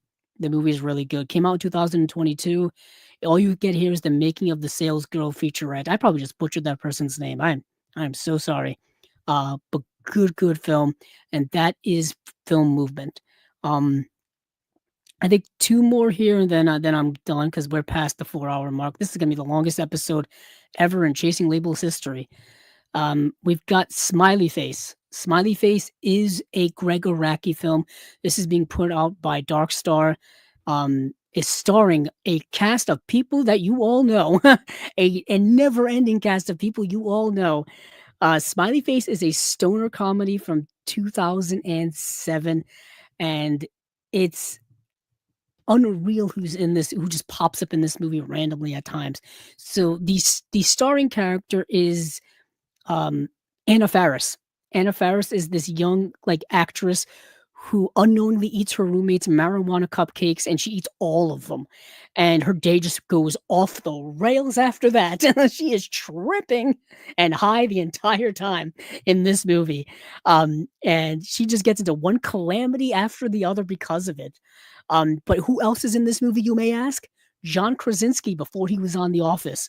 Adam Brody, Danny Masterson, Ben Falcone, um, Brian Posehn shows up as a bus driver at one point. Jim Rash shows up. Jane Lynch is in the movie as well. Marion Ross, who was the mother on Happy Days, who played Mrs. Cunningham on Happy Days, is in this movie at one point. Wild movie. And yeah, it's just about this young woman going from one hilarious moment to the other while high. And like that's the movie, and it's Anna Faris, and it was back when Anna Faris was doing, um, you know, Greg was doing the scary movies, the scary movie films, those parody films, and she had just done Just Friends as well. Anna Faris in the 2000s was doing a lot. I think this is before she did House Bunny, and of course, way before she was on that show Mom. Um, But yeah, it's a fun stoner comedy. It's directed by Greg Araki, so it's super indie. It's super indie. Yeah, it is the uh Illuminated Pro says Greg Araki film. Yes, it is. It's the movie he did after Mysterious Skin, which I think came out in 2004. That movie is, I can't stress this enough every time I bring up Greg Araki. That movie is dark, disturbing, and will stay and haunt you forever as a viewer. uh, to go on the complete end of the spectrum, to kind of cleanse himself as a director and filmmaker. He made a movie completely on the other end of of the spectrum with Smiley Face. That's why he made this movie, to kind of purge himself of all the darkness from Mysterious Skin, and this movie very much does that. It's a light stoner comedy. Um, 2000s had a lot of those. That was kind of that time for those types of movies. I enjoyed it. I enjoyed it. Illuminated Pro also says big fan of Mysterious Skin. Yeah, I have to get. I don't own it because I don't think it's a movie I'm going to rewatch a lot. I kind of wanted just to have it because I'm getting all the other Greg Araki films. Like I showed this off the other night, so I think Illuminated Pro, you were here for that. I got the Greg Araki box set from Criterion, the 4K set of uh, Total Apocalypse, Teen Apocalypse trilogy with Totally Effed Up, The Doom Generation, and Nowhere. So I want to get, Mysterious Skin. Of course, now I want to get Smiley Face and whatnot. But Mysterious Skin's not a movie you watch a lot, at least not me personally. Um, let's see what else we've got. I don't think there's anything there in terms of special features. There's an audio commentary with film historian Elizabeth Purcell and a booklet with an essay in it. That's a shame. I kind of wish we got something. From Greg Araki. I know he did some stuff for this release, because he was in the Criterion closet, so he must have done stuff over there. Next and last is a movie called Video Man, put out by ETR Media. What an interesting movie. If you are a collector, whether you are a collector of movies, comic books, collector of art, collector of whatever, baseball cards, I don't care. This movie may speak to you on a very personal level because it did for me. So, this movie, I forgot what language this movie is in. Either way, it doesn't matter. So Enio, a giallo-obsessed VHS collector with a drinking problem, finds a highly collectible videotape that could solve his money problems and save him from eviction. He makes a deal with a shady anonymous collector before realizing the video has been stolen. More like misplaced, but whatever. He can't find it. If you are a collector, if you're like me and you misplace something, you lose your mind. It's trying to find it. And especially if you're a collector who keeps things in a certain way, like I do, like the way I have my collection done, when you lose something, you lose your mind trying to find it. You start going bananas. And in this movie, he has some stakes attached to it. He needs to sell this rare VHS tape in order to make enough money to not be evicted and to be okay. Um, but if he doesn't find this tape, this person that he set up this deal with is kind of a shady individual that may have some dire consequences attached to them. So begins Ennio's desperate hunt for the black-gloved perpetrator, while along the way he meets Simone, an alcoholic woman obsessed with the 80s. His and Simone's mutual love of nostalgia draws them together as the search for the tape goes on, and Neo's life turns into one of the giallo movies he likes to watch. Yeah, the movie is odd. It's a low-budgeted film. I think it was shot. I don't know if it was shot on VHS or shot on video or something. It may have been shot on video, um, because it looks like a VHS movie. And throughout the movie, you get like these side cuts to like him being in a giallo film, like, or him having nightmares of him being in a giallo film. It's a jarringly all over the place movie structurally.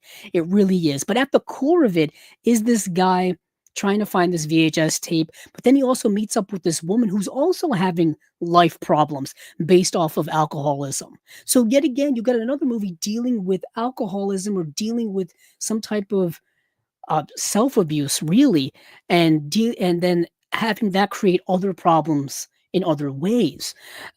So these two people come across each other, and they have this romance going on in it. Super low budgeted film. I think you can watch it on Tubi right now. Or where did I watch it?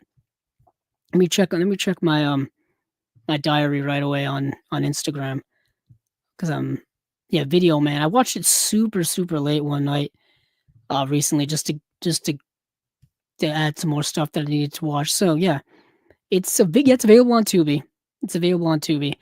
Um, and this guy is so movie obsessed, but he's obsessed only with collecting VHS. Like, he's old school. He won't collect DVD. He won't collect Blu-ray. He won't collect anything else. I think at one time he takes a shot at DVD and Blu-ray, and it's like, I kind of get it. There are a lot of people like that who still strictly collect VHS, or for people who strictly collect Laserdisc or strictly collect DVD. To me, when it comes as a collector, I like the most technologically advanced edition I can get. I want the best of the best. You know, I want the movie to look the best, sound the best, have the most special features.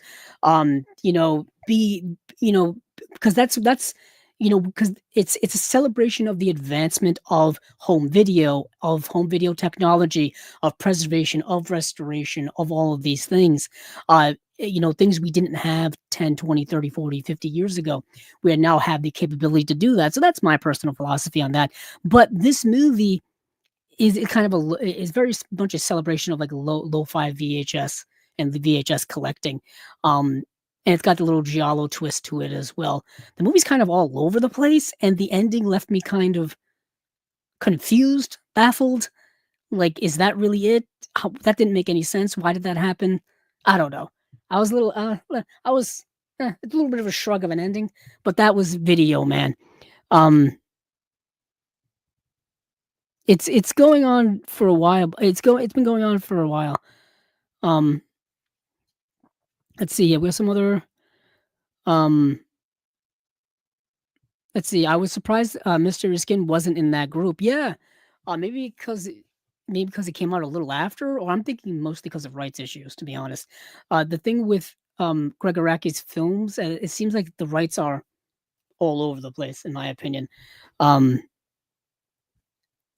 I don't know who has what where. I know Mysterious Skin has a Blu-ray release. I think one of his latest films was a White Bird in a Blizzard. Has a Blu-ray release. But that's a more modern film. Yeah, Mysterious Skin is with Strand Releasing. And that Blu-ray came out 2014. So, with that being said, I think that's it for the partner label releases. Although I'll say this, Video Man's got 3 actually, it's got 3 interviews. Video with actor Steven Salk, Victor, interview with actress Lena Nilsson, interview with writer-director Christian A. Soderstrom. Um, it's got another interview with the director at Fright Fest 2018. This movie did come out in 2018. It's rather modern. Alan Jones of Fright Fest called it Dario Argento meets Mike Lee. Interesting. That's actually very apropos. Very apropos. So that will be officially it. Yeah. Sorry, my brain almost turned off there. So, with all of that being said, this has been Chasing Labels episode or spy number 155. I will be back here in 2 weeks or so on the 20th to do episode number 156. But obviously keep tuned here on the channel for whatever other things we have going on. Obviously, there will be an unwatched pile video at some point during this month. We just did our episode of our favorite releases of 2024. That is up on the channel now. Check that out. This podcast episode, of course, can be available in audio form over on Apple Podcasts, Google, Spotify, wherever podcasts can be found. You can find it there. You can also find other videos here on the channel as well. Some short things that I'll be doing. I actually have some shorts I've got to upload anyway from late last year, and whatever. So keep tuned here to Chasing Labels. It's a brand new year. We got more things coming. Obviously, the episodes will continue. Plus, movie review, product reviews and all this kind of stuff is underway. And things are always moving here at Chasing Labels. So thank you all for listening. Thank you all for watching. Thank you all for all of the support always, no matter how you do it, when you do it, whether it's now or later. All of it is much, much appreciated. So, hey, keep on watching those movies because I know I will.